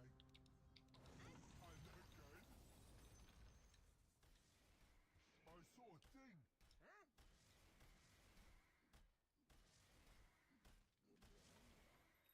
When can I hit something? Who's stopping you? Captured in the flame. Attack!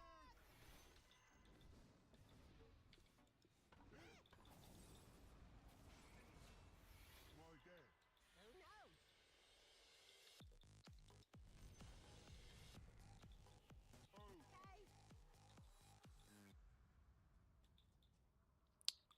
Okay. Favorite kind of music?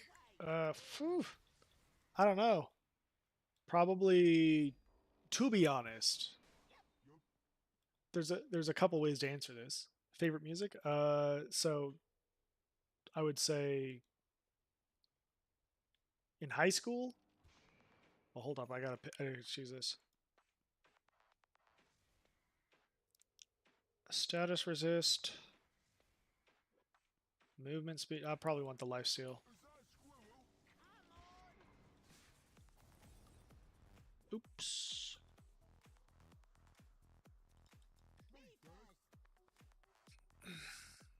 Okay. So probably Christian music because it's important to my faith and that's the most important thing in my life. But also, I love symphonic power metal. I've kind of fell in love with that when I was in high school. And I also like listening to a lot of world music because I feel like culture is important. and I'll listen to music from like just random like instrumentals and things like that from around the world, just to celebrate whatever culture it is that I can find, really. I guess I got a little distracted. I stopped talking a little bit.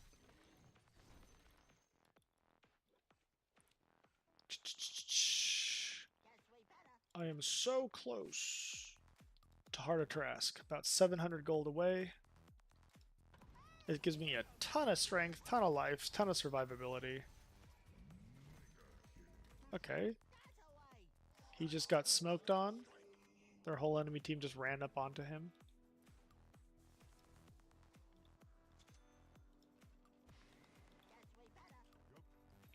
There's the ward. We saw a ward.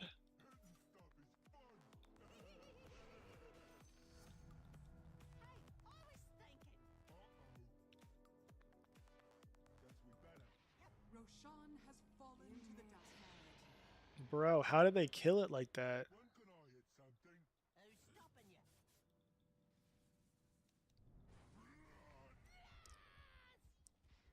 We just can't get, like, range on some of these guys.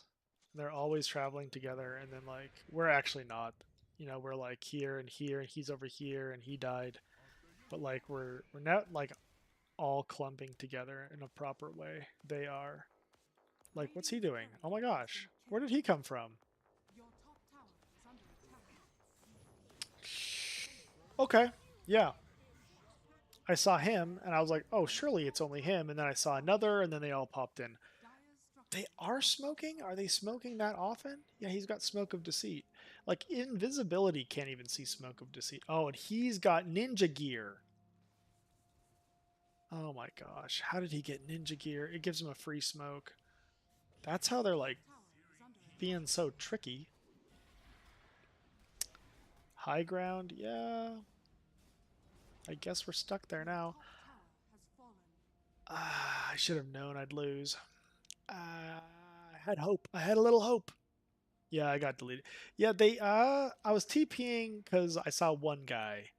And I'm just not used to the enemy team smoking that often because there's a very limited amount of smokes. I guess I'll just buy 2 more. But, like, there's limited amount. And it's like they're doing it back to back to back to back. Unless I don't know what's going on. Like, if maybe the tree placement has really changed the Fog of War in a way that I'm not used to. That's probably it. Because different tree placement, all these trees, it changes the Fog of War, and it's basically bushes everywhere. Like in Dota, like bushes everywhere. Every tree will affect the vision differently. And I saw that they did a lot with trees. And a lot of the high ground spots like this, where you can put a ward to see a lot of vision, and then you can like play around the warding spots. There's not many. There's like only 2 on the whole map. There's one here, and now one down here. And they used to have them everywhere. Oh gosh, I've rezzed. I forgot. Okay, so Drow has Aegis, that's a good reminder. I just don't have enough bag space. Your bottom tower is under attack. I'll do legs this time. Okay. Your bottom tower is under attack. Right there. Who knows? He has Aegis, what are you doing?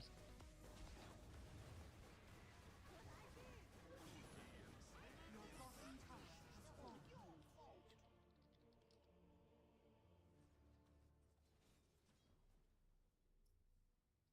I think that was a throw. He ran in to go kill somebody with Aegis, which is a free res.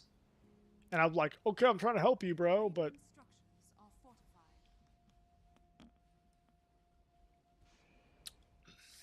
oh well.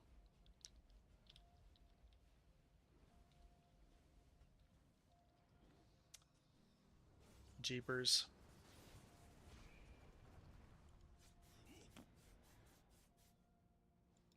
Okay, so what can I do differently to do better next time? Well, I need to transition better into actually farming in between, like, supporting and going in between one place and the other.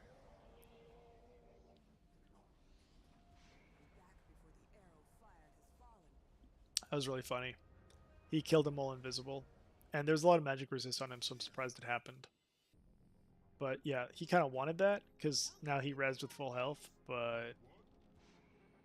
I mean, we should have just let the... It looked like he was trying to die to get full HP, so we probably should have just let him die. I mean, let him live, because then he'd have low HP, like...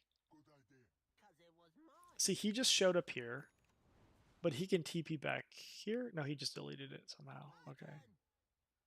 Bro, like, I know they have a ward right here, and I don't know what to do. I guess I can smoke into it.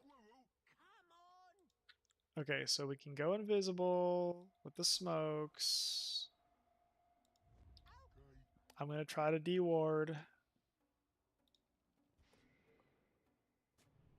Yep, called it. So I smoked into the ward so that I wouldn't die and get jumped. And now I'm going to push a little bit and hopefully get some gold. And then I'm going to follow my team, who's invisible and not going over here. So this guy just died again by himself. Okay. Like...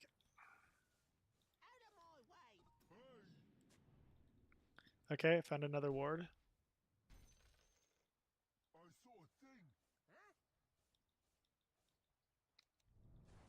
I need to get out of here. I need to get out of here. I need to use this to get out of here. And then I need to get into the river. And they're over here in our base. And I can run back up. And he's just doing a lot of farming, which is good. But I'm wondering if it's going to be enough. Okay. I guess I can get some gold. I can get heart. 30 strength and heart at the same time. This is huge. My HP just jumped by like 1,000. But now I need more armor so that all the damage they're doing to me just barely hurts me. So which armor should I get? I could get Mischance. Yes. Halberd makes it so I can multicast a miss on them. Dude, this guy is being so annoying, this little Drow Ranger. He's getting supported like the Dickens. He's getting Forestaffed, he's getting Lincoln Sphered, he's getting Invisibled with his like Gleipnir cape. They have... Dude. Alright, we're gonna smoke again.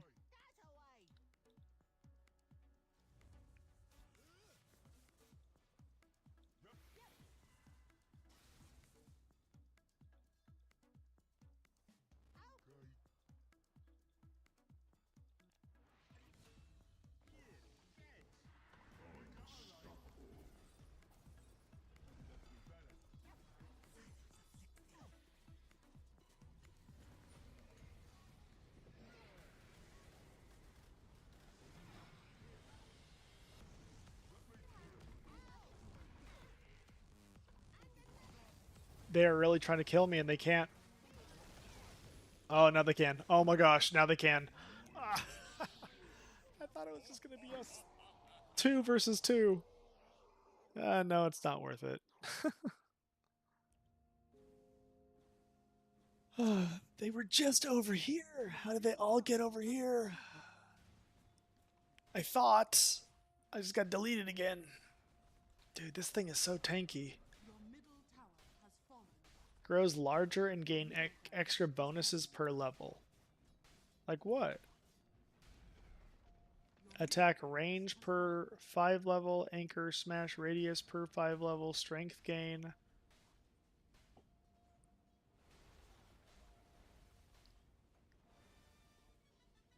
Increased attack range is 220, anchor smash is 445. Man, we lost. Well, they can be like around this long. Yeah, 48 is pretty standard. A shorter game can be 36 or 24. 24 would be really short, and then 60 minutes. That's a long game. 60 minutes plus is a long game. But they try to end it fast because they give you these like OP neutral items at 60 minutes, like items that you find off of enemy camps.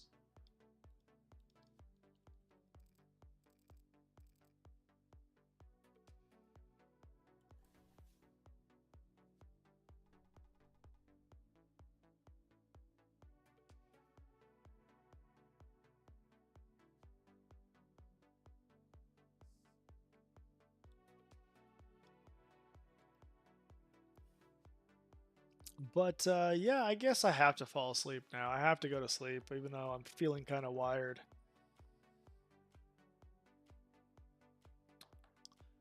Okay, well, thanks for being in the stream, guys.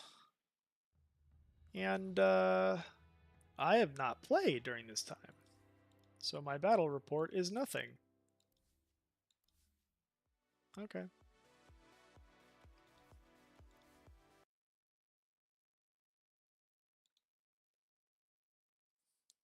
Yes, have a good night, man. Thank you so much. Great meeting you, all that kind of stuff.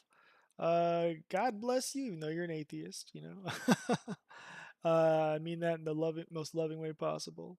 And have a good night. Kahboomzie out. Thanks for being here. Nightly news, Bible studies. What else do I do? All sorts of things. Cosmetic streams, Dota, WoW, other kinds of gaming. We'll get into it. Yep. Peace.